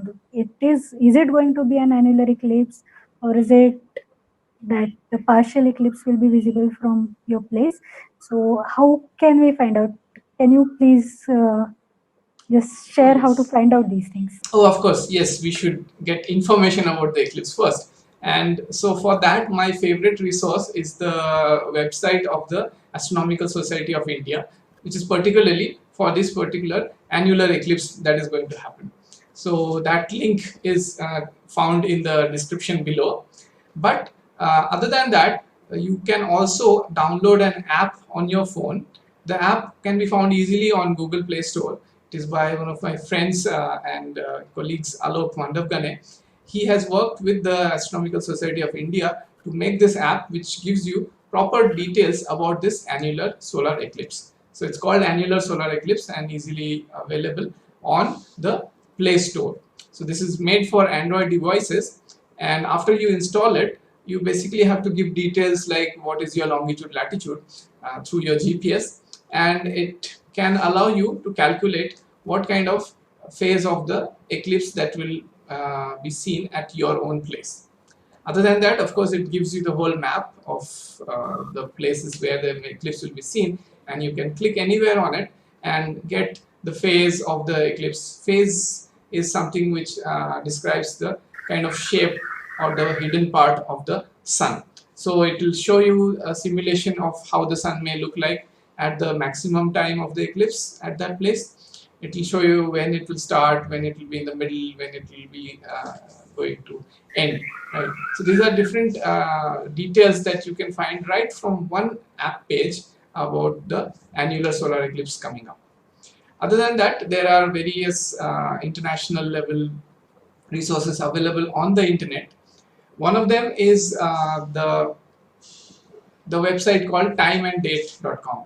So it is another favorite website that I visit often for various details about the sky, and of course they have a good coverage of the annular solar eclipse coming up. They also have coverage of many different kinds of eclipses that are coming up or have been before. One more useful resource on the internet is the website by Javier Joubier. So yes, he's a French scientist who's been working on predicting the eclipses, but also he has been working on making the data about it accessible to the